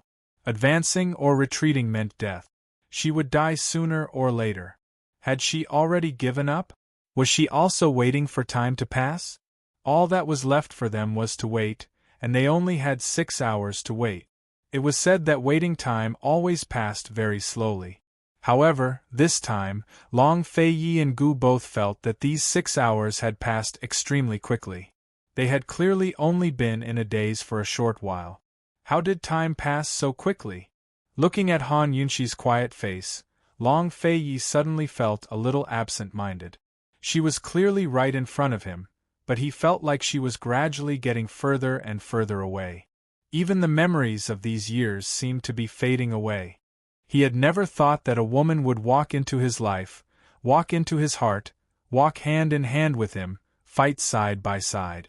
He had never thought that there would be days when he would not be lonely in this life. He had never thought that he would have such great expectations for the future. However, he had never thought that all of this would suddenly come to nothing. Long Fei stared at Han Yunxi in silence. As he stared and stared, a trickle of blood silently trickled down from the corner of his mouth. Time was up. It was time for the dual cultivation. Gu looked at Han Yunxi without turning, not noticing the change in Long Fei Yi until the Old Man of Alchemy shouted from the side, "East Qin Crown Prince, what's wrong?" Gu suddenly turned around and found that Long Fei Ye's face was pale and blood was flowing from the corner of his mouth.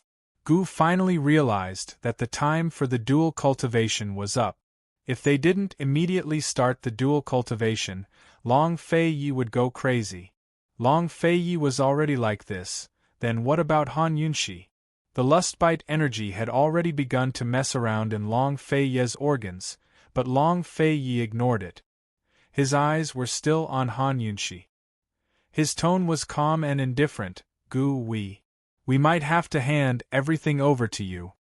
Long Fei Ye's words contained too much. Not only was it about Cloud Realm Continent, it also included the life and death of many people and the future. He seemed like he wanted to say something more, but in the end, he only said 3 words, please. After he said this, he flew into the air, flying towards Han Yunshi. He could not touch Han Yunshi, he could not even approach her. He could only float in the air outside the flames, looking at her.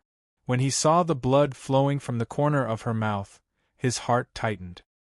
He was very clear that at this moment, what she was enduring was definitely much more than what he was enduring. He subconsciously reached out, wanting to help her wipe the blood from the corner of her mouth, but he could not get close to her, he could not touch her. He did not make a sound, but his eyes gradually turned red. At this moment, Han Yunshi was indeed enduring much more than Long Fei Yi. Not only was she enduring the internal energy backlash caused by the interruption of the dual cultivation, she was also enduring the burning of the phoenix energy. The 2 powers were churning in her organs, and her blood was running amok. She had heard the old man of alchemy's words clearly. She knew that they had already walked onto a path of no return. No matter how hard she tried, as long as the time was up, the outcome would be the same. However, she still stubbornly persisted. She persisted for a full 6 hours, not giving up until now. If this was fate, then this time, she would not accept it. If this was an unavoidable calamity, then she would not admit defeat this time. If this was irreversible heavenly energy, then this time, she would fight against the heavens. She was not willing to be the one being protected forever. This time, let her fight once, let her protect them. The phoenix energy was burning her body, her soul. She only felt that her body was about to be burned away, and all the pain was gathered on her back, where the phoenix birthmark was. As the pain intensified, there seemed to be a power slowly accumulating under the phoenix birthmark. The more pain she endured, the greater the power. That was the power of a new life, the power of nirvana. Would she succeed if she let that power be born from desire and break out of the cocoon? How much pain would she have to endure in 3 days and 3 nights? Would she be able to endure it all at once? Go all out, take a gamble. Han Yunshi suddenly opened her eyes. The moment she opened her eyes, she saw the face she was most familiar with, the face she was most infatuated with. She smiled at him. Long Fei Yi, as long as I can see you, even if I suffer the wrath of the heavens, I can endure it, much less a trifling phoenix energy. Long Fei didn't expect Han Yunshi to open her eyes and smile at him again. He gave a start as he stared blankly at her smile. He had no idea what she wanted to do, but he endured his heartache and returned her smile. But Han Yunshi suddenly let go of all resistance. She had used internal energy to protect herself before to reduce the burning effects of the phoenix energy. But now, as soon as she let go of her defenses, the raging flames engulfed her and swallowed her whole. Before, Long Fei Yi had been able to see Han Yunshi's figure in the flames, but this time, he couldn't see her at all. All he could see was a sea of flames. How could this be? Was the phoenix energy starting to bite back? Yunshi. Long Fei Yi finally lost all reason. He thought he could stay calm until the end and accept the consequences, but in the end, he'd overestimated himself. He threw himself at the sea of flames like a madman, but the flames suddenly fell to the ground. He chased after them and saw Han Yunshi again. Unlike how she'd been in midair, bathing in flames, she was now in a sorry state. She was curled up into a ball in the flames, her body trembling uncontrollably. Long Fei Yi fell to one side and tried to crawl to his feet, but before he could steady himself, he fell heavily to the ground. The lustbite energy had already gone out of control in his body. He didn't care about any of this and stubbornly stood up. But as soon as he did, he fell to his knees and spat out a mouthful of blood. It wasn't just Long Fei Yi who'd lost his mind. Gu had lost all reason as well. He dashed over and tried to charge into the sea of flames again and again, but was bounced back each time. The old man of alchemy didn't understand what was going on. He was so frightened by them that he forgot all about his previous grudges and hurried over to persuade them. But none of them paid any attention to the old man of alchemy. He was already so old, but he was still as stubborn as a child. Han Yunxi was even more stubborn than them. After losing all resistance, the burning pain she felt was very real. It was like her skin had been lit on fire, burning away layer by layer until it reached her flesh, bones, and soul. She could feel all of her bones aching, so much so that her soul wanted to abandon this body. She gripped the white jade crystal bracelet on her wrist and propped herself up. However, gradually, her breathing slowed down and her divine sense became blurry. Gradually, the pain disappeared, leaving behind only exhaustion. She suddenly wanted to sleep so badly that she forgot everything she was going through. She just wanted to sleep. Suddenly, a familiar voice rang out. It was Gu. His repeated cries of "Poison lass" were so familiar. There was also Beiwei. She seemed to hear Gu Beiwei calling her as well. Miss Yunxi. Miss Yunxi. There was also Ling Little Yer Ningjing and Ningqing. They were all calling her, telling her not to sleep. She couldn't sleep. She couldn't sleep. She couldn't die. There were still so many things waiting for her to do.